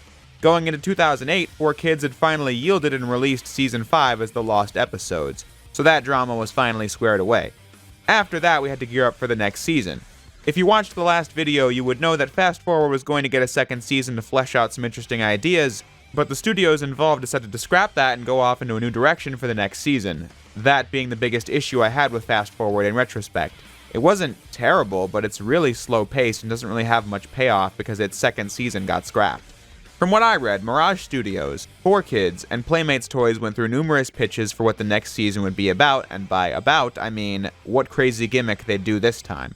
Look, I get that TMNT has always been a toyetic brand. I mean, there's no other reason why ninjas drive around in a turtle-themed van, or have sports gear or whatever besides merchandise, but when the very story we're telling is just doing whatever gimmick the three studios agree on, it makes it very hard to have faith the show's going to produce anything good because we just pivot in different directions whenever the returns aren't what the studio wanted. Which will be the core theme of this video. What they finally settled on was TMNT Back to the Sewer, a season that, from the name, sounds like it's going to be a return to form for the show since Fast Forward got fan backlash. Although that probably has more to do with leaving Season 4 on a cliffhanger and not giving us Season 5 than it does the actual quality of Season 6. I feel like the showrunners always cared about the fans, which is evident even going into this season, as they showed off a couple of different intros the season might use and let the fans vote on which one was their favorite. The one that got voted in has some really cool instrumentals you can hear in the background of the video right now.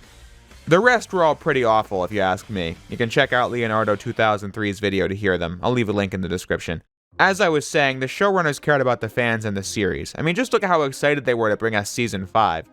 I'm just saying that by Season 7, the show was in a spot where its fate was tied to whatever the greedy ghouls wanted, which doesn't leave room for good storytelling since things will change on a season-to-season basis behind the scenes. The writers have to spend time planning out what stories they want to do with an idea, setting up plot lines for later episodes, and when those episodes just don't come, I guess we all lose. The fans and the creatives who actually make the show.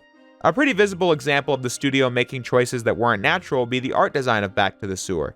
This season still has the same animation style as Fast Forward, but the character design has been massively overhauled. All of the heroes have been redesigned to look like how they did in the film TMNT. Now, why would they do that? TMNT is not even in the same continuity as the 2003 series. Well, toy companies don't really care about that sort of thing, it's brand synchronization that matters most. From 2002 to 2006, Playmates ran the figure line centering around the 2003 series, that being what the brand revolved around. In 2006, they shifted to the Fast Forward line, but then in the very next year they had to shift to the TMNT figure line to coincide with the release of the film. Meaning the Fast Forward line was cut short, not releasing figures for characters like Triple Threat, President Bishop, or any number of the concepts Fast Forward had like the Turtle X armor. This is only speculation on my part, I cannot confirm this, but since the TMNT movie figure line was running when they decided to scrap Fast Forward and do something else, I believe Playmates probably requested that the visual design of the next season be like the movie so that they can just continue the TMNT line and just use those existing sculpts while incorporating new things from Back to the Sewer. Just look at this image I found. It was promoting the new figures, reusing sculpts from the TMNT figures, only adapting them for Back to the Sewer.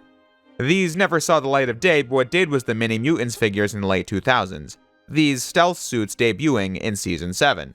As I said, Playmates requesting the art design be like TMNT so they could just reuse the sculpts they'd already made is just a theory on my end, but I honestly don't know what other reason there would be to do this. As for what effect this had on the show, all 4 turtles now have pupils in their eyes, this being the most off-putting thing about Season 7 for fans at a glance. I'd say you get used to it pretty fast, and it does give the artist the ability to express emotions with the character's eyes, but I'd say this wasn't really a problem before, so it's an ultimately unnecessary addition that makes the season really stick out like a sore thumb when compared to Fast Forward and Turtles Forever, let alone the first 5 seasons. Casey looks basically the same, but his outfits are designed like the movie. April looks the most different, going from being, well, this into DCAU teen. Honestly hard to describe. She looks fine but doesn't even look like the same character anymore. Splinter being my least favorite. His hair's still gray when it wasn't in the film, but the design just doesn't look right in 2D. The 3D modeling team behind TMNT gave him a basic silhouette, but filled in the details by making his hair visible on his face, which is why the hair on Splinter before were lines that were drawn on the character. When you bring over the basic silhouette from 3D into a flat 2D style, it just looks like his hair is receding or something. It was at this moment where there was like a really funny sponsor transition that led right into the video, and it was like so natural, unlike the very abrupt thing you're listening to right now that I'm adding retroactively, because there's no sponsor in this segment. So, back to the sewers.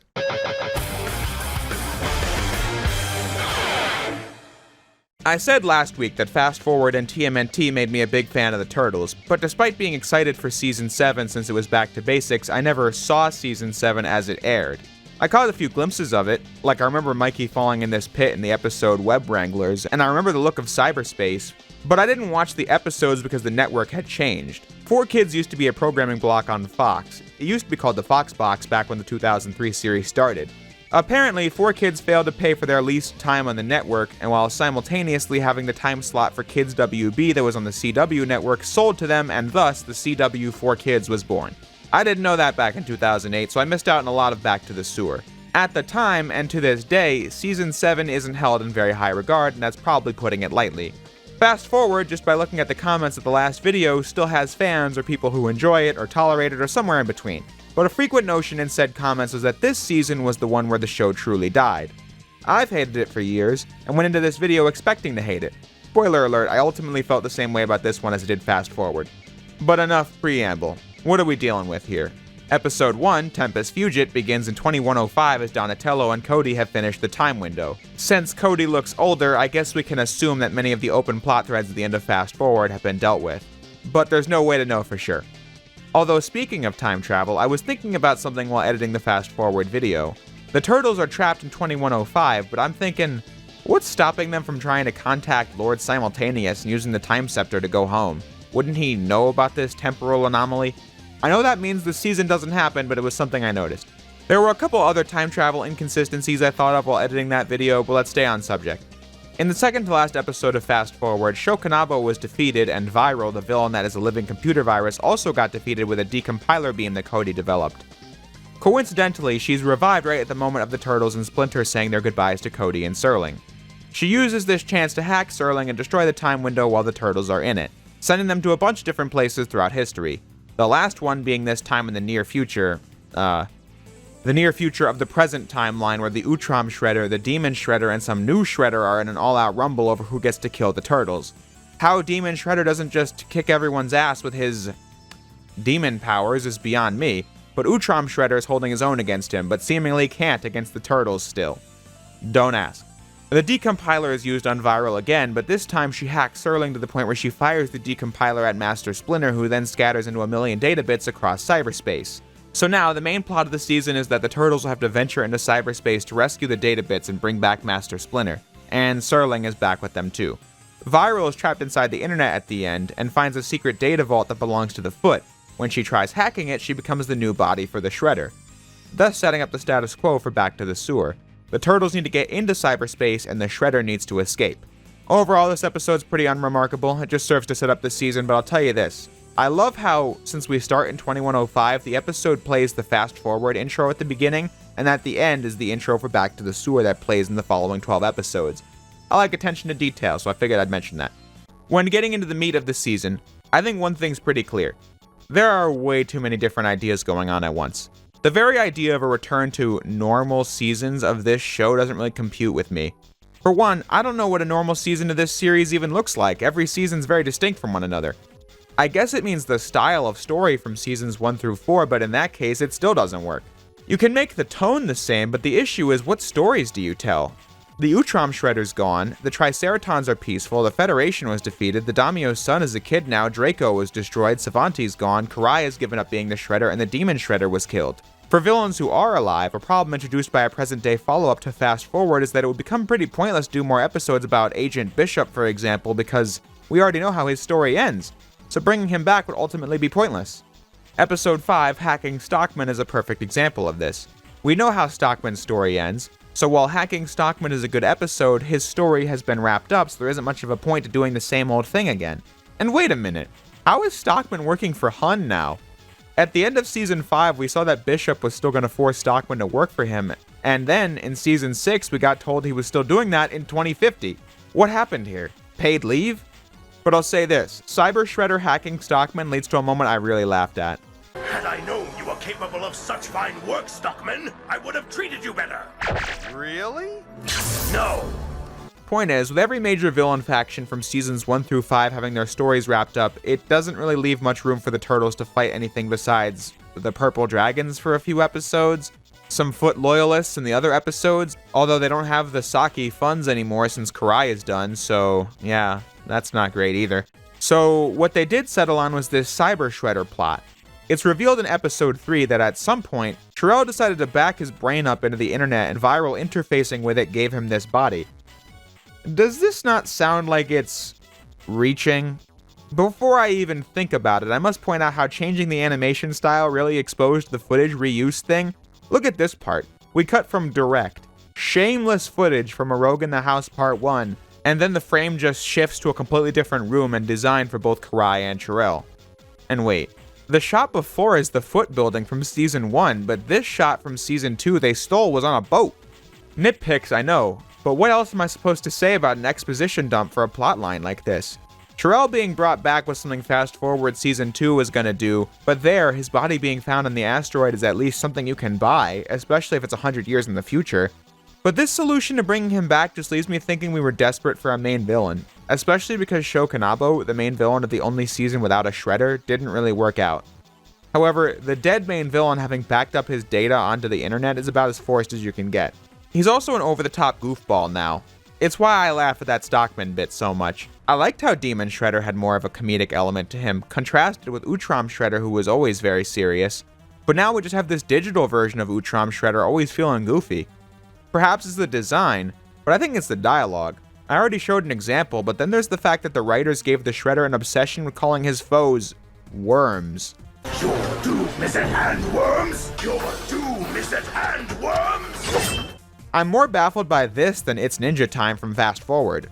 Legit, where did this trait come from? He never once used the word worm in seasons 1 through 3, and his appearances in season 4. Or season 6 for that matter. Not even the literal worms that brought him back to life. Those were biosites. Well over half the episodes revolve around Shredder trying to get into the real world and failing and screaming and laughing and all that routine stuff. It's just coming off lame. I can only say the same thing so many times. The show was just really running dry when it comes to main plot ideas, so season 7 comes off really cluttered with different concepts that don't stick. First, we have the new Shredder, which I talked about, these episodes being the cyberspace ones, and they're also about the new faction of the Foot Clan run by a new villain, Khan. He's got no personality, but I think he's a former Foot Elite member, if only because the theme plays when he's on screen, and the Foot Elite ran the Foot Clan when the Shredder was gone in season 2, so that's something. Then there are episodes based around the Purple Dragons, others around Casey and April, and Serling's in this season as well. Honestly, since he barely does anything all season, I feel like they brought him back for the sole purpose of the episode The Incredible Shrinking Serling, where Serling gets sent back to when the Turtles were kids. This was going to be an episode of Fast Forward Season 2, but they repackaged the idea as a Back to the Sewers episode. See, I called it Back to the Sewers again. That just sounds more natural than Back to the Sewer to me, what can I say? Back to the Sewer has variety, but I can't get into it because the main plot is dull and the stuff in between, like mind-controlled Casey for an episode, mind-controlled Turtles for an episode, a nightmare world created by the Foot where Casey and April die. Wait, didn't we do this episode in season 4? The weakest part about this season for me being the character arc they try pulling with Donatello. On the surface, this could have been pretty interesting. Looking back, Donatello is the turtle with the least amount of development in the whole show. Leonardo is basically the main character of the series, having been emotionally connected to the big storylines of each season. Raphael having episodes dedicated to exploring his personality, and Michelangelo getting episodes showing he's more capable than we realize. Don, by comparison, is in the show a lot, and the driving turtle of many episodes, but just never had much development as a character. The time he got turned into a monster being used to explore what the other characters do without him, rather than saying anything about him specifically. The smart one just kinda needs to be on top of things for the show to work, so that explains that. Season 7 sees Don witness Splinter get turned into data bits at the beginning and blames himself for it as he obsesses over his cyber portal and his mission to retrieve the bits. I think that is a good idea, but in execution it's just not as good as what happened with Leo at the start of season 4. There, we see a gradual descent into depression and obsessive anxiety, and it worked really well. But here, once he starts thinking he failed at the end of episode 1, a light switch is hit and he's now hyper-obsessed, and then learns to stop being that way by the end of episode 5, and is then fine for the rest of the season. It's just lame. Having said that, like Fast Forward, I still ended up enjoying my time with the season more than I thought I would. To be fair, my expectations were set at the bottom of the Marianas Trench, but like I said last week, it's more content with my favorite incarnation of the TMNT, so even if I don't think it needed to exist, and I also don't think it works on a fundamental level, I'm glad I got to watch it again. For example, the episode's existence is probably the only reason Serling is in this season, but hey, his having to deal with the toddler turtles was entertaining. Another episode I liked was the online event, Mayhem from Mutant Island. This was a multi-part miniseries released online with the Back to the Sewers art style. Webisodes for this show are nothing new, but this was the first one that was meant to feel like a real episode as the Turtles fight dinosaurs from Dr. Stockman. Nothing special about it, just a side adventure for the Turtles. Fun fact, this was later aired as a full episode, and this airing was the last bit of 2003 content released, dropping in 2010. But back to the main show, Super Quest is a really boring and cringy episode. I thought the Gaminator from Season 6 was bad enough, but then we have this episode where the Turtles have to play an MMO to gather some Splinter data bits. And we get every 2008 MMO joke in the book. Stupid video game? Dude, this is Super Quest, the greatest massive multiplayer online role-playing game ever! But I gotta be honest, the episode made up for it with what I thought was the most unexpected comedic gag in the whole show, when the troll they were playing with was Hun. That's right, I'm a hardcore gamer, have been for years! Hun was pretty good in this season in general. Right off the bat, they established that he told everyone that the reason the turtles were gone was because he finished them off and looks like an idiot when they come back. It's a good scene. Helps that Hun's original voice from seasons 1 through 4 is back to play him. For whatever reason, it was Bishop's actor who portrayed Hun in his brief appearances in seasons 5 and 6. One of the narratives I really like in this season was that Casey finally proposes to April as the wedding is the final episode. Casey also got an upgrade this season. He used to be a good fighter, but did not have the skills that the Turtles, Splinter, and later April did. He got training and now can pull off some ninja moves himself, which I thought was pretty cool. But that's really all I can give Back to the Sewer when it comes to compliments. It's not awful, it's just got too many ideas and not many of them are that interesting. Feeling really been there, done that by this point.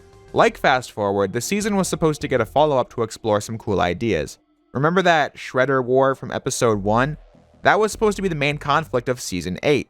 But season 8 doesn't exist.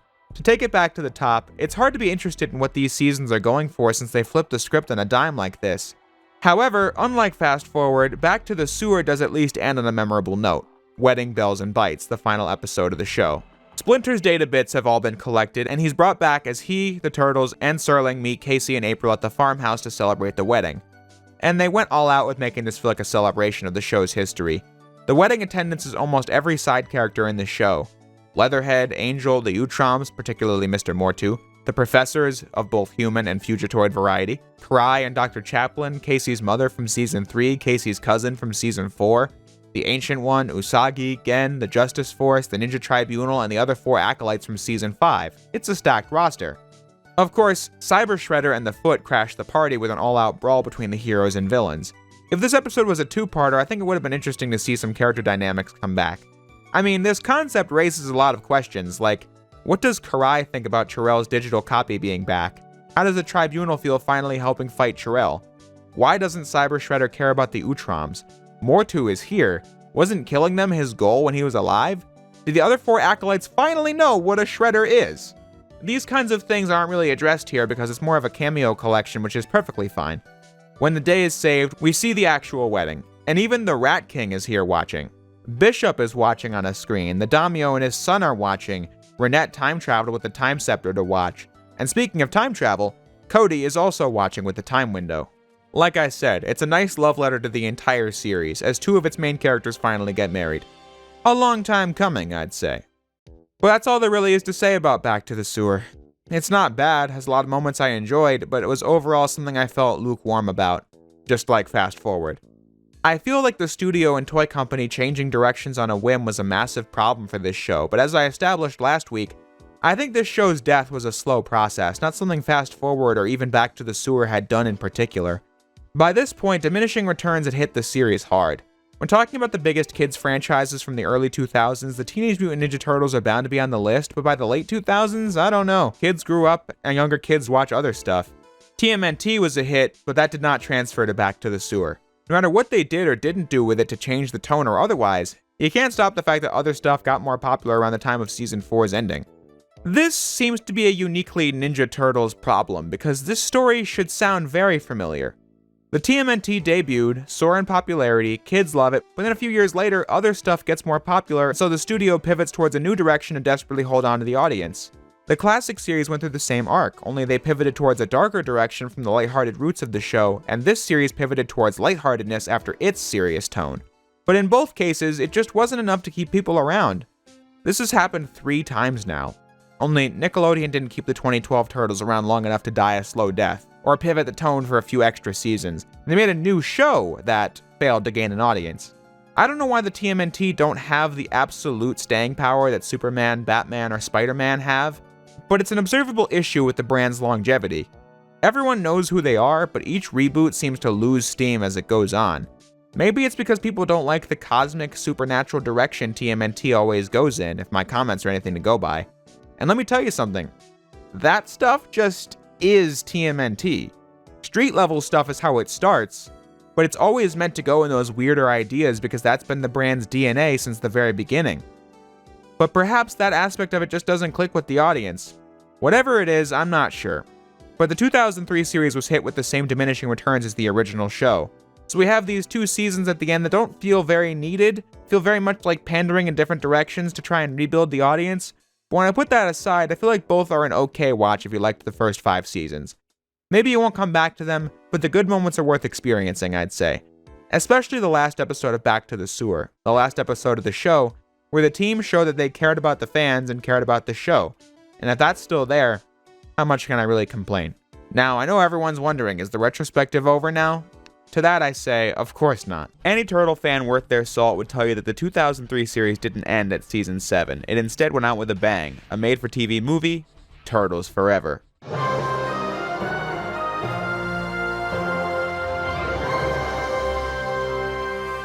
There really isn't that much history for me to go over this time. The year is 2009. The final episode of the show, Wedding Bells and Bites, aired on February 28th. 2009 was a significant year for the TMNT because this marked the 25th anniversary of the original TMNT comic published by Kevin Eastman and Peter Laird in 1984. To celebrate, Playmates re-released their original 1988 TMNT figures for the first time, and of course, we got the big finale of the 2003 series, Turtles Forever, an ambitious film that sought out to bring two generations of TMNT together as the Turtles of the 2003 series would team up with the original cartoon Turtles from 1987. This aired on the CW4 Kids on November 21st of 2009. But beyond that, I don't have a speech on the history of this one ready, so I guess that spares you all from the 7-minute long intro that almost all of these videos have had. I can only tell you this. I caught Turtles Forever right as it aired. I don't remember the hype of this movie at all. I think I was just flipping channels one morning and stumbled upon this movie the day it came out. Fortuitous timing, I know. But it was certainly the coolest thing I had seen in a hot minute. I mean, this is how I came to learn of there being an original TMNT cartoon from the 80s, and the sheer depth of the Turtleverse in general. It was so epic that I caught every rerun of the movie that came in the coming years. As I said in the Season 6 video, I later got to rewatch the entire 03 series, and through this, I came to see Season 6, 7, and Turtles Forever in a much more negative light. The last two videos have shown that growing up and doing more research can add a lot more perspective towards the things you didn't care for, so obviously I'm willing to extend the same to Turtles Forever, which I never hated as much as the last two seasons anyway. I'll tell you this though, I rewatched this movie when I got the whole show on DVD in 2020, which allowed me to realize that it wasn't as bad as I thought, so that was never a concern going into this review. Now, what didn't I like about this movie? Well, it's a lot different than what you might think, but let's just start with the premise. Turtles Forever begins with the 1987 Turtles in the dimension of the 2003 series as they get captured by the Purple Dragons, their exploits being caught on the news as the 2003 Turtles set off to get to the bottom of it. And while we're in this part of the movie, I can't help but notice that the shot of the Purple Dragon HQ is at night, and then 3 minutes later the 8 Turtles escape and it's broad daylight. Besides a goof like that, I think the animation of Turtles Forever is fantastic. For the 2000s characters, the basic designs from Back to the Sewer are still here, however with what I can only assume was a higher budget since this was a movie, characters like Master Splinter, Casey, and April have much more detailed shading than they did in Season 7. The Turtles have returned to having pure white eyes with their masks on, and the masks themselves have shading as well. One of the things I hated the most about the Season 6 art style was the lack of shading on the mask. It stood out like a sore thumb since the Turtles' faces still had shading. The action scenes in general are more fast-paced and pack more punch than they did in the last two seasons, which is also a plus. For the 87 Turtles, their characters and world have been faithfully recreated with a modern art style. This newer animation allows us to see them fight much more and do cooler things than we ever did in the original series, past the first season anyway, while keeping it in character with the old Turtles by having them fight mostly by using their environment. Anyway, once the Turtles regroup with Master Splinter, the 87 Turtles claim that what happened was that they were fighting with the Shredder like they always do, and their Donatello had the idea of blasting the Technodrome back to where it came from. But a sudden attack from the Foot Soldiers caused the Technodrome to be blasted to the 2003 dimension as the two teams set out to find the Technodrome and defeat Shredder and Krang. When 87 Shredder finds out that this dimension has its own version of the Turtles, perhaps it has its own Shredder as well, so he tries to find him. The 2003 Shredder is currently located on an ice asteroid in the far side of the galaxy as seen in Season 3's ending. But using the teleportation device in the Technodrome, the Utrom Shredder is brought back, and with the help of Karai, he claims the Technodrome for himself and plans on using it to wipe out all the Ninja Turtles and rule an entire multiverse. Ever since Into the Spider-Verse came out in 2018, it seems like mainstream audiences are well adjusted to the idea of superhero multiverses, if Spider-Man No Way Home and the new Doctor Strange are anything to go by. Turtles Forever was probably the most mainstream multiverse movie in existence before 2018. And it seemed like it was going to stay that way. I think I'm just projecting my own thoughts onto the page right now, but once upon a time, it seemed like some kind of Crisis on Infinite Earths tier event taking place in the big screen was a pipe dream, but here we are. Reviewing Turtles Forever puts me in a difficult spot. Not because I don't like multiverse stories, in fact, No Way Home is easily one of my favorite MCU movies. Not something I thought a post-Endgame movie could do. But because Turtles Forever places far more emphasis on being a meta-narrative than a straight-faced one.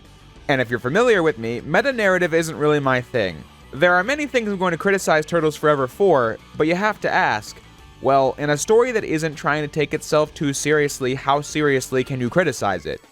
I think this is largely a case-by-case kind of thing. After all, I glanced over the story in my review of Sonic Generations because it barely has a story. It was about novelty more than anything else. So let's look at Turtles Forever. This plot also places a lot of importance on the novelty of being what it is, a lighthearted story that sets out to celebrate the history of the TMNT, containing numerous references that fans of the entire brand will get. Like these two mutants in Shredder's army. They're meant to resemble Tokka and Razor from TMNT 2, The Secret of the Ooze. This nose-tracking device that Bebop and Rocksteady use halfway through was from an actual episode of the classic series. That sort of thing. Given the nature of this retrospective, I'm going to choose to look at the story in a more straight-faced manner, since that's what we've been doing since part 1. So I figured we'd start with the most criticized element of the film, and that would be the 87 Turtles. It's weird, because I think the 87 villains are great in this movie. As early as Season 2, the classic series made the dynamic between the Turtles and their villains, Shredder, Krang, alongside Bebop and Rocksteady, a comedic one. Shredder would come up with some goofy scheme and it would always fail and he'd get roasted by Krang and then get pissed off. It was fun. I liked that. In Turtles Forever, I'd say this was done really well. It's instead the Turtles that draw a lot of heat from fans of the old show. Simply put, these are, for many reasons, not the characters you knew from the original show. Starting with reasons outside of the creative's control. The voice acting. The iconic voice cast from the classic series did not reprise their roles for the film, and this was because the original actors are LA Union actors, and so it would be too expensive for 4Kids, a studio in New York City, to hire them. This movie doesn't even use the iconic music from the first TMNT cartoon, and that was because Lionsgate owns the rights to the 1987 show's music, and so 4Kids would have to pay a licensing fee in order to use the music, which they also were not interested in doing. So you get this rather bootleg sounding music. Back to the acting, the portrayals vary in quality. For Shredder, Krang, Michelangelo, and Raphael, the voices are very similar. Not at the levels of a sound-alike, but still they approximate the originals much more than, say, Donatello and Leonardo. Leonardo being the worst example. Sorry, Master Splinter. We've got to give those goons a turtleizing. We got all kinds of special anti-technodrome gear back home for just such an occasion. It's not a matter of acting chops, it's just that it's not the same voices as the nostalgic Turtles the film sets out to bring back, so it just feels lame. However, I think most people are understanding of this, at least. The thing that really draws venomous criticism is that the personalities of the 87 Turtles are what really makes them unrecognizable from the characters in the original show.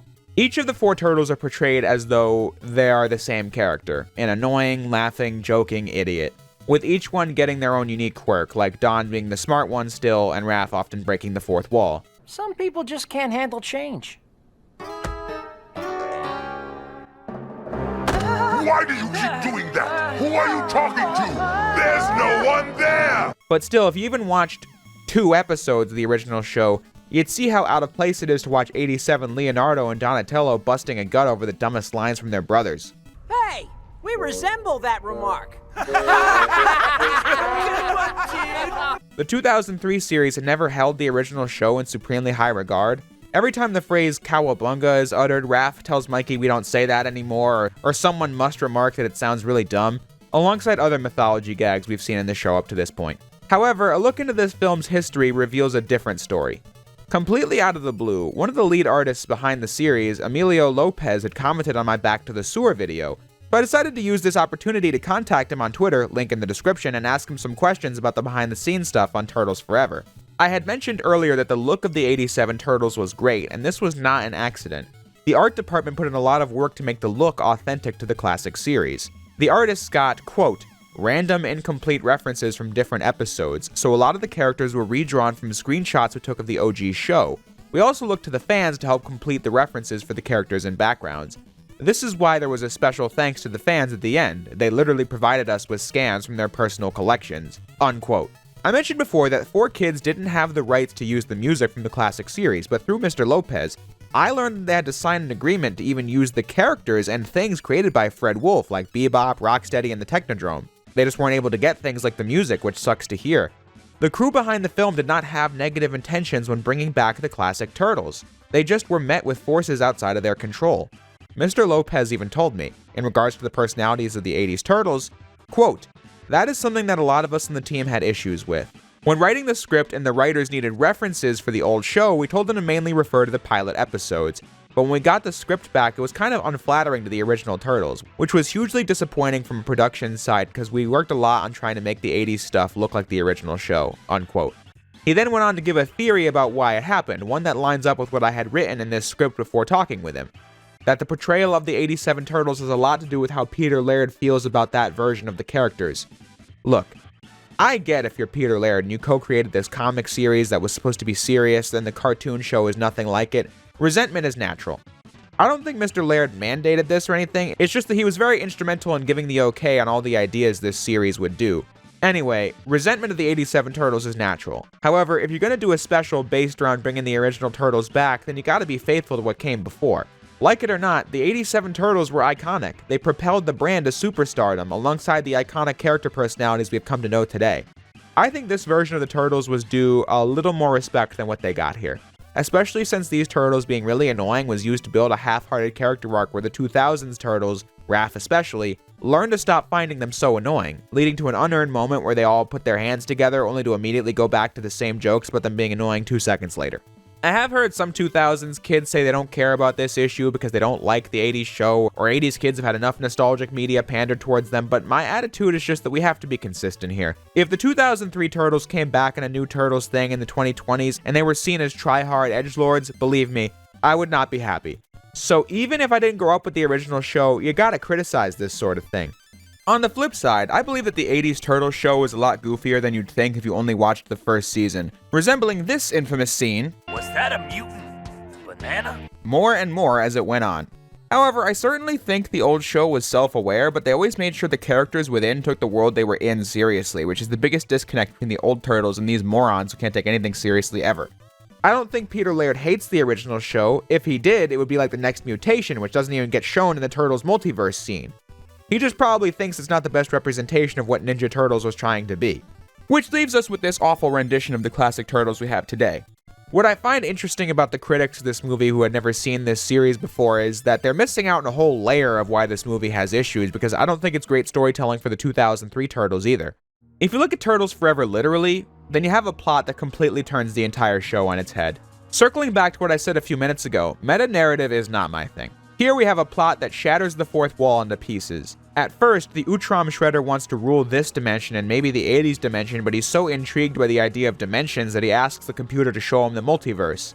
This is when he comes to the realization that he's in a multiverse that revolves around Teenage Mutant Ninja Turtles. Remember how I didn't like Season 5 introducing the idea that the show was destined to play out the way it did? This is like that, but even stupider. The Shredder more or less realizes that in every single dimension, he and other Shredders across the multiverse are destined to lose because every dimension has its own version of the Turtles that will stop him no matter what.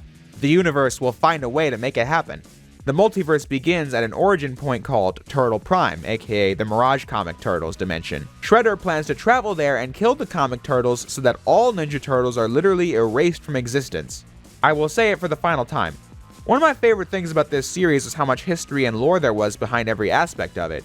It was a detailed show by the standards of the target demographic. However, making it a Destiny plot in Season 5 reduced that effect.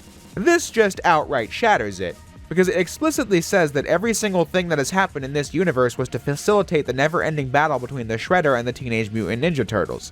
See, if you look at this movie as a piece of meta-narrative dealing with different incarnations that are different at face value but similar in their core DNA, then it's great. It's a great way to celebrate the history of the brand, but if you look at it as a story that comes after the 7 seasons I just analyzed, then the whole show is ruined. Nothing that happened here really mattered. This movie also raises questions a fan of the 2003 series might wonder that don't get answered.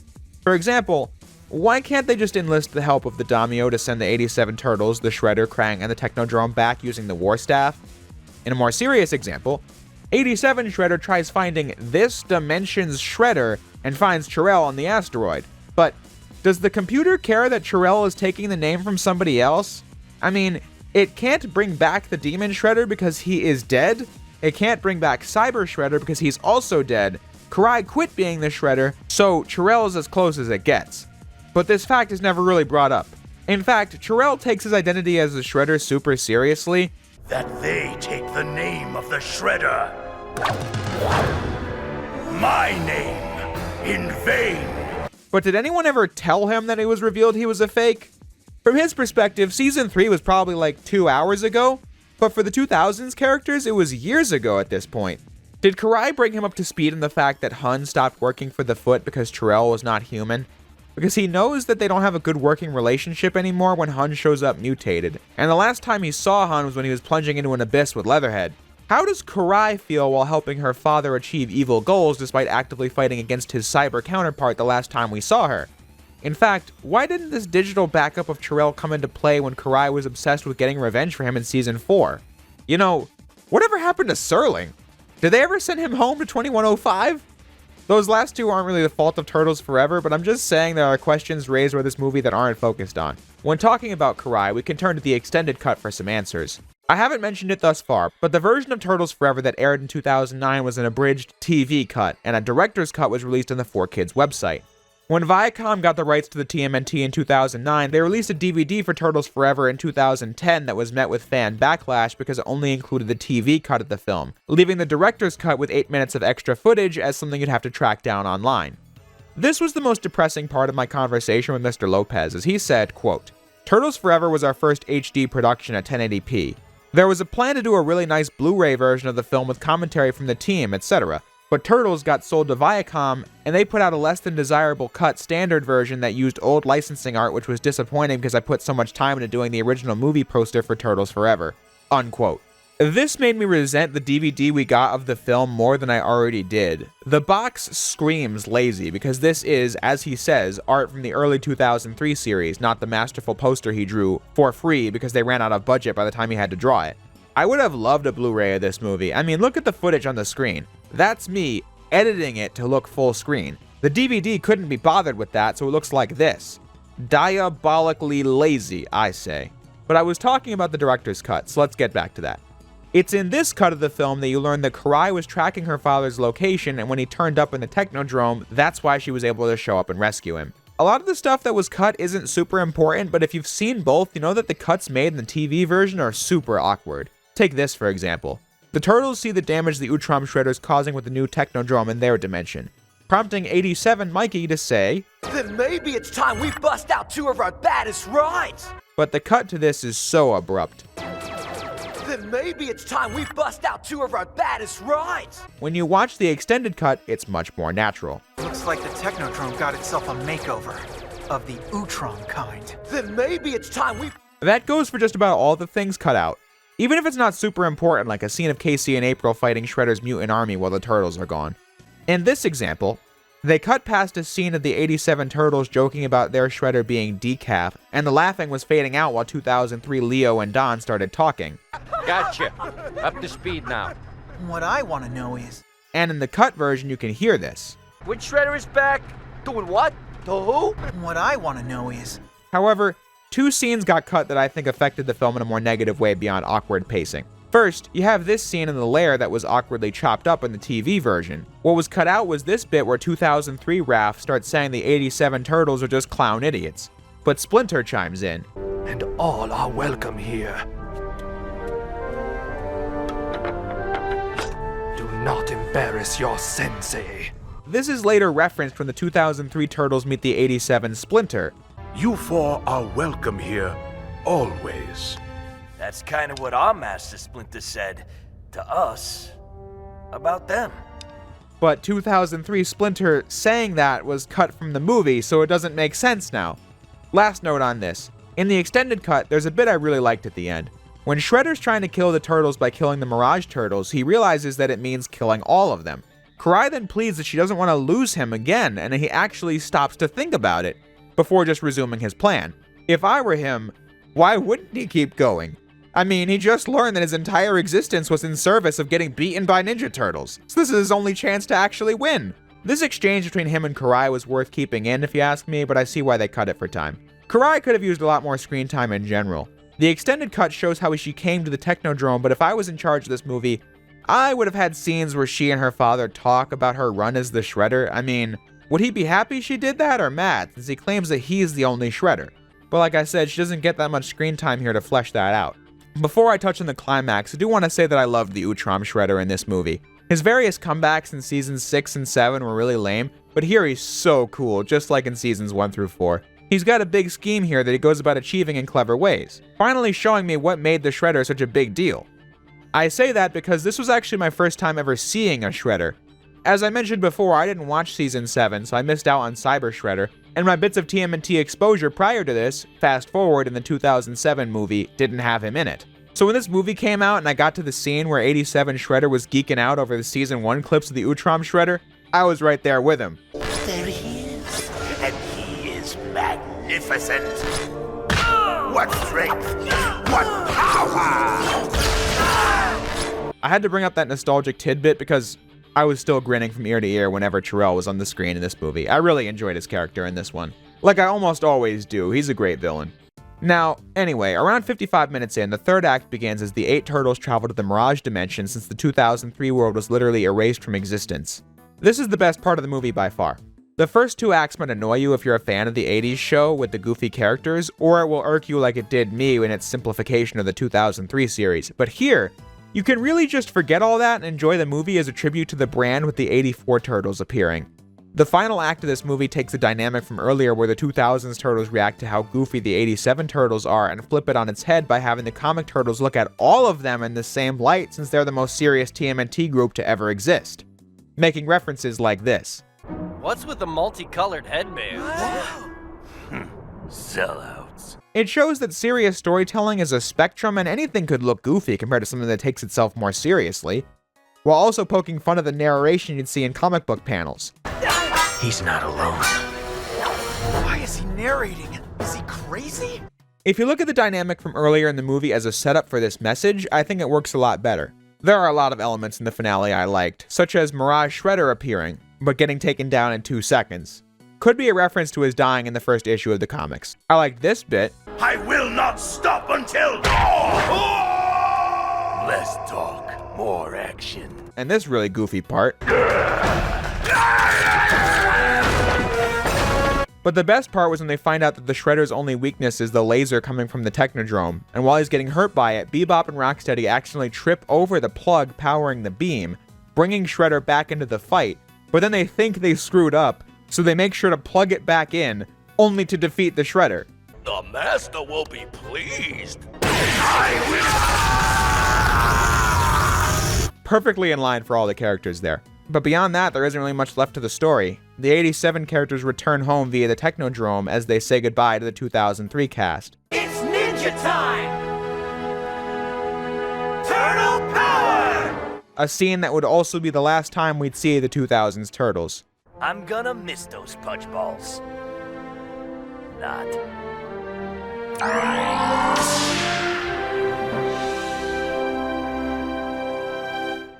And in the film on an homage to the original comic that was published 25 years ago at this point. Like I said in the Back to the Sewer video, the team behind this show always cared about it and the fans. Something you feel while listening to the credits is they play an unused theme of the 2003 series that was pitched before they settled on the final one, and then playing instrumentals of Fast Forward, Back to the Sewer, and finally the 2003 series theme. I bring this up because it's one of the last hits of nostalgia for this era of Turtles. As I said, this was the end. It wasn't created to be the end, but serves that purpose. One of my favorite quotes related to Turtles Forever was when a fan named Rutger did an interview with Sam Riegel, the voice of Donatello, asking him what his favorite moment from his era of TMNT was, and he said it was Comic-Con 2009 when they aired a rough cut of the movie to all the fans present who were going nuts over the references and cool moments. I bring this seemingly random point up because of the fact that the effort to bring the fans something they love was there from 2003 all the way to 2009. I might not love the last 2 seasons. I think Turtles Forever has its problems, but all in all, it's a loving tribute to the history of the TMNT. Something that has made many people, including me, very happy over the years. The problems that the last seasons have and this movie had were simply out of the creative's hands mostly, but the product we got was still a lot of fun at the end of the day, and if that's there, how much complaining can I really do? I began this video series on a history of the Turtles that led to the 2003 series, and now that we're at the end of the road, I'll talk about the aftermath. In late 2009, we got Turtles Forever, of course, and the video game TMNT Smash Up, a game with TMNT 2007's art style but used the 2003 voice cast, the last game to do so, which will be important in a moment, I swear. The big announcement that came in late 2009 was that Nickelodeon had acquired the rights to the Teenage Mutant Ninja Turtles from Mirage Studios. They inherited the rights to the 2003 series, however they didn't have any intentions of continuing it. Instead, The brand took a few years off as they worked on conceptualization of a new 3D animated series targeting a new generation of fans that would debut in 2012. This did indeed premiere in 2012, becoming very popular very quickly. This show being much more up the alley of 80s Turtles fans than the 2003 series ever was, even getting to do a more faithful bringback of those original Turtles than the 2003 series did. In the 2010s, the TMNT saw releases in other mediums, of course. Playmates still did the figures, different companies handling the rights to do video games, Michael Bay producing a duology of Ninja Turtles movies that debuted in 2014 and 2016 respectively, as the 2012 TMNT series came to a close in 2017. A new TMNT series taking its place in 2018. The TMNT effect I mentioned in the last video took place in the 2010s as well, with Rise of the TMNT's second season ending in 2020. Honestly, I didn't know it lasted that long. I never really heard much of it past the different and therefore ruined crowd complaining about it being different and therefore ruined. But now, it seems we're getting a new TMNT film in 2023, and here's hoping that turns out great and starts up a new generation of Turtles fans, as seems to be the case every decade for the last almost 40 years. Having said all that, I think the 2003 series is in an interesting spot. When the 2012 show was coming out, this was when the fan base was in its peak which cartoon is better war, back when we only had two. A lot of fans really didn't like the 2003 series, which was what I've been saying since my video on Season 2. Going into the new decade, it seemed like this era of Turtles was being left behind. What I find so fascinating about the 2003 series is the thing that made me want to do this retrospective in the first place. In the 2010s, the Turtles, despite their new content, became one of those brands that had the nostalgia for its heyday be one of the most significant traits about it. Walk into a store and most TMNT merch found now are paying homage to the 87 series, but back in the 2000s it was a much different story. I didn't mean it lightly that the 2003 series was meant to be a modern day reboot that would become the face of the brand going forward. The show was the main attraction, all the merch was based on it, the games were based on it, even the retro TMNT games included in said games used the voice samples from the 2003 Turtles. Cowabunga! It was a modern day reboot that is also trapped in the past, while the version it was rebooting has come back in full force. So that's why I say I made this retrospective the way I did. I wanted to document everything that contributed towards their effort of bringing back the Turtles from its spot in the late 90s through the show, the merchandise, the DVDs, all that, and then talk about how the 2003 series gradually fell off its own wagon, how the cycle started anew again in 2012, where we are today, and why I feel like the 2003 Turtles will return. Because time has seemingly healed all wounds. Concepts from the 2003 series would return, like Agent Bishop and Darius Dunn appearing in the IDW comics that began in the early 2010s. Characters such as Agent Bishop and Hun would be adapted for the 2012 show, Rise of the TMNT even taking inspiration from the 2003 series' 5th season for its Tengu theme Shredder. Nick would periodically do reruns of the 2003 series starting in 2014, releasing more lame DVDs in 2015, and putting the entire show, minus Turtles Forever, on Paramount Plus in 2020. My point is, the 2003 series have been paid homage to in small bits and pieces here and there, which leads me to the belief that one day it may make a comeback. Whether that be a follow-up comic or a Turtles Forever type reunion, I don't know, but I think it's certainly possible. I guarantee 2003 series themed NECA toys collectibles have got to be on their way. It's been Mirage Comics, 87 series, and now 90s movie Turtles stuff for the last 13 years or so. The next big incarnation to tackle is the 2003 series, right on time for it turning 20 years old next year. But with that said, it's time to wrap this up. I cannot thank you guys enough for watching this video series. To say that it went past my expectations would be quite the understatement.